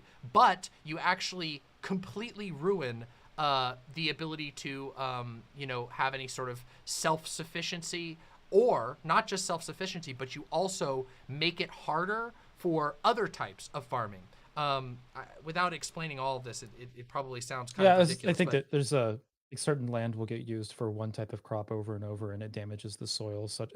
It's more so even than that, which is that like one of the things that was constantly referred to by since we're talking about it, I guess I may as well just explain it, by like by people writing, like anthropologists going to colonies and explaining this, or trying to explain this to people. They would talk about how like, these people in this area, their farms look really like they're not in straight lines. They're like they look really disorganized, and we can't figure out what's even being grown here. Their crops are being grown with like in like clumps with other crops mixed in, which is, we don't know how much corn is going to come from this field. And the reason for that was actually, there was a couple of reasons for it. Like, for example, if you're farming off of like subsistence, or you have things that you like, growing things together makes it really easy. You wake up in the morning, you grab some beans, you grab some corn, you grab some sweeteners. Yeah. And so, of course, to somebody outside of this who's just looking to count how much corn or how much whatever is going to be sent back to the colony, this seems disgustingly inefficient. But if you're a person who is gathering the food and you want to have a sweet berry extra food for your breakfast or whatever, setting it up in these ways can not only be more efficient, but also can have other larger benefits that you might not be aware of. And I think that it's to pop back to the thing you were talking about folk medicine and folk practices. I do think interrogating them is incredibly, incredibly important. But at the same time, there has to be a certain humility in that approach, and an understanding of the questions that are actually being asked. Because certain practices are not necessarily good for the reason that you're asking. And also, I want to make a point, kind of piggybacking off of what you were saying real quick, because we were talking about kind of how empiricism can be as a bit of a destructive force, which I think is the kind of a central point that you're going with. You haven't said it explicitly, but there's, when taking empiricism and applying it to economics, it can be a mess, because the economics is kind of weird in that there's the conversation on ethics and the study of economics is interesting and wanting, from my experience of kind of looking through it. And there's been justifications over the course of history that were empirically utilized that wound up having very destructive uh, effects from the perspective of human rights, or from even the perspective of like making a social cohesion, essentially. The Gilded Age is a really good example of this, where um, if your goal with the empirical analysis is profitability, that you can come to conclusions, that makes it so that you can come to conclusions that are empirical but inhumane, and that's something that economists have not tempered very well. And I think there's one of the central issues when it comes to the conversations about capitalism that we've kind of like rolled over a couple of times over the course Yeah. of this conversation. Yeah, I think And it's it's one of the central problems with it. I would agree. But empiricism good, right? But empiricism can be misapplied, and it's not the end all be all. And there needs to be other constraints that, as far as the conversations that we have related to it. And empiricism is largely the value of empiricism is largely based on what questions you're asking and what your goals are, which again Right. means that the empiricist cannot retreat to an invocation of self-justification. You can't just say, well, I believe in this because I'm empirical. Well, and empiricism is good because empiricism is good. I think that you should be forthright with that. I think that there shouldn't be like Empiricism doesn't describe an ought. Right, exactly. That's kind of the like, and if you're engaging with empiricism with an implied ought, like profitability, you can get conclusions. It's just that, and if those conclusions are seen in some way of being like, divorced from, I don't know, there's a understanding within economics that this is like a science, like some sort of impartiality or something like that. But when you're taking empirical analysis and you're applying it with goals that are intended, like profitability, you can come with conclusions that are statements with respect to an empirical analysis. But like I already said, that it winds up being devoid of ethical implications, and there's an implied goal that isn't necessarily. It's like it's stated, but the consequences of that statement aren't necessarily taken into consideration as much as they probably should be. Because if the ought that you're, go ahead. Sorry. I was gonna say to sort of knock what you're saying home about this and sort of there are countless examples of not just times when science was wrong about something, but rather that science was either asking the wrong question or was hijacked in the exact same way that any other human system can be hijacked. A great example of this is if you take any time to go read about the Alzheimer's findings recently, which was there was a massive. This was published in every major journal. This happened a couple months ago. I talked about this on stream that our understanding of Alzheimer's for the last 16 years has been just completely false.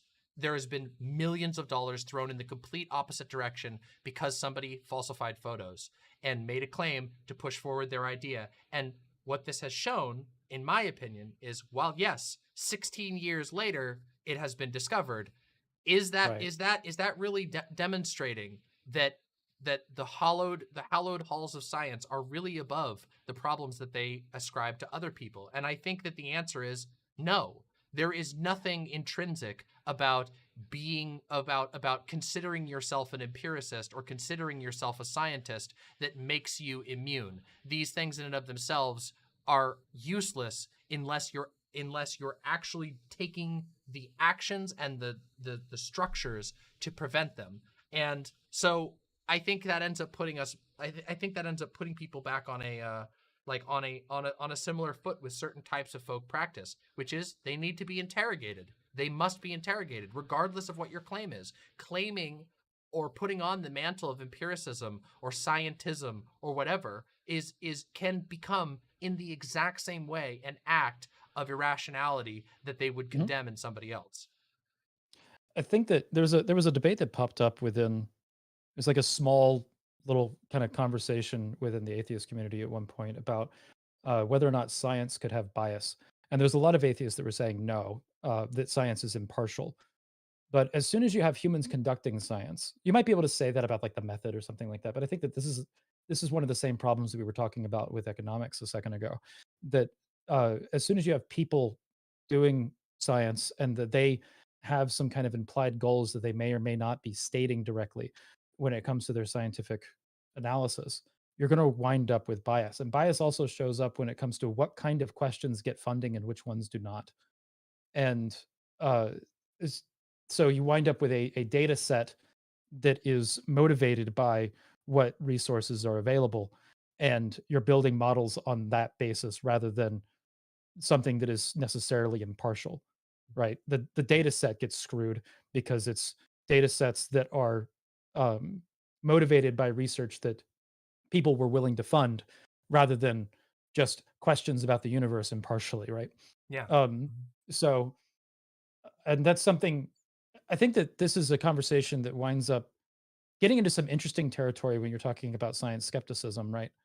And there's some reasonable tempering that needs to be had there because it's what I'm not saying is that all of science is bunk or whatever the fuck because of this, right? It's just that you should take a careful consideration of what data set you're dealing with and why that data set is what you're dealing with when you're approaching these questions.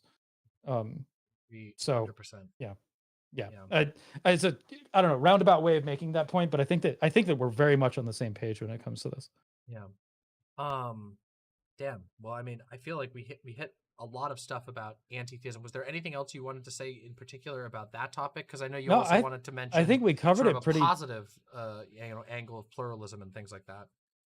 Yeah, I sent you a couple of infographics that were pluralism related. I can post them somewhere else that might make it easier for you to grab or something like that. I can just grab this real quick, and then I'll also send you this. Here, I'll just do this right now. Yeah.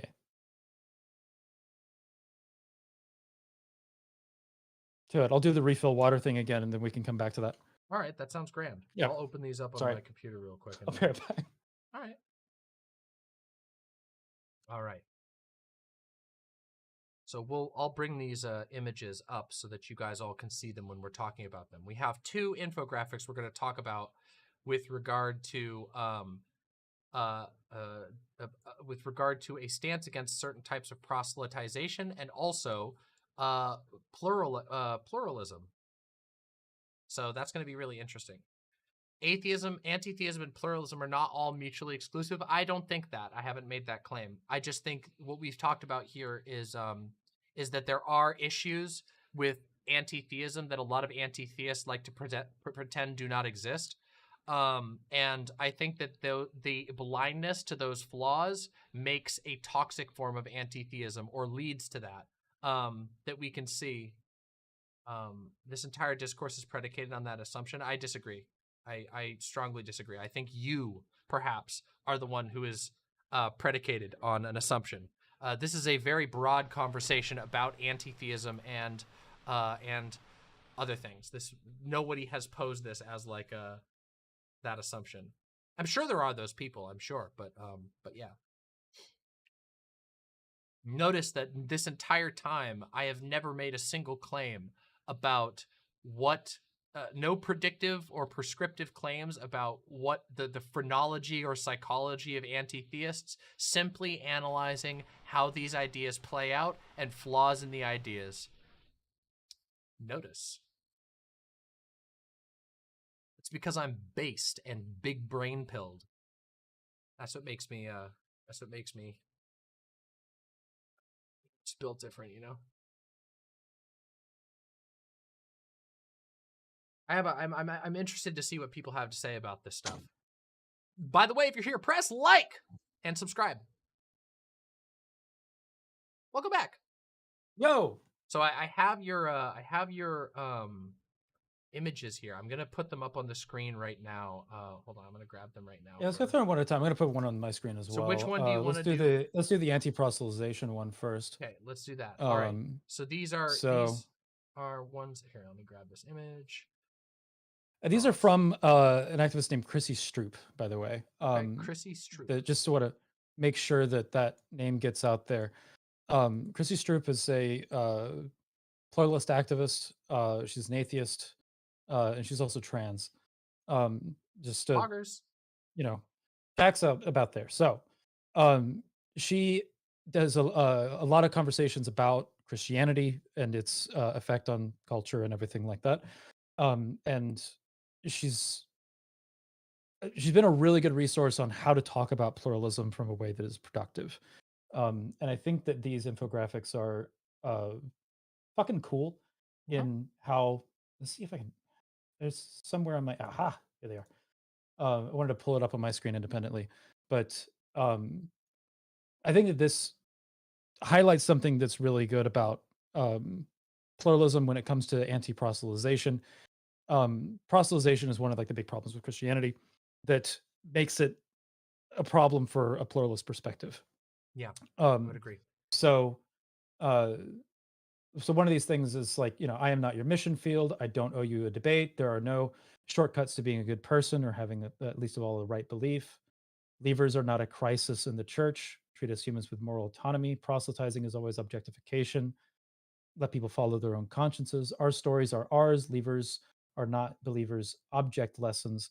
And this is kind of taking some toxic elements that have shown up mainly in Christianity and kind of articulating like why they're an issue and that these are things that Christians should stop fucking doing.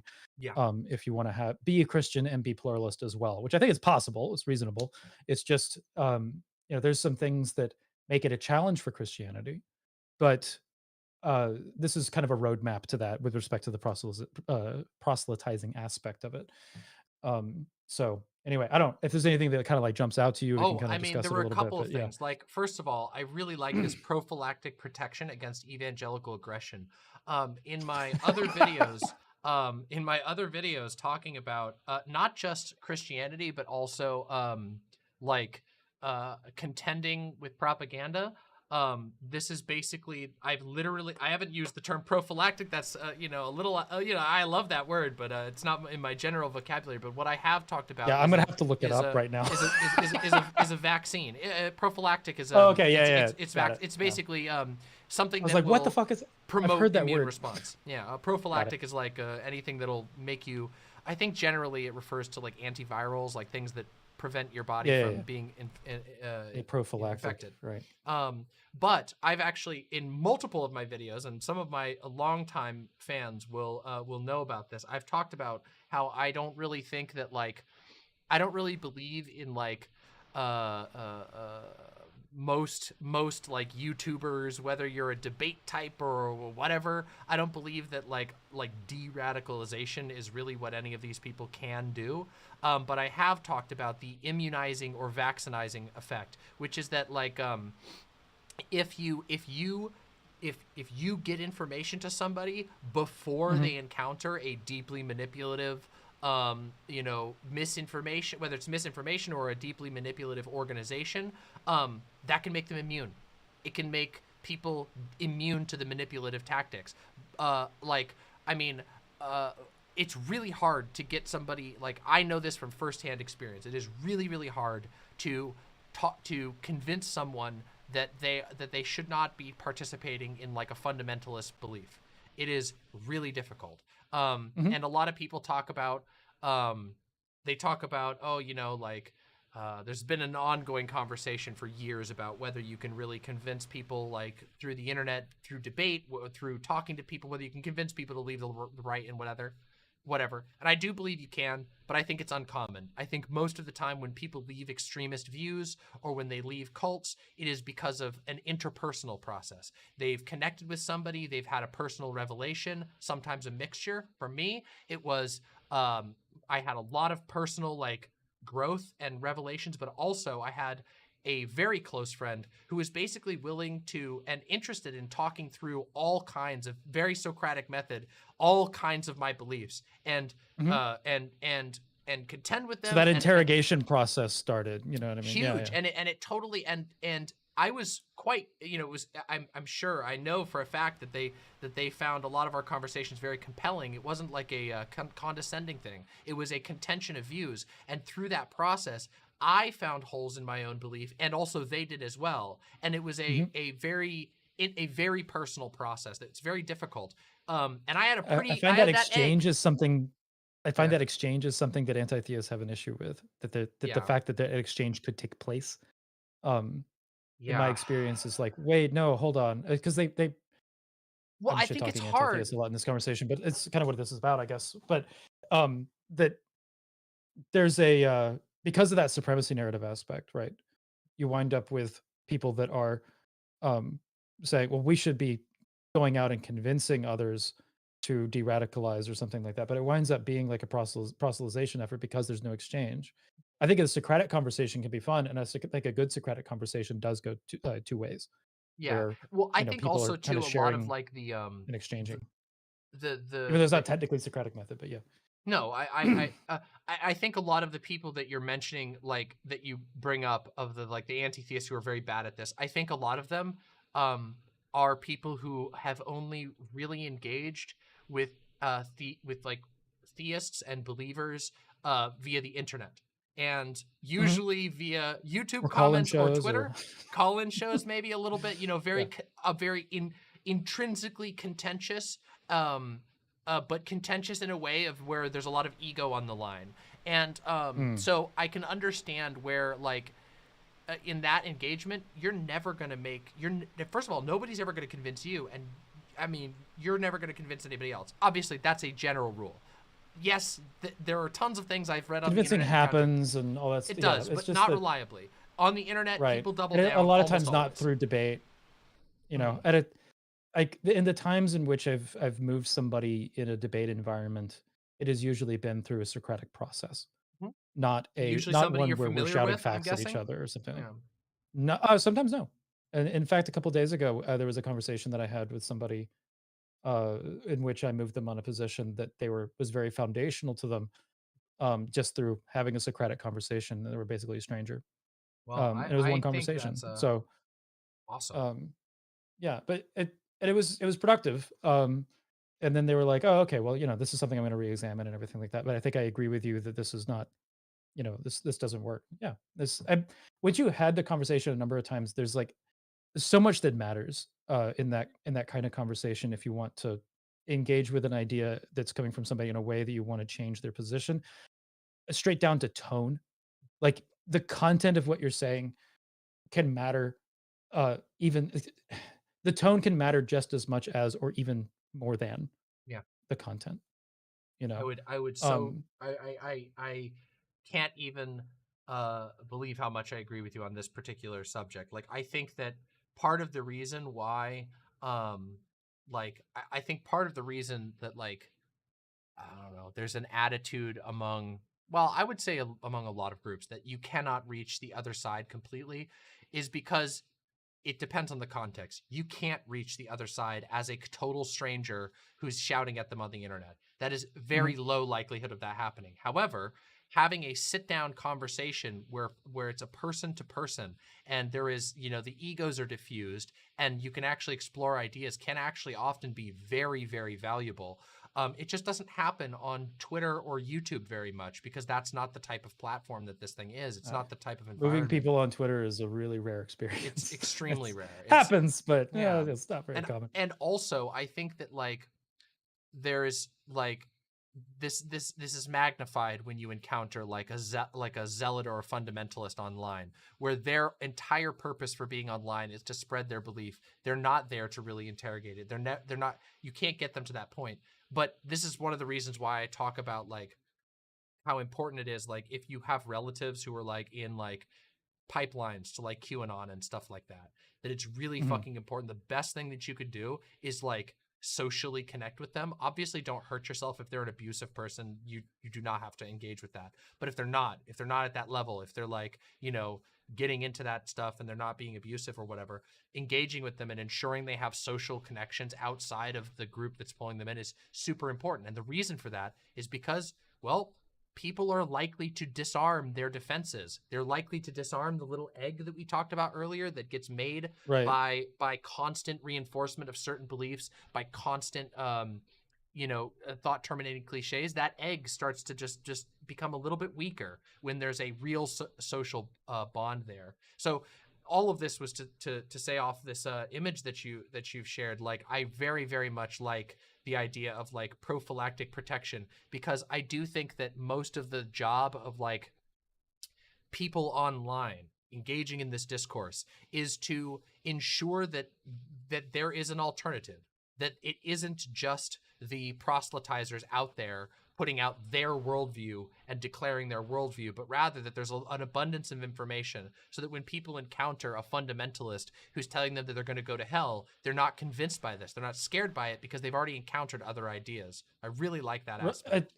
Something that also is about this that I like personally is that it's basically a set of like boundary setting strategies that if somebody's coming at you or whatever the fuck, these are like positions that you can hold in order to resist someone who's proselytizing. Because I think that if you're going to be trying to put forward an idea of proselytizing bad, uh, we should change that aspect.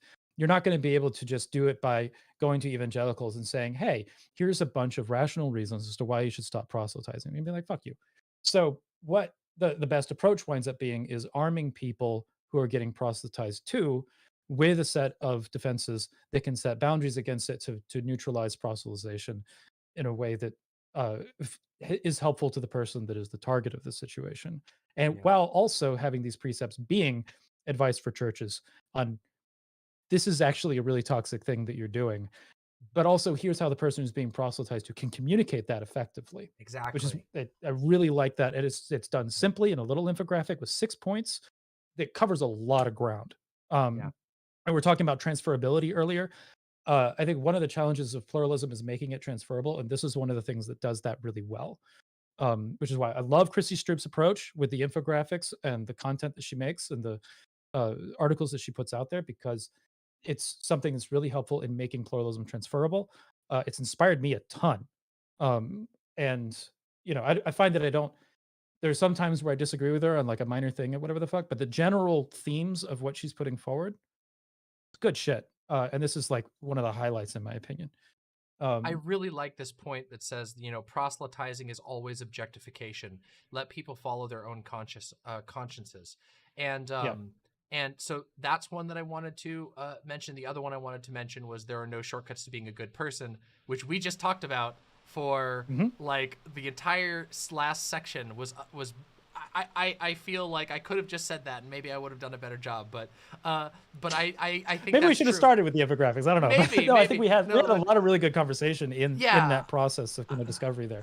I So think maybe no, it this has wasn't been a as really slow productive digest. conversation. I think. Oh, I I've agree. been This has excited been about awesome. this. Yeah. But yeah, this idea that there's no shortcuts. I mean, I think we illustrated that through various arguments in the last section that we were talking about, which I strongly Right. believe that. I think in fact that like the idea that you can just find the right answer in a book and whatever, that is like that fuels the spread of all kinds of toxic beliefs, which benefit greatly from offering you a simple guide to the right answers. And I don't think that empiricism, I don't think that any religion that's trying to sell you the shortcut to the kingdom of God is manipulating you.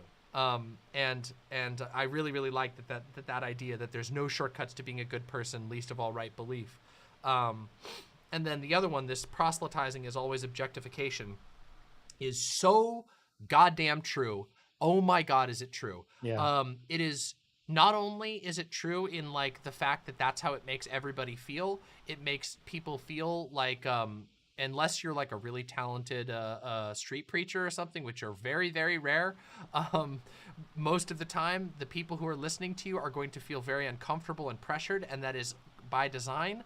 And it is also present in the way that churches talk about proselytization, having been through many, many, many sermons talking about how to become, how to share your belief, how to witness is what they called it in my particular thing, bearing Yeah, I witness to I other remember people. being called witnessing. Yeah, witnessing. It was Witnessing very. and sharing the message of the gospel. That's right. There you go. Is, And they will. It is extremely objectifying. They talk about people like numbers. They talk about like people as if it's a game. It's very much reminiscent of like red pill stuff, where like every interaction with somebody is a game that's supposed to be won. And it's very I've just been gross. reminded there was a parody website. I don't see it talked about as much now, but it used to be something that was everywhere for a little while when we were talking about poking at this form of Christianity. Are you familiar with Landover Baptist? Loosely. Yeah, that name sounds really familiar. Let me see. Landover Baptist is it's a parody Christian website that is wild. One of the things that they Ah, kind of yes. became like an early meme on the internet was their "What would Jesus do?" thong.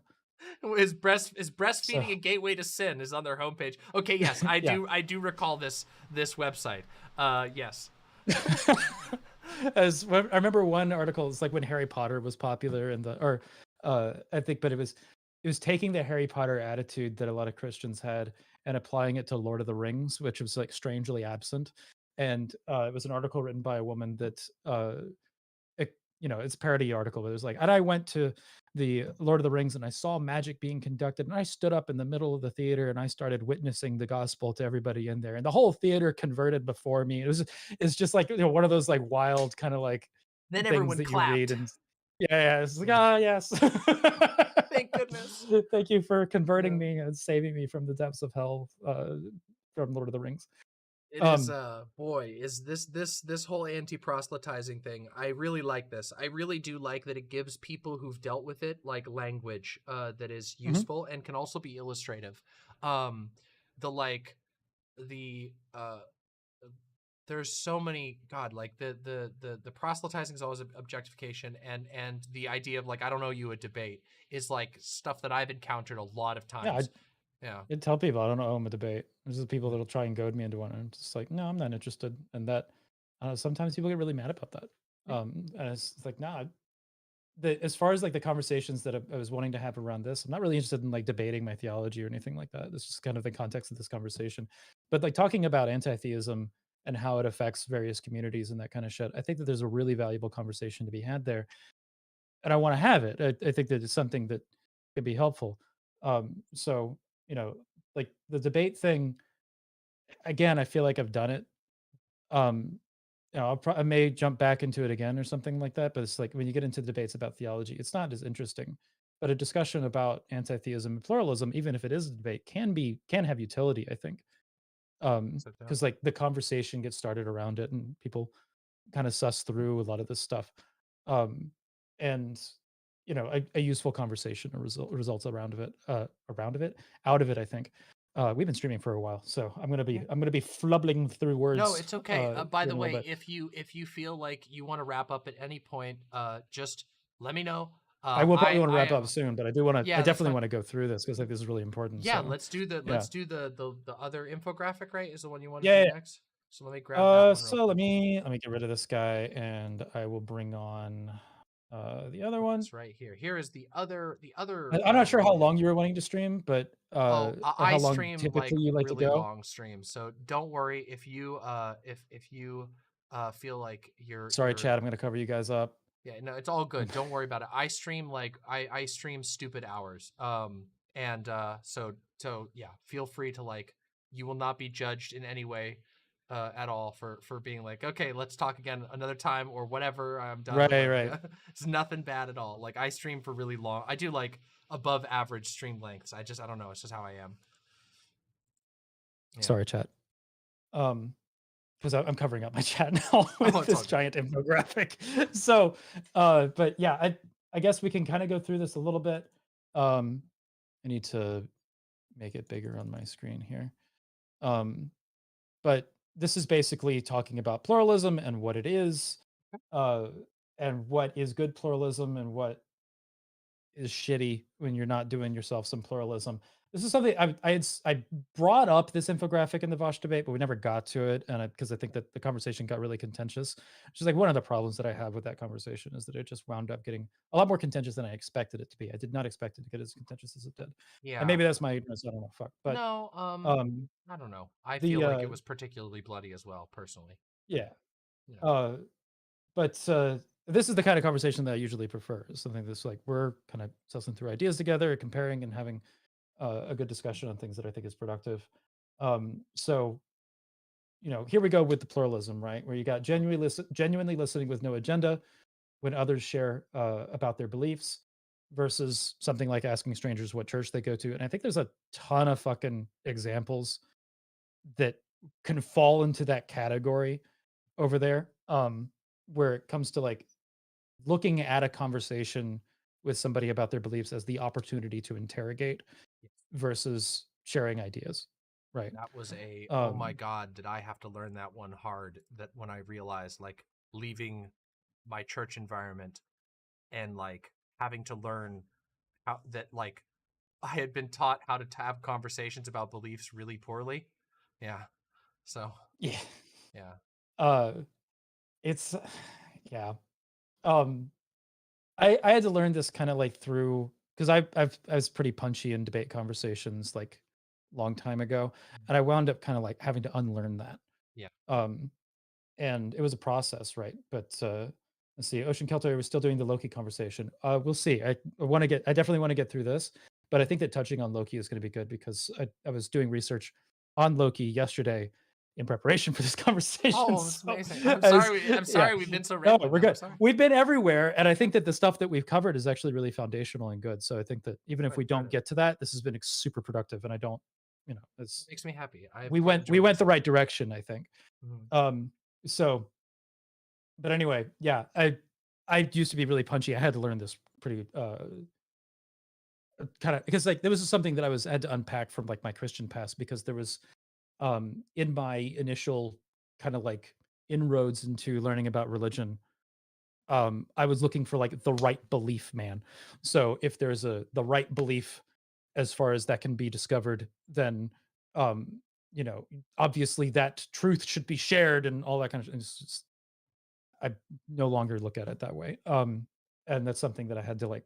There were some growing pains in that process. Um, but yeah, I guess I don't know if we want to move on to the next one. Sure, sure. Okay. I guess treating shared values is more important than shared beliefs, versus aggressively alienating those who do not share my religion or my atheism. This is where we get into anti-theism, Yeah. like explicitly, I Yeah, think. I think so. Yeah. Let's see. I'm just looking at my chat real quick.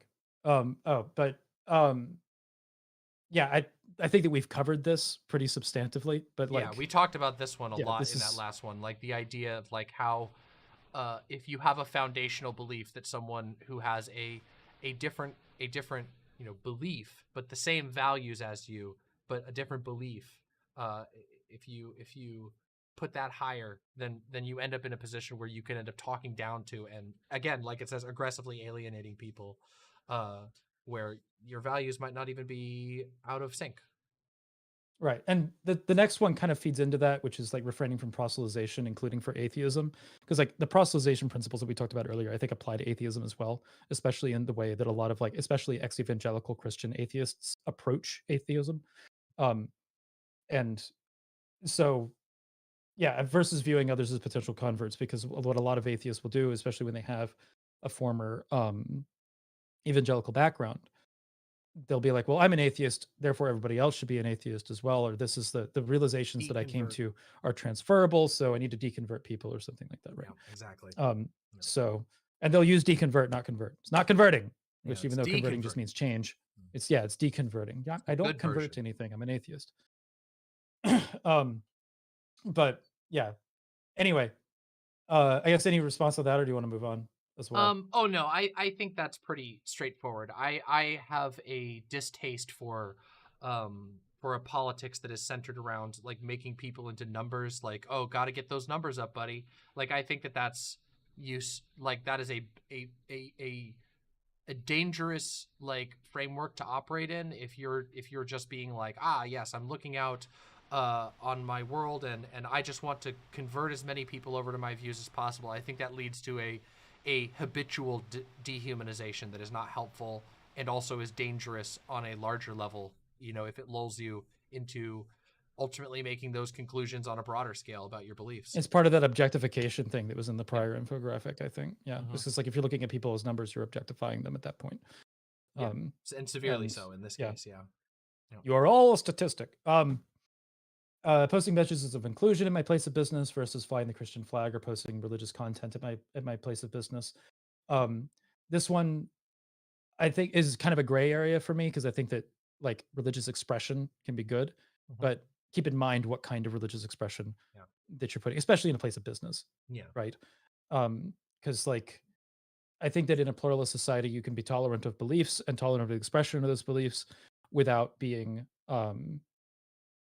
you know, and you can frame that expression in an inclusive way, I think. Yeah, I think So, so. I mean, I would go so far as like saying like I don't even mind if there's like religious iconography or whatever, even from Christians. I don't really mind that quite so much. What I do it's mind the implication of you need to become this in order to exist in this space, or something or like that. That's where... or like displays where it's like it's clearly meant to marginalize and make people feel lesser than. Like, I mean, God, the best example of this, of course, is like the Westboro Baptist Church signs, you know, where it's like gay people are going to hell. Like that type of stuff is like, unfortunately, you do see that kind of stuff in businesses in some places. So, yeah. And I think that if what you're posting in your place of business is something that is proselytory, that's where you can kind of figure out where that line is, I think. And I think there's a line between that and expression. I agree. So yeah, and this is like one of the areas where it's like maybe I disagree with Chrissy Stroop a little bit. I think that she might fight me on that a little bit, but it's kind of like it's where I am versus where she is as far as this infographic is concerned. Yeah, I also have like a high tolerance for I have a high tolerance for people being able to like, I don't know, be a little bit what's the right word, incendiary with their political views. I don't really mind if people are like, I think that's a limits, personal like, tolerance thing, but when you're talking about places of business, that changes a little bit, I think. I agree. I agree, especially depending on the type of business. If you're like, if you got like a restaurant or like a hotel, hey, maybe keep that shit to the minimum because these are like needs that people have. If you're running like a comic shop and you want to be really political or whatever, I don't really care. But I think it's also, if you're like a Catholic running a place of business, it's one thing to have like a little shrine to Mary behind the counter, right? Like that's not crossing any line, in my opinion. Having like some message of convert or burn in hell or something like that, or sinners go to hell or some shit in your restaurant. There, okay, all right, but those are like two very obvious like things that are on the other side of a line or a gradient that exists somewhere in there. So. But anyway, the next one kind of follows into this, is like baking cakes for everybody who comes into my cake shop versus agitating for the legal right not to bake for people that I don't like. And I think that's very much related to the Supreme Court seems to be crossing over this this concept multiple times, from the situation in Colorado all the way to like the Hobby Lobby situation about whether or not a company is a person and that person has religious values and as far as what they provide to their employees. Yeah, it's that's a conversation. I've had that argument so many times in the past. Usually, most frequently when I used to do the debate scene stuff more frequently, I have had the conversation about the cake baking a million times. And I think a lot of times people want to defer it off to the Supreme Court, be like, well, the Supreme Court says I can. I'm like, yeah, you can, but should you?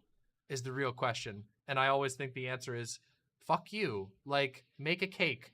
Don't fucking discriminate against people because they're gay. Your religious right is not being violated because you're making a cake for somebody whose wedding you think is distasteful. You know how many people's weddings I think are distasteful that are like, do you think there's not every single person that comes in there who is a straight couple has distasteful things to a Christian going on at their wedding? How many of those weddings is everybody plastered and being gross? Or like your particular denomination or some shit. Yeah, it's ridiculous. Right? Like, say that, like, I'm not baking cakes for Baptists. Yeah. Well, now that's funny because now if you go just a little bit back in American history, the Catholic Protestant conflicts, that sort of shit did happen. Protestants not wanting to offer services to Catholics, specifically Irish Catholics. Boy, is that a dirty I have part of seen our Gangs history. of New York. I know what you're talking about. Yeah, it's bad. I think actually, the point of fact, I think that Gangs of New York is a really interesting movie, and that it articulates that some of these conversations in politics that we've been having Yeah, lately, they're not new. they're not new. They've been around. They've Yeah, been around forever. I love that movie for showing that point. It's a slog to get through because holy shit. But as far as making that point, solid film. You Yeah, know. that's awesome. Also, Daniel Day-Lewis slaps in that movie. Holy shit. Daniel Day-Lewis is such a good actor. So, let's see. What's the next one? Oh yeah, leaving healthcare decisions between patients and doctors versus abusing conscience clauses and religious ownership of a hospital to deny needed care. I think this infographic was made before the Roe versus Wade decision, but I think it applies there, where we're talking about religious influence in politics as far as it applies to healthcare. Like holy shit. And having things decided at the individual level is super important, I think. Yeah. Leaving open that freedom. I think there are cases in which that can get complicated, like when the religious belief is leading to a preference for care that is harmful, like we discussed earlier with alternative medicine or blood transfusions, especially regarding children. Like holy shit, there's points when people probably need to step in, but generally, I think a good rule is leaving things on an individual level, and that applies obviously to abortion. So I don't know. Do you have any like expansion on that, or I don't know?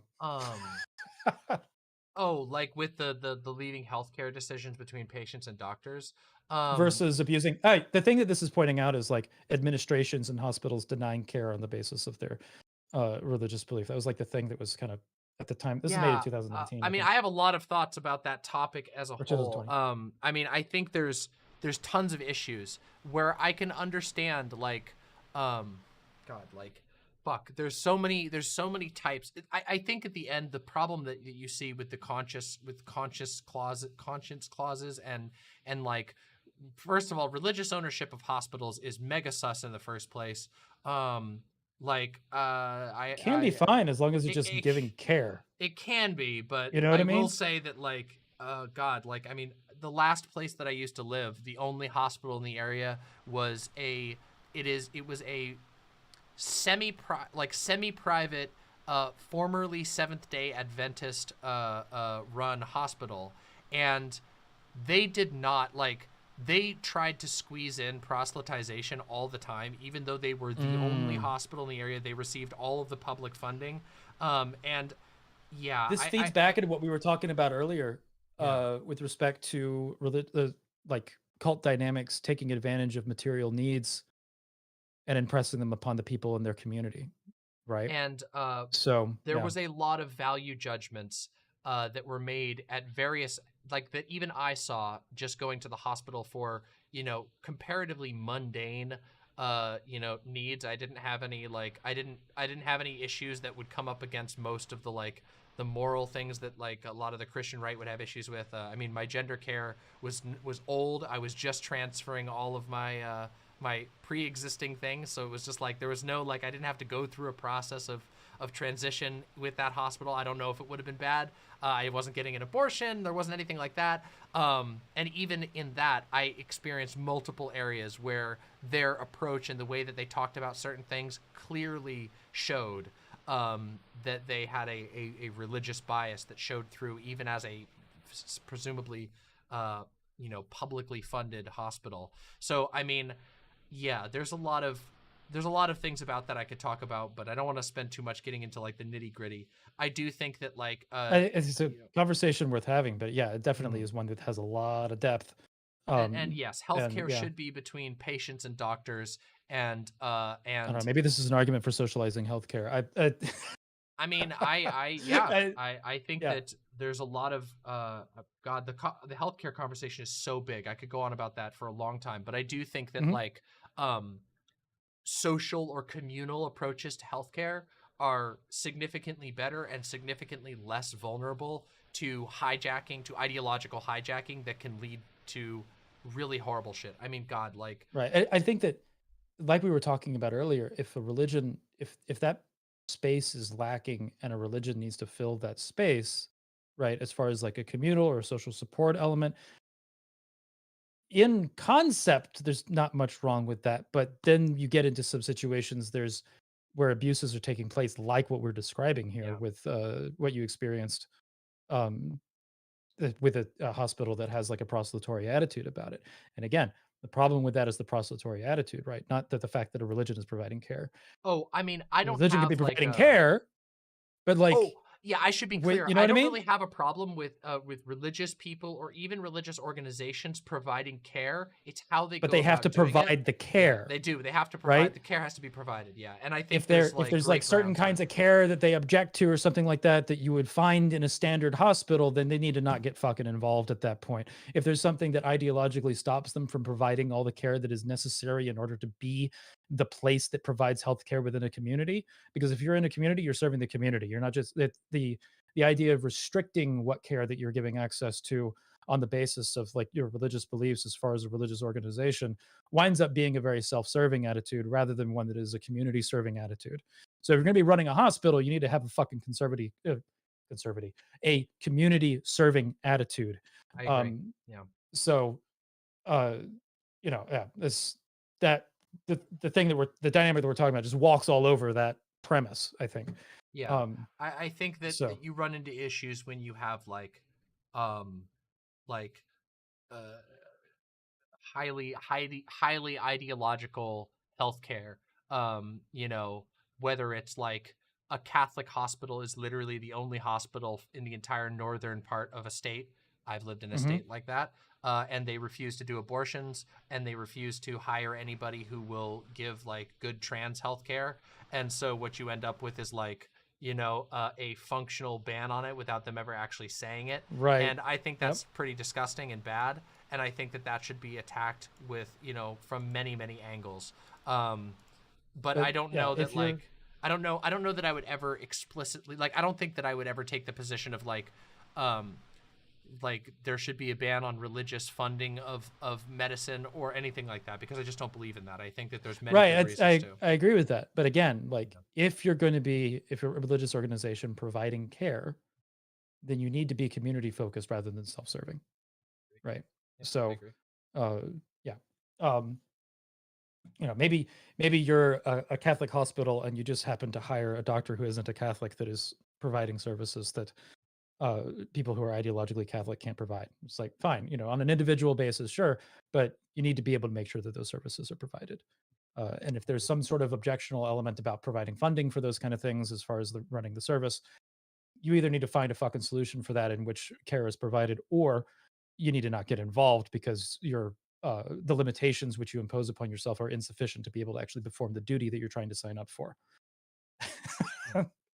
uh, so anyway, um, let's see.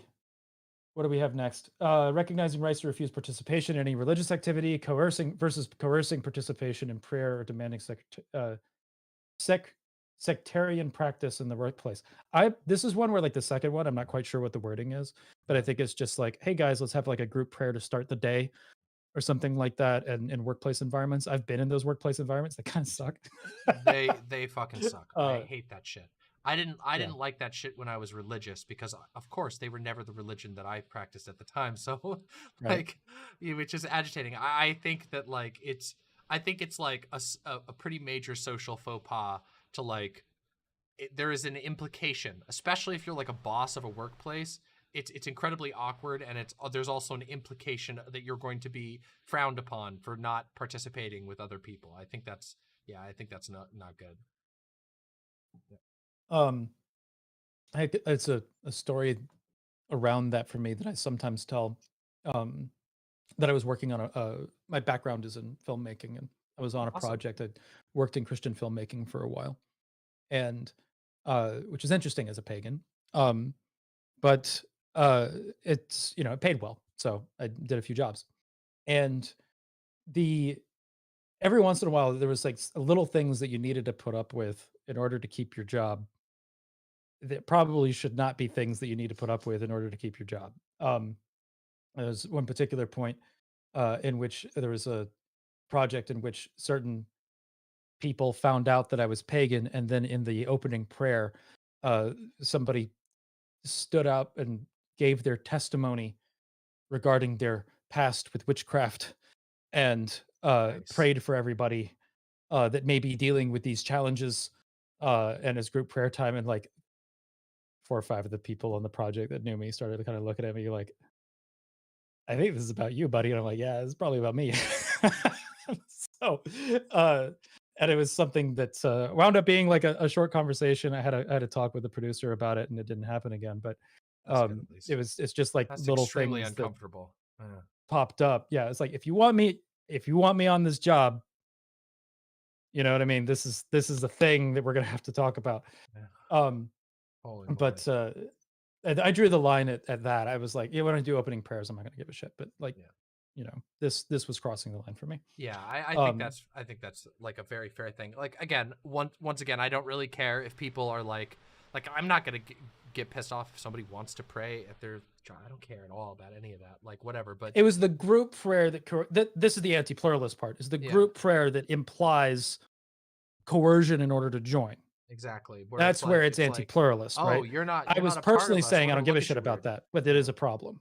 Yeah, it is coercive. It's socially coercive, and it can, of course, once again, like all of these things, it can exist on a spectrum of degrees. But having a sectarian group prayer is in and of itself there is a by its default there is a especially if it's imposed by the leaders of the project or the company, then there is a very, very much implied sense of belonging and othering that's going on.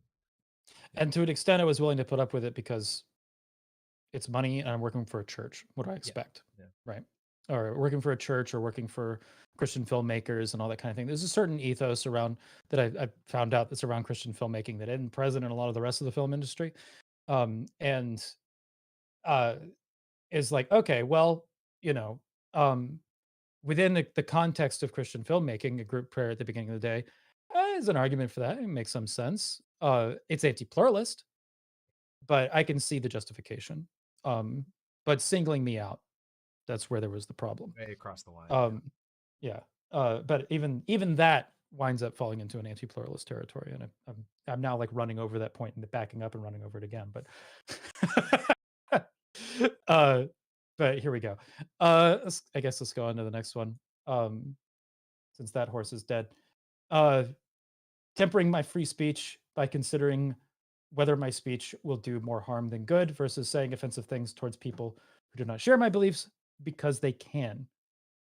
Yeah. I think this is a whole conversation that's going on within like leftist and debate community and all that kind of stuff. So I'll just give you the floor on that. Right. Yeah. I mean, I think that I mean, I as far as this goes, like I think this is a very good general practice. I mean, I will say very offensive things about many people who I disagree with, and some of them I think that's justified. As a general practice, if I'm trying to create a shared space, I am not going to spend my time with that. In my stream, when I'm talking about Matt Gaetz and Matt Walsh and a bunch of heinous people, I will call them all kinds of names, and but I do think I think that figures into one of the other is, points towards the bottom about tolerance, though, right? Like, yeah, absolutely. You know what I mean? Because this is like a harm. Yeah, this is talking about kind of like a harm analysis when it comes to speech, and I think that plays into. I think these two are really related. It's talking about like the fourth from the bottom and second from the bottom. And it can be a fine line, I think, because like I think that that like some people are willing to make conclusions at like where you draw those lines at what becomes considered intolerance is very subjective. And I know that, for example, some people do get mad that I call people stupid, that I sometimes say that's crazy, that I will say, oh, that's an idiotic opinion. I'm not going to stop doing that anytime soon. And I have my reasons for that, which I'm more than willing to explain. But like, is something that is like potentially that could be construed as ableism or whatever, is that intolerant necessarily? I don't necessarily think so. I think there are certain lines, and I think that there's a conversation to be had about like, you know, I when think a is it lot of these okay? wind up being gradients when we're talking about them substantively, you know. Yeah, I Um, agree. yeah. But I do agree that like as a general rule for public space and like for businesses and whatever, I do think that most of these are pretty accurate. I don't think that you should go Right. around like making broad declarations about entire groups of people if you're trying to have like a meaningful conversation. I do think that some of these are um, impossible to avoid. And again, I think a lot of this depends on the scale. Society-wide, Mhm. I think that some of these rules are impractical for a society-wide conversation, but that's also because I don't believe in society. It's fake. It's made up. People draw it freehand whenever they want to talk about, whenever they I want to invoke I something bigger. I want to put out, I don't see these as rules. I think that Yeah. these are more guidelines. And I've even said that I disagree with a few of them myself. Yeah, yeah. I think this is more like, I think the point of this is not really to give like a set of precepts that need to be obeyed. Yeah, It's right. more, here's a set of guidelines and like how pluralism functions and the vibe And as here's far some as like things how to that you approach maybe it. didn't like think about that may have been like Right. assumptions that you made that could help you avoid a situation that could hurt somebody. This just in, we don't live in a society. It's made up like numbers. Oh no. All right, we're gonna get into mathematical realism debates in the chat. Um, so but yeah, I like again, this is like a gradient and again a vibe that we're kind of discussing there. It's and a set of applications. And I think there's going to be different approaches to pluralism at the end of the day. Just like there are with fucking everything, where like one thing that is tolerated from the perspective of one pluralist, another pluralist may be like, ah, no, that's like maybe they lean more into like a secular view than a pluralist view. And so they might have a different attitude than I do about, say, the shrine to Mary in a restaurant, right? So you'll be like, I don't want to see that, and I should have the right to, when I go shopping, not see that. And I don't think that's reasonable, but I know that argument is made by a lot of people. Um, but yeah, uh, let's see. I guess here we go. Participating in interfaith activities and aiding religious minorities who are in harm's way versus offering aid to those who do not share my beliefs on my terms without concerns for their needs. I think this gets back into kind of the summation of what we talked about in the hospital thing. Bigotry. Um, Whether you think that somebody should be denied, should be denied something based on their viewpoint, um, or whatever, or some surface level belief, or even just an identity. And I think you run into, I mean, obviously, I think that you run into some pretty major issues if you once you start saying, well, yeah, I think that, this service should be denied, especially when you're talking about like large collective services like a hospital or a school or something like that. Maybe a little bit less so if you're talking about like, you know, I don't know, your own little small business, your Etsy shop. You don't want to like sell anything to, I don't know, some order comes in hard from to some justify with Etsy because Etsy is so depersonalized from, maybe that's the you know what I wrong one, mean? but like I don't know. Yeah, If you're like running a bakery in your town and your local fucking neo-Nazi comes in, you could just be like, get the fuck out of here. I'm not making you any food. Get out. right. Yeah, I think Uh, denying service on the basis of political beliefs within bigotry is going to be something that is promoting pluralism again because of the next one, yeah. which I guess we should go ahead and move to is like Sure. tolerating those with which I have substantive differences versus tolerating intolerance. Like I think you and I have a lot of differences in how like in our like religious beliefs or whatever the fuck, but there's so much that we kind of share, and like there I don't know how if whether you can define it as a substantive difference, but there's probably some substantive differences that we haven't discovered yet. But we can still interact and exchange ideas and all of that kind of shit. Absolutely. Um, I it have I have a this is a complicated discussion topic. Like where you draw those lines Mhm, is a huge question. And uh you know I don't know. I think it's hard. I think sometimes it can be mhm. very difficult to draw that line because I certainly think that there are, for example, um, there are a lot of people who would correctly come to the conclusion that like a lot of mainstream Democrats, promote intentionally or unintentionally. a worldview that is completely intolerant to certain types of people. For example, like the biggest example of this is like the largest faction of the Democrats, like the neoliberal faction, the definitively capitalist section of that, are often horrifically intolerant towards disabled people. Their Mhm. worldview is so, it is deeply intolerant, and they might not be like interpersonally terrible to disabled people, but like But the um implications of the positions that they hold wind up being right. so. And so then how do Right. how do you draw, like, I think it can be hard to draw that line. I think can be difficult sometimes, but I do think that it's worth like bringing attention to and thinking about this. Like, where is the line between intolerance and what is a tolerable substantive difference? And like, I don't know. I tend to believe that like um but and also it depends on what the conclusions are, because if it's like, okay, Mhm. I'm not gonna talk with this person who I have a certain type of substantive difference on, versus like, am I gonna gonna advocate for this person to be harmed? I think those things are, Yeah. you know I I also that think that context there's is different. a line in which what kind of conversations one is personally willing to put up with as far Exactly, yeah. as the substantive differences as well. Because I think some people, um, I think that an example that kind of comes up with this is like conversations with bigots, in which people you have certain people that are like willing to engage with certain communities and certain individuals uh, in the process of like flipping them and getting them out of the feedback loop or media bubble that they're in, and that can be an admirable situation, but I also or an admirable effort, but I don't think that it's one that needs to be required of people either. Yeah, a hundred So percent agree with that. yeah. Like, I mean, that's the whole, like, I don't know you a debate thing. It's true. Like, Mhm. Yeah. yeah. And But if you I want think one, also maybe I that, can give it to you. It depends on the situation, yeah. right? And I think also Yeah. like that generalizing that can be difficult as well. Like if you're talking about like, oh, is it good is it good to sometimes engage with people that you disagree with strongly, even people who you disagree with on like fundamental levels? Like, I think Mhm. there is value that can come from having conversations with Nazis. I don't like Nazis. I hate Nazis. They are my enemy.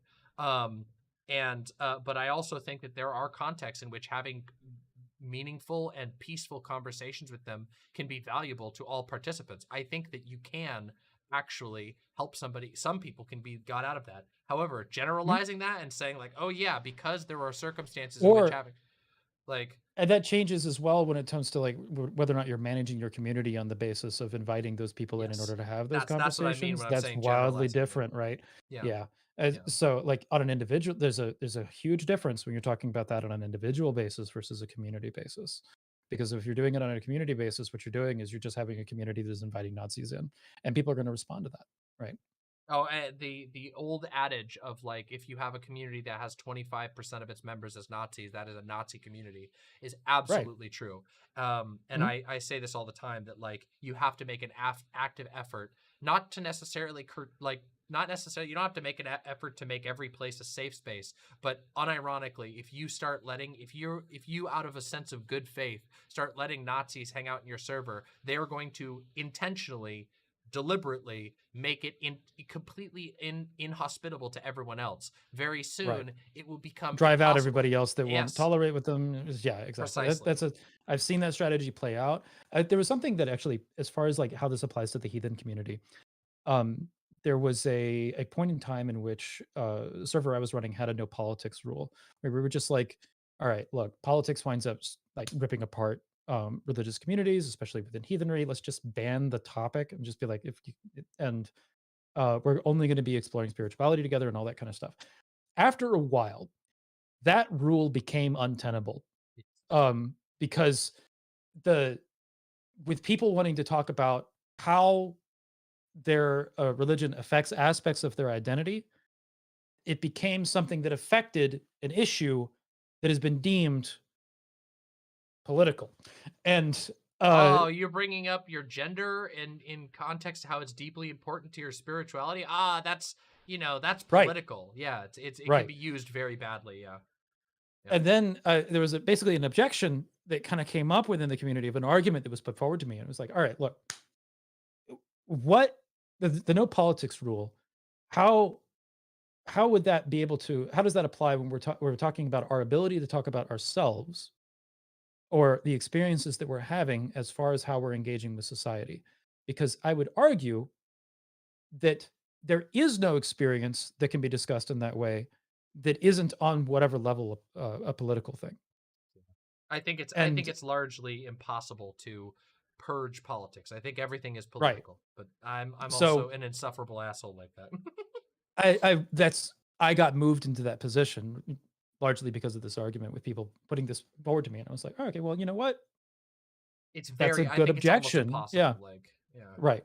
So as a result, that we lifted the rule and we just wound up having like more conversations, and there did wind up having like, uh there were like political leanings within the community and all that kind of stuff. And that's just something you wind up dealing with because it's like, okay, well, we can have some of these discussions. But it's not framed as like a debate community. It's framed as more of like a support community. So, or a supportive community area rather than a debate space, right?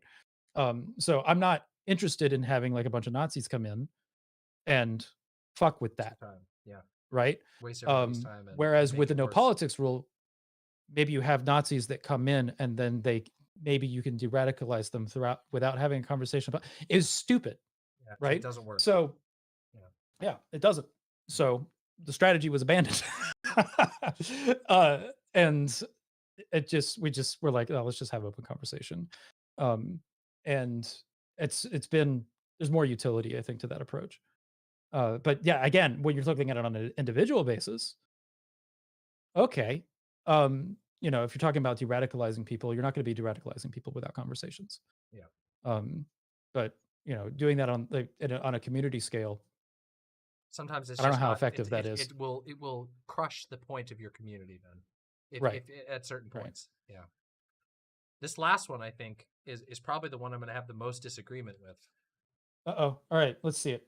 Seeking the common good first in public life versus seeking dominion for those who share my beliefs in public life. What's your disagreement with it? I'm interested. My disagreement is the idea that there is like a common good that can be determined in that way. I think that there's like I've said, I have certain issues with I have issues. I have a lot of suspicion of universalizing, and I think that the common good is a euphemism that is always inherently flawed because there is no universal common good. There is nothing, I don't think, that is. There are very few things, if there's anything. I don't know that there's anything that are universally good for all people. And I think that goes down. You can take that down to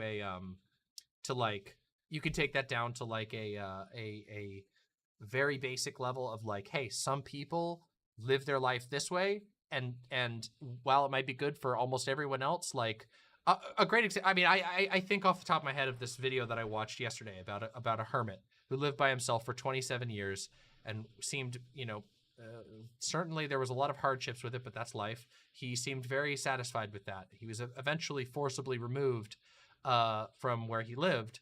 And I don't know if he was, I don't know the whole story of whether he was like institutionalized or what, but he was not allowed to go back and live in the woods, despite living successfully in the woods for 27 years as and it devastated him mentally to not be in that position. Now, it is true that for nearly everyone in the world, living alone in the woods for 27 years is not helpful. Is probably not healthy. It's right. probably agonizing. That sounds like a death sentence for most people. But some people find that to be suitable for them, and that is neither. It is not a problem for them to live life that way. Even if you don't get it, even if it seems agonizing to you, maybe it isn't. So like I like that's like perhaps one of the like most like individualized examples, but also like the common good I think is used as a bludgeon. And I noticed this at the top, but I kind of let it slide because of the I just think it's fair to engage with this infographic in good faith. But the top of this says the citizenship or like promotion of good citizenship, and democracy demands equal. Yeah, democracy. Accommodation. I am a big democracy critic. I am a big citizenship. I detest the idea of citizens and citizenry. To me, anti-state completely, I guess. Is that yeah? I'm very cool. strongly anti-state person, and that's not to say that I don't think like democracy is better than monarchy. or anything like that. Obviously, I do. But I have There's issues with. preferable bad systems. Yeah, I have a lot of critiques that I've talked about on my channel a million times with the idea of democracy, and a lot of them come from this same place, which is saying that like in democracy, even in democracy where supposedly everyone has a say, you are ultimately still creating a ruling class, and even if you get to choose that ruling class, you are still being given an offer between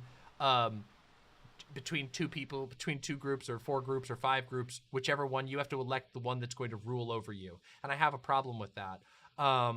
And so, yeah, I think the idea of common goods is often just abused. It's just, I am asserting that my values are the common good, even though that's very hard to make. I think that we might be able to find like a gradient on this, because like I think that how I interpret the statement, Yeah. is there's seeking the common good first in public life, versus seeking dominion for those who share my beliefs in public life. I think there's something that's talking about specifically, which is basically a Christian supremacy narrative and how you run a society. And I think that if as far as common goods, I think that whatever you're going for in that regard, you need to be accounting for the diversity of human desires. And I think that the That example part that of you brought up Yeah. takes that's something that where that wasn't taken into consideration. Yeah. But I I generally agree with you on the common goods being manipulative. That there is a history of that taking place. We might disagree on like the other parts of that statement. I'm not an anarchist, but That's fair. I do I do agree with you that like you have, I don't know, propaganda usage of common good to a point that is unhealthy. Um and yeah, that's something you need to keep an eye out for whenever you're interrogating that part of the concept that's being presented, like I think like as you a know. general guide of like, hey, consider that there are people beyond you. And you know, like again, I don't really think I have like, I mean, I have issues with some of the wording and with the framing of like of this as a guide to good citizenship, but I don't disagree with the Yeah, idea yeah. that this is like largely, these are all extremely valuable points of advice for dealing with with diverse groups of people where there's going to be many different types of viewpoints. And also, I think that there are always going to be situations in which people of very differing views are going to come together and are going to agree on things. I just again I don't really agree with the framing of like a common good, because I don't really think there is such a thing as a common good. I think every common good is going to be cutting out somebody, and maybe that's acceptable. I don't like think that there's like I'm not like some sort of pure a relativist where like, you know, everything is I think fine. any system can be Yeah, criticized pretty, you know what I mean? Like yeah, I think that kind of might be where we're yeah, basically there yes. might be like some aggressive agreement there almost. That uh yeah, a lot of systems as far as like how humans have figured out how to run ourselves in groups have resulted in harmful dynamics in one form or another. And um you know, I'm a fan of the concept of like we're in an endeavor as a country to get better at this or something like that, but that doesn't always bear out, you know what I mean? Um and trying to seek for common good, I think, can be an admirable goal, but I think I agree with you that it's a concept that gets misused. And Yeah, I in mean, because getting I think that misused, like it's the it's same applied in a implication. Yeah, no, the go ahead, goal sorry. is articulated in a way that is weird.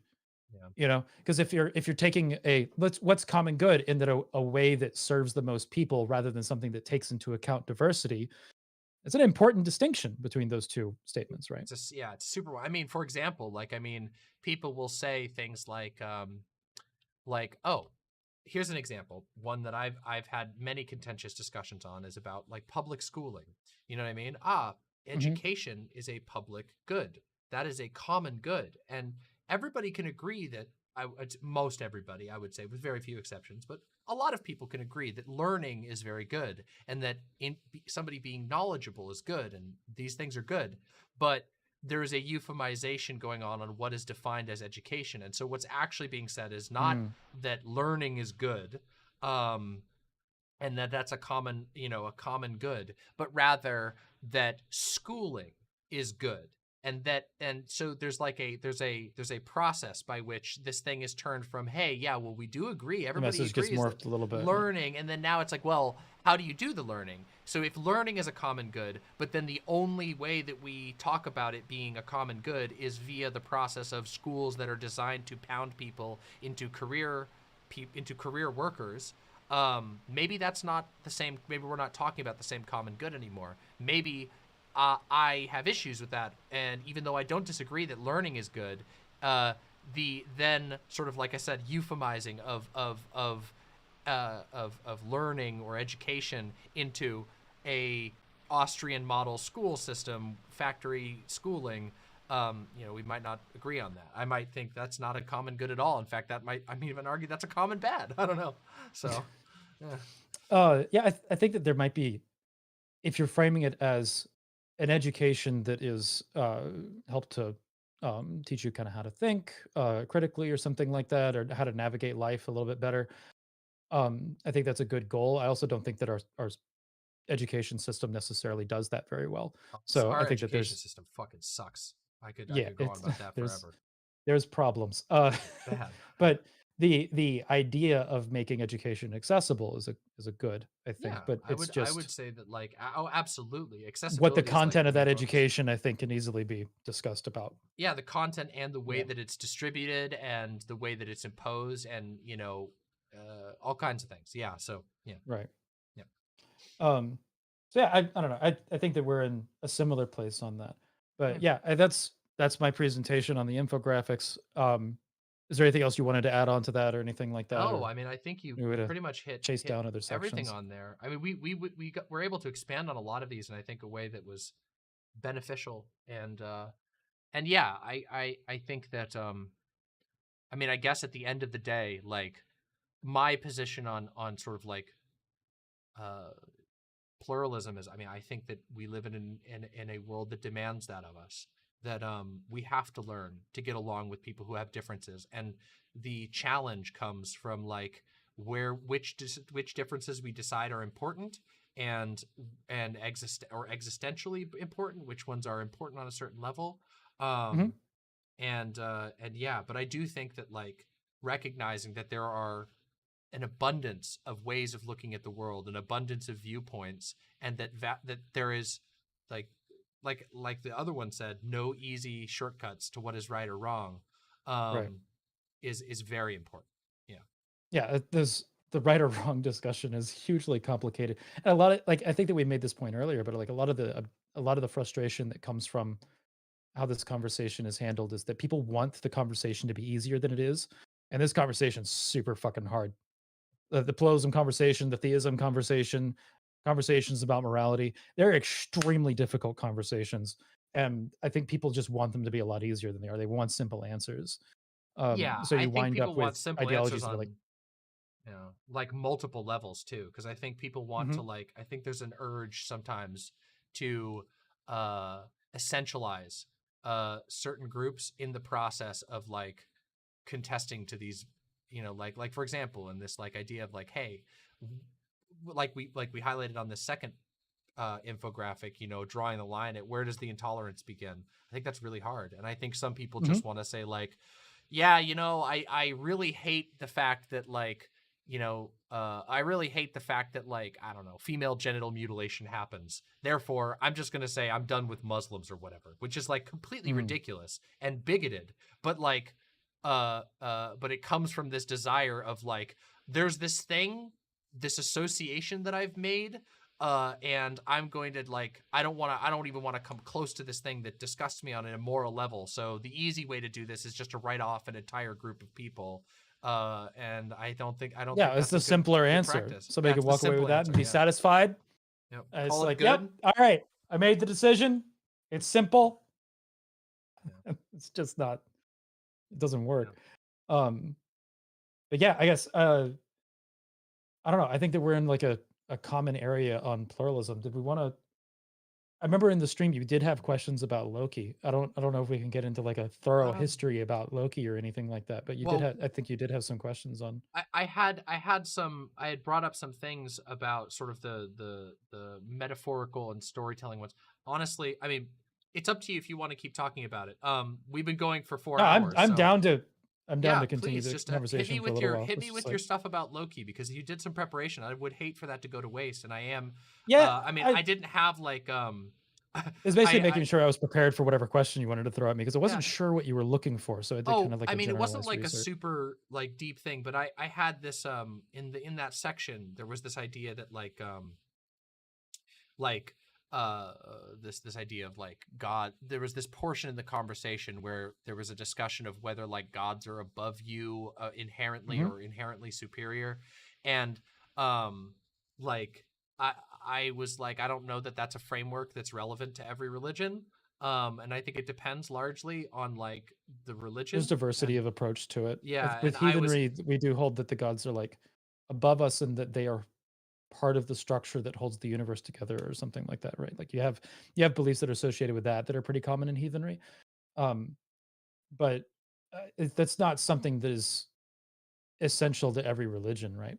yeah. It's common, And I think but what I it's not brought up something with the that's, Loki thing yeah. was just to say that like, oh, like that in some myth it seemed to me that like I seem to recall that like, and maybe I'm wrong on this, I may have been misremembering or thinking of something else, but that like Loki was sort of a uh a the opposite of a character that was meant to make you feel like the gods are inherently superior to, that they're overruling you and must be obeyed at all times, or rather that this is a Oh, god I of see. chaos Kind of. that undermines the assumptions made about the gods, that plays tricks on the gods and on humans alike. And but I don't know, maybe I'm He is yeah. he is interesting from a like how.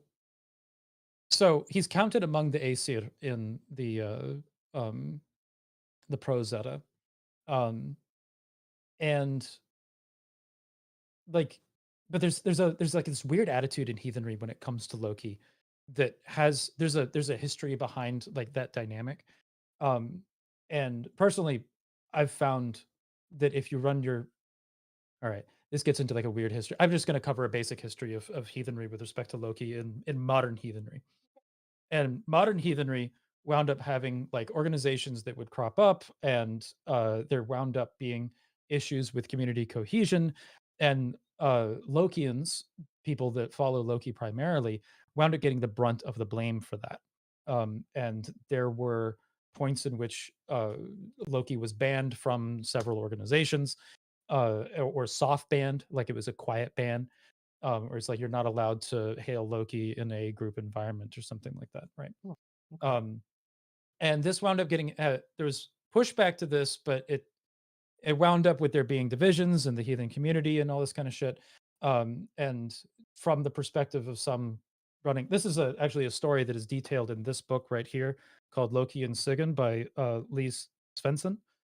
And what she points out in her book, kind of, she describes like this dynamic, and I'm giving basically a summary of her description, that this it solved some community cohesion problems, but it also created kind of like a soft bigotry that showed up in heathenry around this thing. And also, given that Loki is common in veneration within the LGBTQ community, it created a soft, in some cases, a hard queer phobia, like a explicit queer phobia.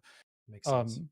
So, with that, like within my community, Lokian we're very accepting of Lokians. Like, come on in, hang out, whatever. But we take a pluralist approach to it, where like if somebody has a practice that doesn't include Loki for whatever reason, that's fine. Like personally, my practice doesn't include Loki as it stands, but that doesn't mean that I can't share a space with Lokians, right? So with that being said, there's some communities that don't allow for that, and then there's implications that wind up showing up there. And from my position, it winds up with an anti-pluralist position, because it winds up in a situation in which you have people that are like, oh, we want a space that's free of Lokians. It also becomes a space in which we are free to talk shit on Lokians. Okay, well, that's there's a line there, and it winds up getting crossed around there, right? Yeah. So community in which Loki is not venerated, fine. Community in which you're talking shit on Lokians and not expecting them to talk back, okay, now you're in a different realm.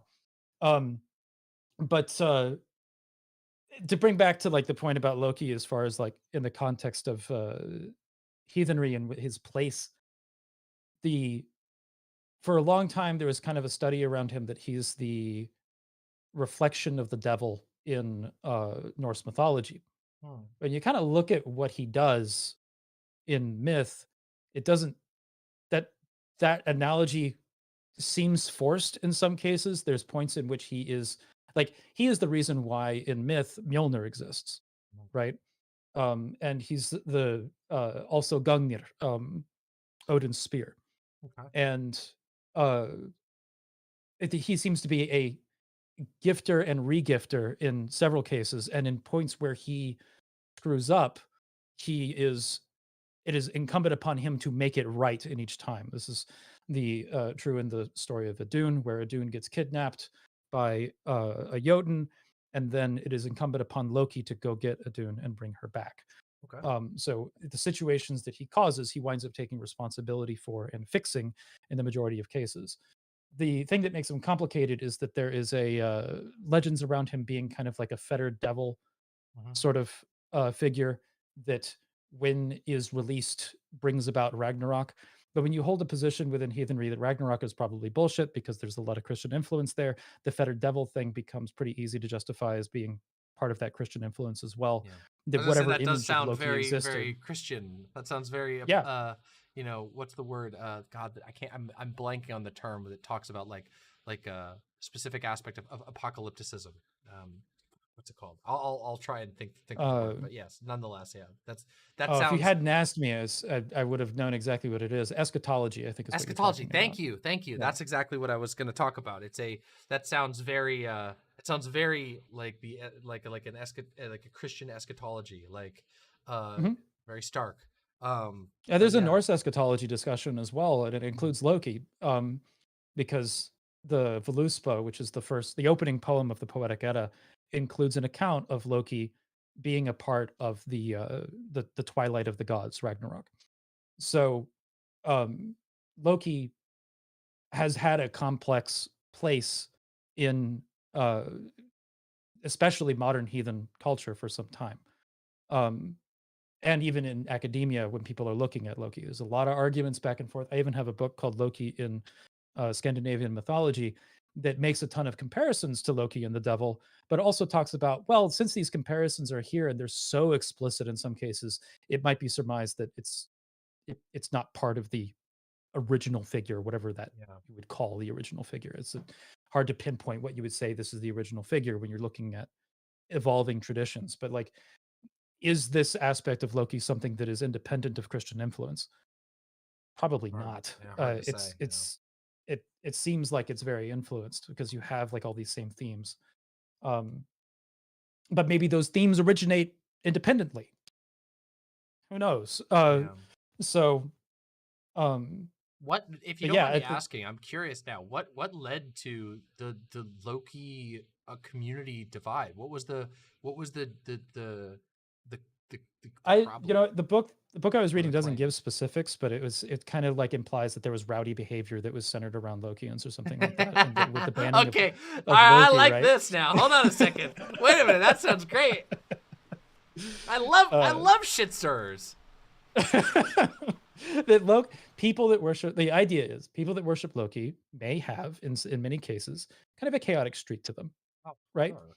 And when you're in communities, sometimes that chaotic streak isn't great for community cohesion. So what they would do is be like, all right, well, fuck it, let's get rid of all the debauchery, get these chaotic people the fuck out of our community. So no more hailing Loki at our events. Thank you very much. And that solved the problem, right? Fucking order worshippers. No, it created a whole fucking new one. So yeah. That totally 100% checks.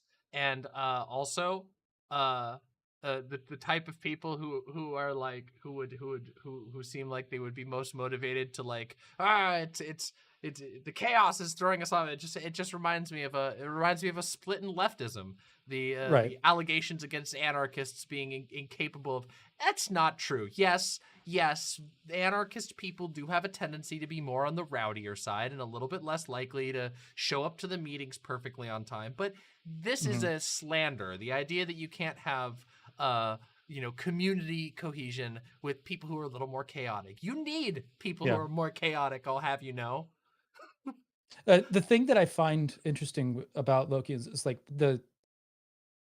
I think a theme in worshiping Loki and engaging with praxis with Loki is that, given the stories of Loki, part of it is when you make mistakes, when you cause discord, when you're fucking shit up for everybody, you need to own that and take pains to fix it. Yeah. Which is what Loki does, throughout, Always. with the exception of the Ragnarok story, which seems to be a Christian insert. So, and he is somebody as well that's or a figure in Norse mythology that appeals to the outcast dynamic, right? Yeah. Because within Norse mythology, he is kind of an outcast in that he's kind of the butt of shit, and that he keeps fucking up, and people, they're um, holding him to, like, no, you need to fix this situation or else. Yeah. And then Loki takes pains in order to fix the situation. So, but he also solves the problems that he creates. So that's um, something to keep in mind when you're looking at, if you're trying to make some sort of judgment on whether or not you want to engage in praxis with Loki. Is like, yeah, sure, the debauchery or whatever the fuck, or being a little rowdy might be fine and even in keeping with the praxis associated with Loki, but If you own cause when you harm, fuck up. yeah, exactly. Yeah. I mean, that sounds makes sense to me. Like in the discussion of outcasts and monsters, we could have an entire other 4-hour discussion about that, and overlaps with queer theory and queer representation. My goodness, we could talk about that so much, but I think there's it seems like there's a big reason why there's a strong correlation between Lokians and the queer community. It doesn't seem like, obviously you don't have to be queer in order to be a Lokian, but there does seem to be a correlation. And I think there's what you were describing there is might be part of the reason for that. So yeah. I think it makes a lot of sense to me. There is a it's also there's like some people, there's a discourse that happens every once in a while about like queer communities being obsessed with villainous characters that are heinous murderers and all these things like this, and it's and well, I mean, there's multiple things you could talk about with that, but of course, one is that's the only type of character for 100 years that was allowed to be, visibly allowed to be queer. Yeah, is that only, so of course there's going to be a reclamation of those characters and an analysis of their motivations and all of these things like that. So yeah. It's been amazing. Do you want to wrap really it up here and then I think it's a fair spot to wrap it up. My cat is now saying I need to open the door, so yeah. Well, but oh my God, thank you so much for coming on. This has been an absolutely amazing conversation, and if you ever have any other topics like this that you want to talk about, if you see any of my conversations, you go, hey, I have a district, please let me know. I would love to talk with you again. This has been amazing. And also, and feel free to reach out on your end as well. I'd be happy to, like, course. If you just something you just want my input on or something like that, I'm happy to just come on or something. I would love that. In fact, I think there's probably quite a lot of things that I would love to share with you in the future about things I've read, book recommendations, things you might find compelling and interesting. Yeah. No, I'm walking away from this conversation with a list of sources to look into, and that's usually the sign of a good conversation. Is when it's like, oh yeah, likewise, help. I have written down multiple of your recommendations as well. I do think if you decide to read Seeing Like a State is a fascinating book. It's very focused. No, that's the one that I'm probably gonna buy. I cannot recommend it enough. It is fucking fascinating, and and yeah, very good. And then so the other thing that I was going to recommend, I have not read this myself, but I've been picking up a lot secondhand, is I think it's called The Sacred Conspiracy by George Bataille. Yeah, I guess it should be the titles, because like a lot of things that you've been citing, it's like, oh, that's neat. I kind of want to dig into that a little bit more. Was a philosopher, and he founded a cult and a cult in which his end goal was to be beheaded in ritual self-sacrifice. And it's very difficult to tell if he meant that literally. He obviously meant it metaphorically, and the book that he wrote about it is fascinating and talks about, you know, like the formation of this belief system in opposition to what at the time he viewed as a totally imperial Christianity that was inescapable. And yeah, anyway, that was another one I was going to bring up at some point. But thank you so Sorry, much my for coming cat is on. like jumping around, so I'm It's just fine. like... It's fine. Yeah. OceanKeltoi, thank you so much for coming on. This was an incredibly interesting and thought-provoking and valuable conversation. All of my viewers, you guys know, go follow OceanKeltoi on YouTube, okay, please, and on Twitch, right? You said you're on Twitch as well. Yeah, I'm on Twitch right now, but like all my video content's on YouTube. Yeah. And that So kind of stuff. it's the name that's been on here the whole time. Please go give a follow. As you can see, tons of deep, thought-provoking, amazing stuff for you to gain. And I would love to extend a welcome to all of your community. Please come swing by and throw your cool ideas, your thoughts, your contentions, whatever at me anytime you please. You are always welcome in hell. So yeah, definitely, guys, go check out Demon Mama. This has been a really awesome conversation from my end as well. I appreciate kind of like the charitable exchange, absolutely, and kind of us being able to go through all of these concepts and just, I don't know, it's a long journey, but a rewarding journey. I think I've been streaming for about 5 hours now. Like, holy shit. And yeah, it was awesome conversation. I really appreciate it. Thanks for reaching out. Likewise. Have a wonderful night. Bye for now. All right. See you guys. Yay! Wow! Wasn't that a great conversation? I'm sorry. I think that was a fucking sick-ass conversation. I think that was fucking awesome. I feel so goddamn... That felt like such a great conversation. Holy shit. I am very proud of that. Today, I feel like I actually did something of great value. This was a deeply thought-provoking, challenging, what a great conversation. Oh my God. We haven't oh, wow. That was great. Wow. That was wonderful. Damn. That was so good. Okay, so, well, we've been going for 5 hours, and guess what? I am so kind, I am so generous that I am going to actually stream a little bit longer because I want to hear what you all had to say, and I want to talk about some of this, and I want to deal with some of the contentions that popped up. There is no pluralism without a clearly defined common good. Okay, that's fair. Though, how you define that common good probably matters a lot, and I imagine that that within many contexts, a pluralist lens could be incredibly valuable. So, oh, hello. Why, hello there.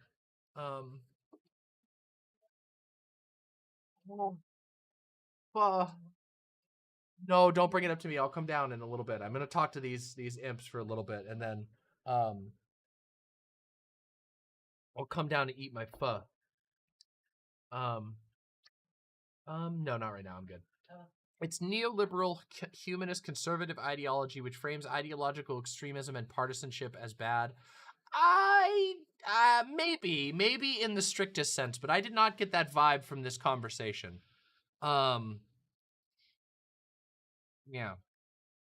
Maybe.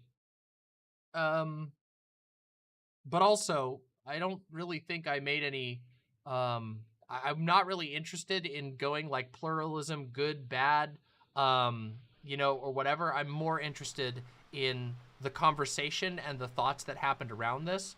In fact, the title, as you all have now realized, was clickbait. We didn't even care. We didn't even care to answer the question, is anti-theism harmful? Because the goal was instead to provoke thought on it. You have been tricked. You have been fooled! So yeah, I don't know. I don't really care to have like a final conclusion on pluralism or anything like that. The goal was to get people thinking about it and to get me thinking about it and to hear other perspectives.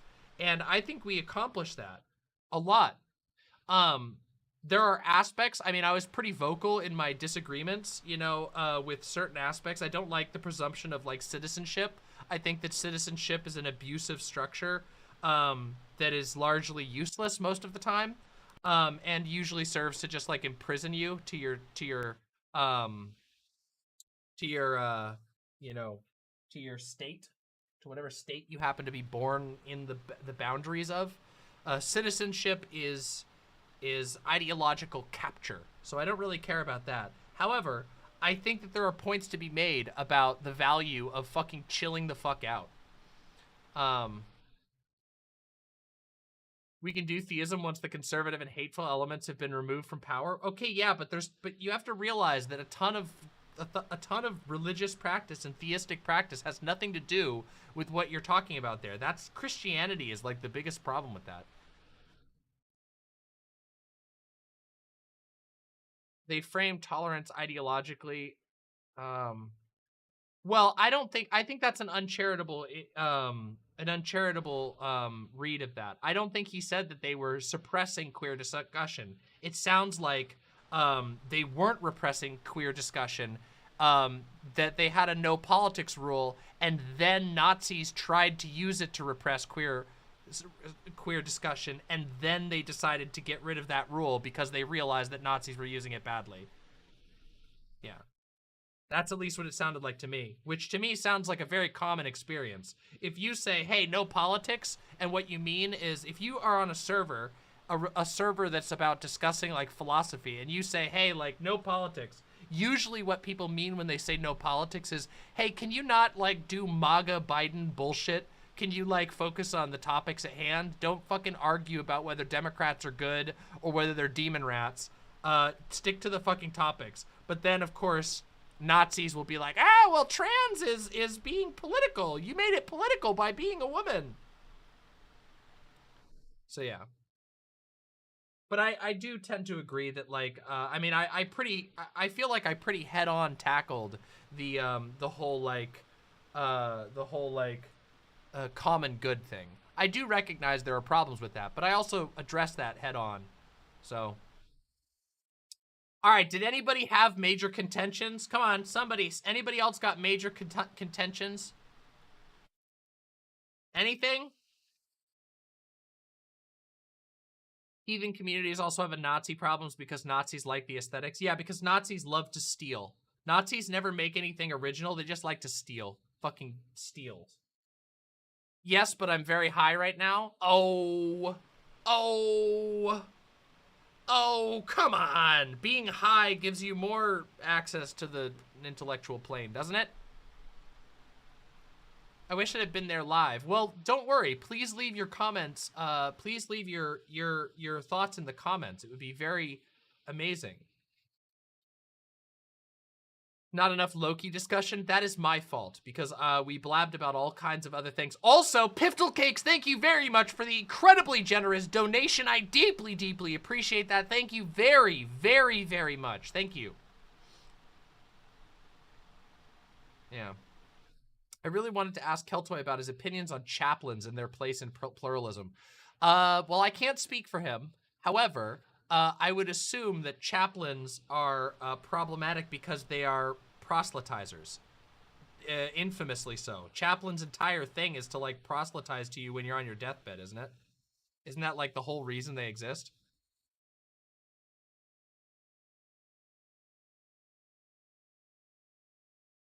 Yeah, that would be awesome. Oh, that's a really good idea. I'll invite him to do that. That would be amazing, Pansabi. That would be really cool. As long as you guys can be, well, actually, you guys are always chill. Every Q&A we've had, even with people that we strongly disagree with, we had a Q&A with fucking counterpoints, and it went well. I think the people you're both talking about suck, but that isn't what anti-theism to me. Anti-theism started specifically as a response to Christianity and the three main Abrahamic faiths, but it sounds like the group you guys are referring to is more just anti-religion. Maybe. I mean, I will say that in my experience, I have never met an anti-theist who knows anything other than Christianity, and they tend to know a Bill Maher tier level of Christianity understanding. They only know like cringe Christians on the internet, and they don't actually know anything. It is something that I've encountered a lot. I have not found myself compelled by anti-theists for a long time. My search for the ideal anti-theist, or whatever. But by the way, Somniocetic, tons of people bastardized the term empiricism. In fact, I think that like half of the purpose of the term empiricism is to make people think that they're smarter and more rational than they are. The idea that there is like a view that is the empirical people is like, it's inherently a construct that's designed to make you sound like you're smarter than you are. It's like pragmatism, right? Everybody thinks they're pragmatic. Everybody thinks that they're going off of the evidence. There's very few people who are literally like, yeah, whatever. You know? Very few people are going to be like, I don't believe in facts. Hey, thank you, Vines. I really appreciate that. Thank you so much. I'm sorry if I've been looking down a lot. My nail started to peel really bad. You guys can probably see it. It's all fucked up, and it's been really annoying me.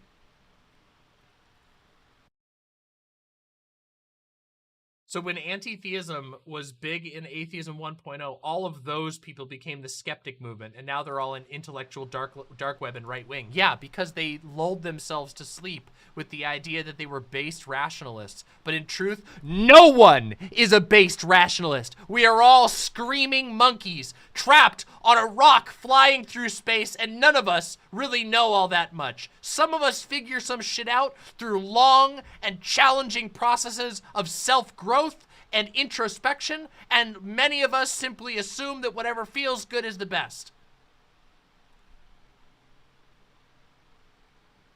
Oh, there was something else I wanted to bring up, by the way, which is this whole thing. I'm gonna bring it up again. You guys heard this, but I didn't end up getting to talk to OceanKeltoi about it, which is the idea that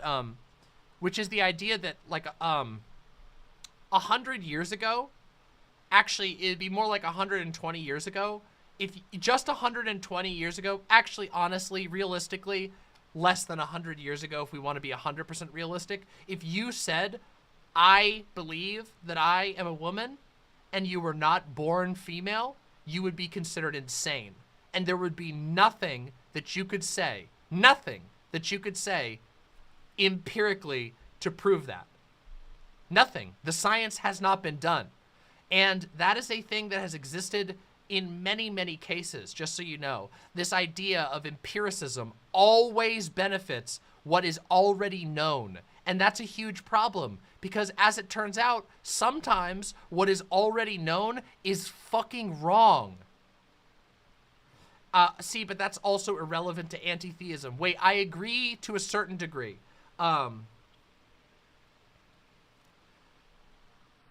Pansabi says, when you said that you don't think religious hospitals are good and Ocean said that they serve a community, you seem to instantly change your position to religious hospitals being okay. That's not what I did.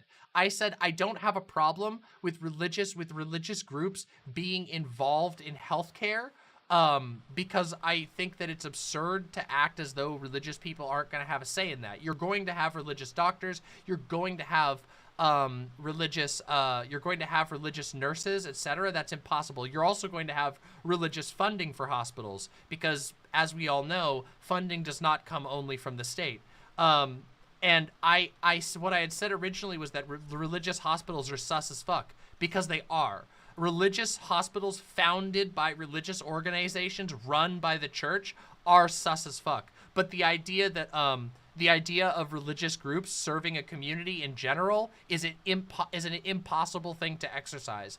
You cannot remove, you shouldn't, first of all, but secondly, you cannot remove the influence of religious people. I recognize there may have been some lack of clarity on that point, but I hope this satisfies your thing. For example, the church that I brought up in that example, that Seventh-day Adventist church, was a religious church founded by the church, run by the church until basically some legal technicalities basically made them go, well, we're not technically run by the church, but we've created a LLC that is independent from the church, but that is still staffed by the same people who ran it while it was a part of the church. And now it's a private hospital that abides by the public rules, but it's still run by, and it still has all of the structures from when it was a religious hospital. That shit is sus as fuck. But in rural areas, the idea of like churches not giving money to local hospitals is like, that is always going to happen. And in fact, they might even contribute severely, like churches might be responsible for ensuring a hospital keeps its doors open, which is fine as long as they don't try to impress their views on the patients of that hospital, which we know is a problem. So yeah, I hope that clarifies. Yeah. What happened to Nuts? What the fuck happened? Can you guys tell me what the fuck happened? Do I need to do a stalk? Hold on, I'm kind of curious.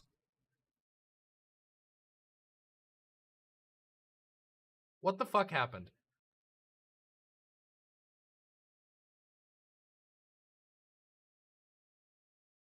Okay, let's take a look here.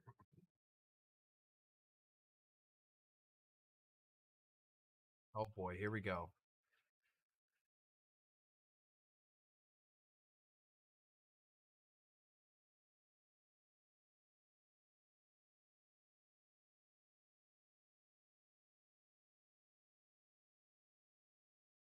I'm analyzing right now. I'm analyzing. Hush. Hush. I am entering judge mode. I need to read and see if what I have if this was fair.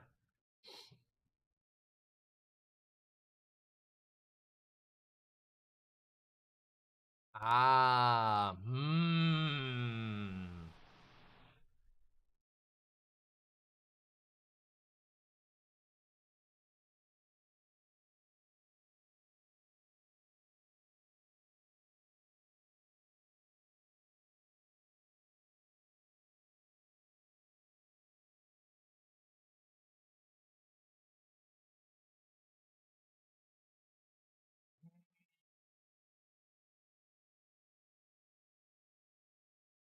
All right, it's been long enough. I'm freeing Nuts.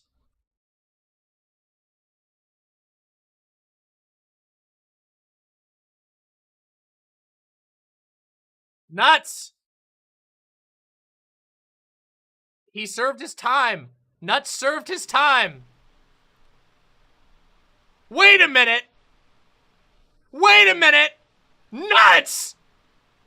Wait, Nuts is here. Nuts! This is the way I choose. I choose to deal with justice uniquely. Look at this. Because, thankfully, you live in the glorious hell domain maintained by me, I can bend the law as my desire. That was mean. The shit you said right before you got banned, you deserved that ban, Nuts. That was fucking rude. I see it right here. You're lucky, but don't pull that shit again, or next time, I'll make it keep up the whole thing. You were. It's true, you were respecting the ban ruling, and you did. I freed you. But remember that. Remember, Nuts. Remember my kindness, and treat it well, okay? This is because Nuts is a Lokian, and I appreciate the chaotic energy. This is why. That's the truth. And just like we learned about Loki tonight, if you cause shit, fix it, okay?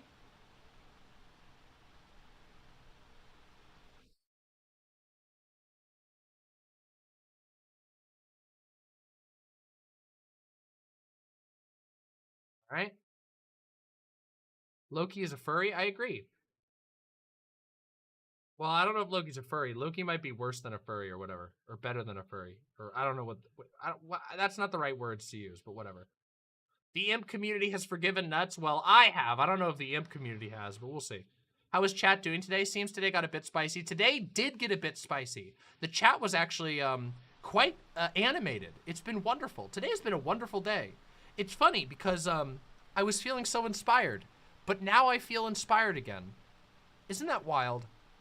Isn't it awesome that I can come hang out with my community? The real answer is I need to spend more time hanging out with the imps and less time being on Twitter, because Twitter fucking blows. But chat and chatting is really fun. Also, good to see you, Chariot.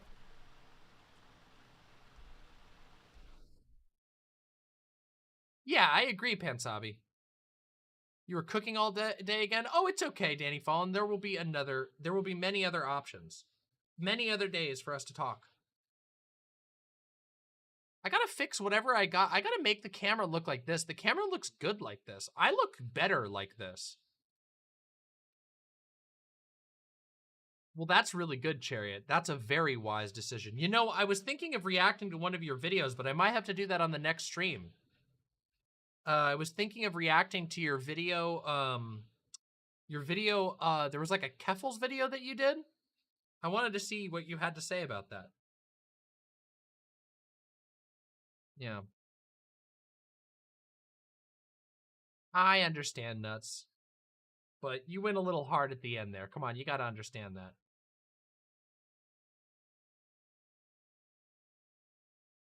I've been having a novel issue with your site where it makes your video look washed out until I refresh. I don't know what that's about. Oh, I don't know what that's about either. That sounds like an embed. That sounds like an embedding issue. No, YouTube is fucking weird, by the way. Just so you guys know, YouTube does really fucking weird shit. You guys want to know something really weird? Here's an example. Whenever I watch videos on my TV, YouTube hitches the audio whenever there is a major video transition. I did see that, Silent. Yeah. Maybe. But also, I'm a long streamer, Chariot, so. God, there's been a lot of weird shit going on. Can I talk about something? Can I talk about something real quick? Guys, can I talk about something real quick before the end of stream? Is it okay if I do drama shit before the end of stream? Am I really allowed to do that? You're all supposed to say no, and then I'm supposed to say, fuck you, I do what I want. That's the real thing. I was hoping. No, guys. Okay, can I just say something real quick? This is a little bit of an issue that I've been seeing lately, and it's been making me bummed out. I've seen a lot of people, how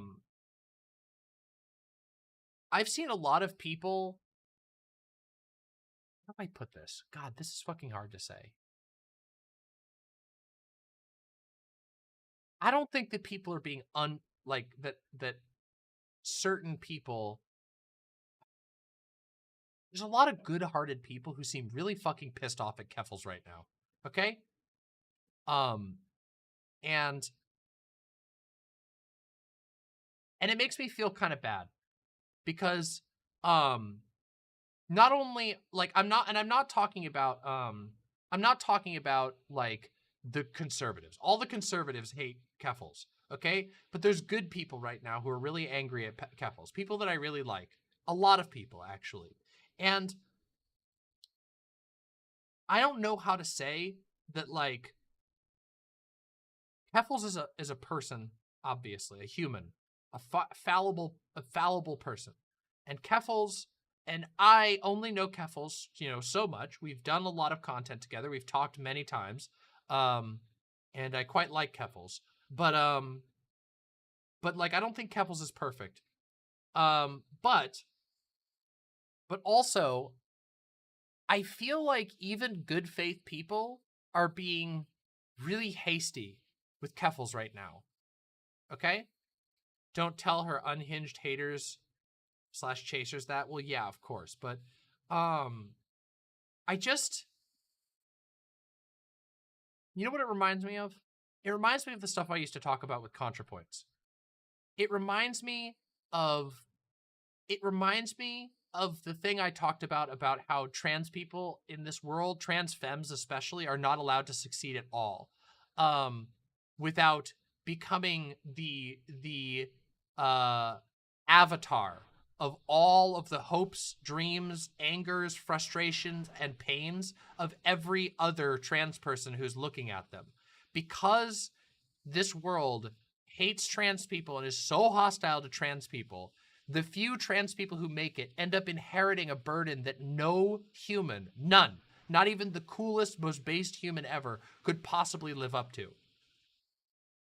And while I acknowledge that there are critiques of Keffals that I think stand very well and that are totally valid, I can't help but wonder,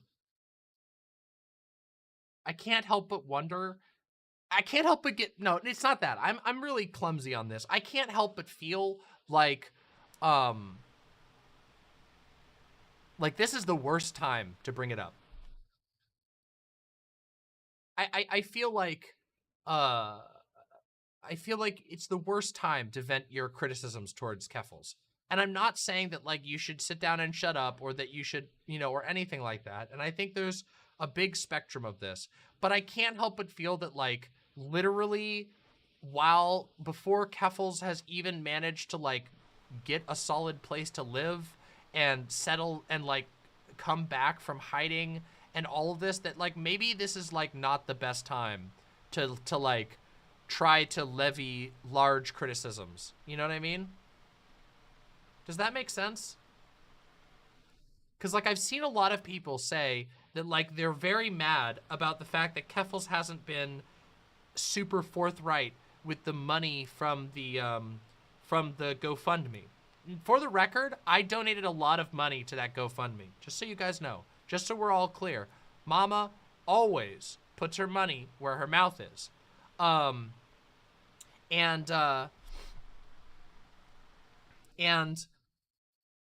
I've seen a lot of people very mad about that. And to a certain degree, I understand that, because no one likes to be misled or anything like that. But at the same time, there's no evidence that anyone has been misled yet. Keffals hasn't even gotten back home from being abroad to avoid literal terroristic action. And I just feel, I can't help but feel like there is some incredibly uncharitable, unhelpful, and given the context of certain documents that may have been published targeting Keffals,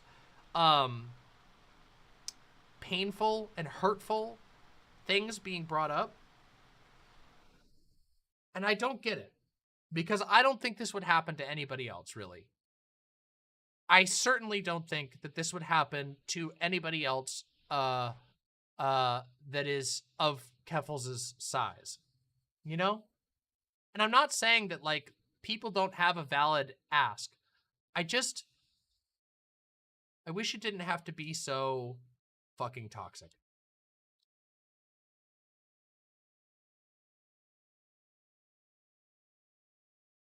That's all.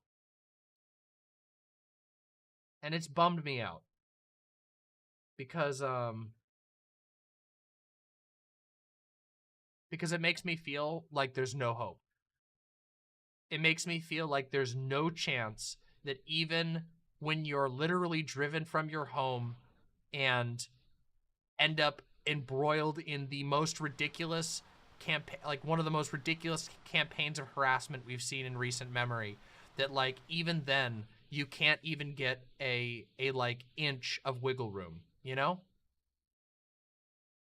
Even from people who I think are good faith in general. And it just makes me think like, oh yeah, trans women specifically, but trans people in general, are just, they're just always going to be treated like shit. You know? Even by other trans people.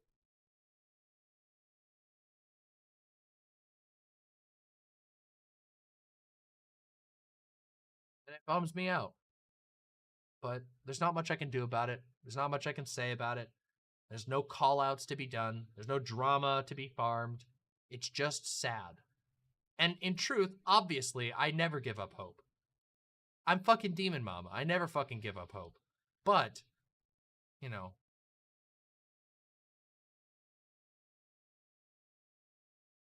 Yeah, this is the thing. Like, as Danny says, I've seen people asking for receipts on Twitter with no regard to understanding that OPSEC is super important right now, specifically for Keffals. Imagine if she showed one even highly redacted agreement with a lawyer. Kiwi Farms finds out who that lawyer is and harasses the lawyers to the level of needing to step away.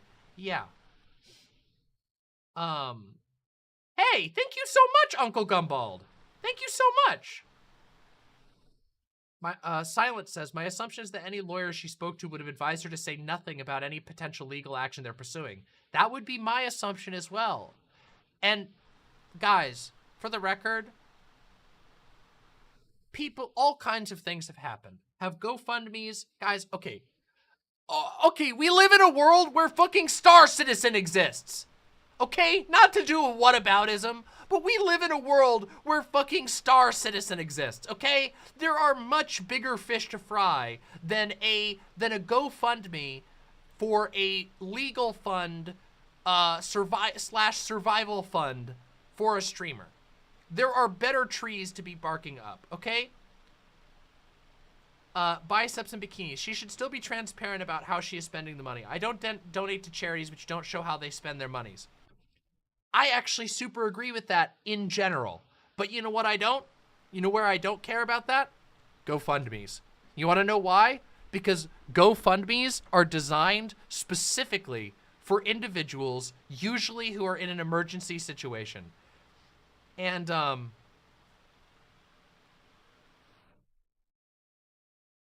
I teach you guys something? Okay? Can I teach you guys a good general piece of life advice?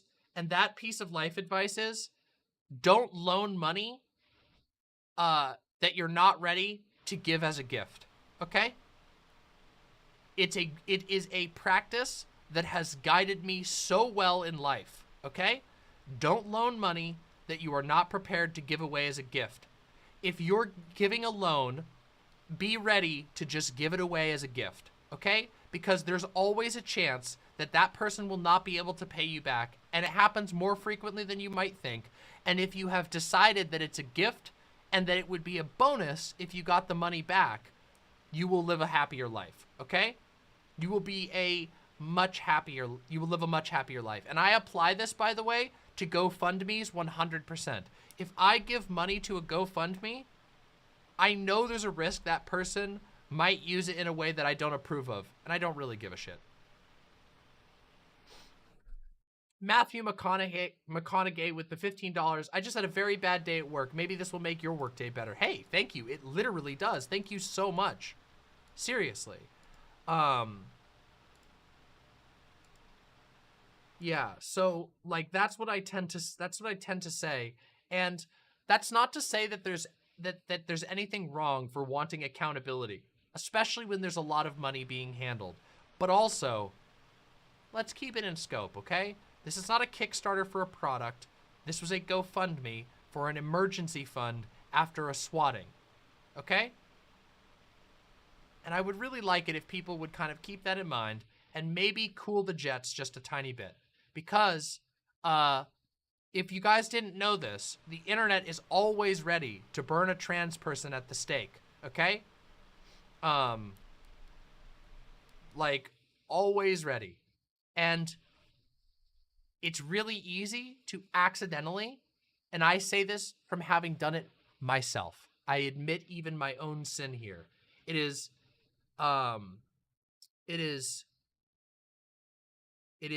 easy to do by accident.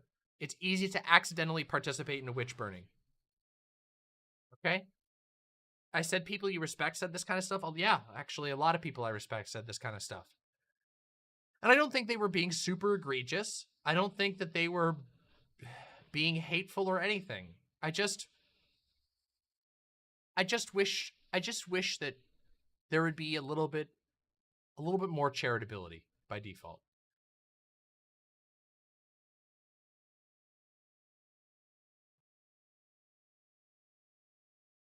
That's all. What the hell? That's absurd, Gay Fish. Oh, I heard about that. That's insane. Those people were absurd. That's so stupid. But again, Twitter is a place for brain disease. If you want to have fun getting brain disease, like, spend time on Twitter.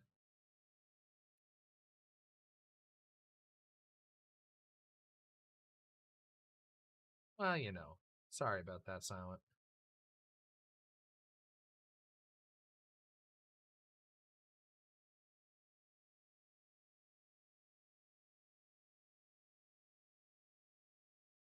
I don't know. I don't know how you can, like... The reason why it makes me feel blackpilled, the reason why it makes me feel fucking, you know, fucking doomer as shit, is because I go, wow, damn, you can't even catch a break as a trans woman, even after you've been harassed out of your home, driven, you know, screamed at online by millions of people, and then literally had some psychopath publish a Elliot Rodgers style fucking manifesto about you, and you still can't catch a break.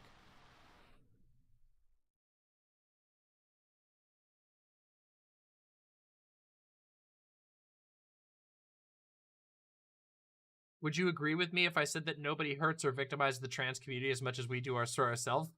No! Are you serious? No! Come on! No! Trans people, even at their very worst, are not the worst. They, at most, play as accomplices to the existing forces that hate us. No! No! No! You silly geese. You silly geese.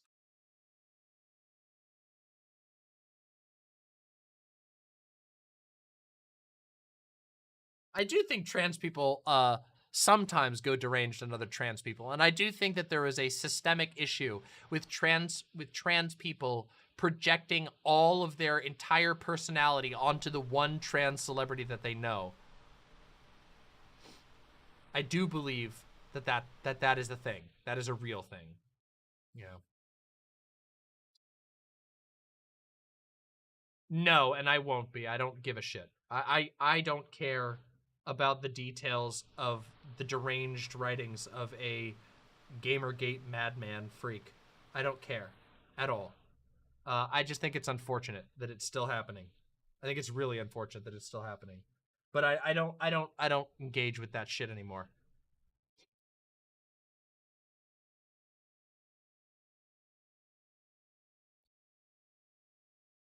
It's intentional. Yeah. Oh, I know. It's embarrassing. It's incredibly embarrassing. But, yeah.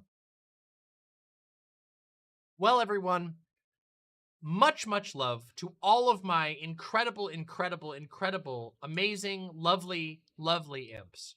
I really need to go eat food. My back hurts, so I've been streaming for 6 hours, so I'm gonna go stop now. But don't worry, there will be more streams this week.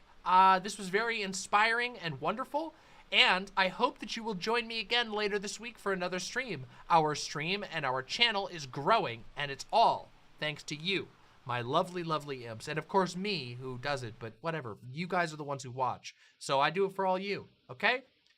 Much love. Don't fucking die, and I will see you very soon, all right? Have a wonderful night. Mwah, mwah, mwah. Bye for now.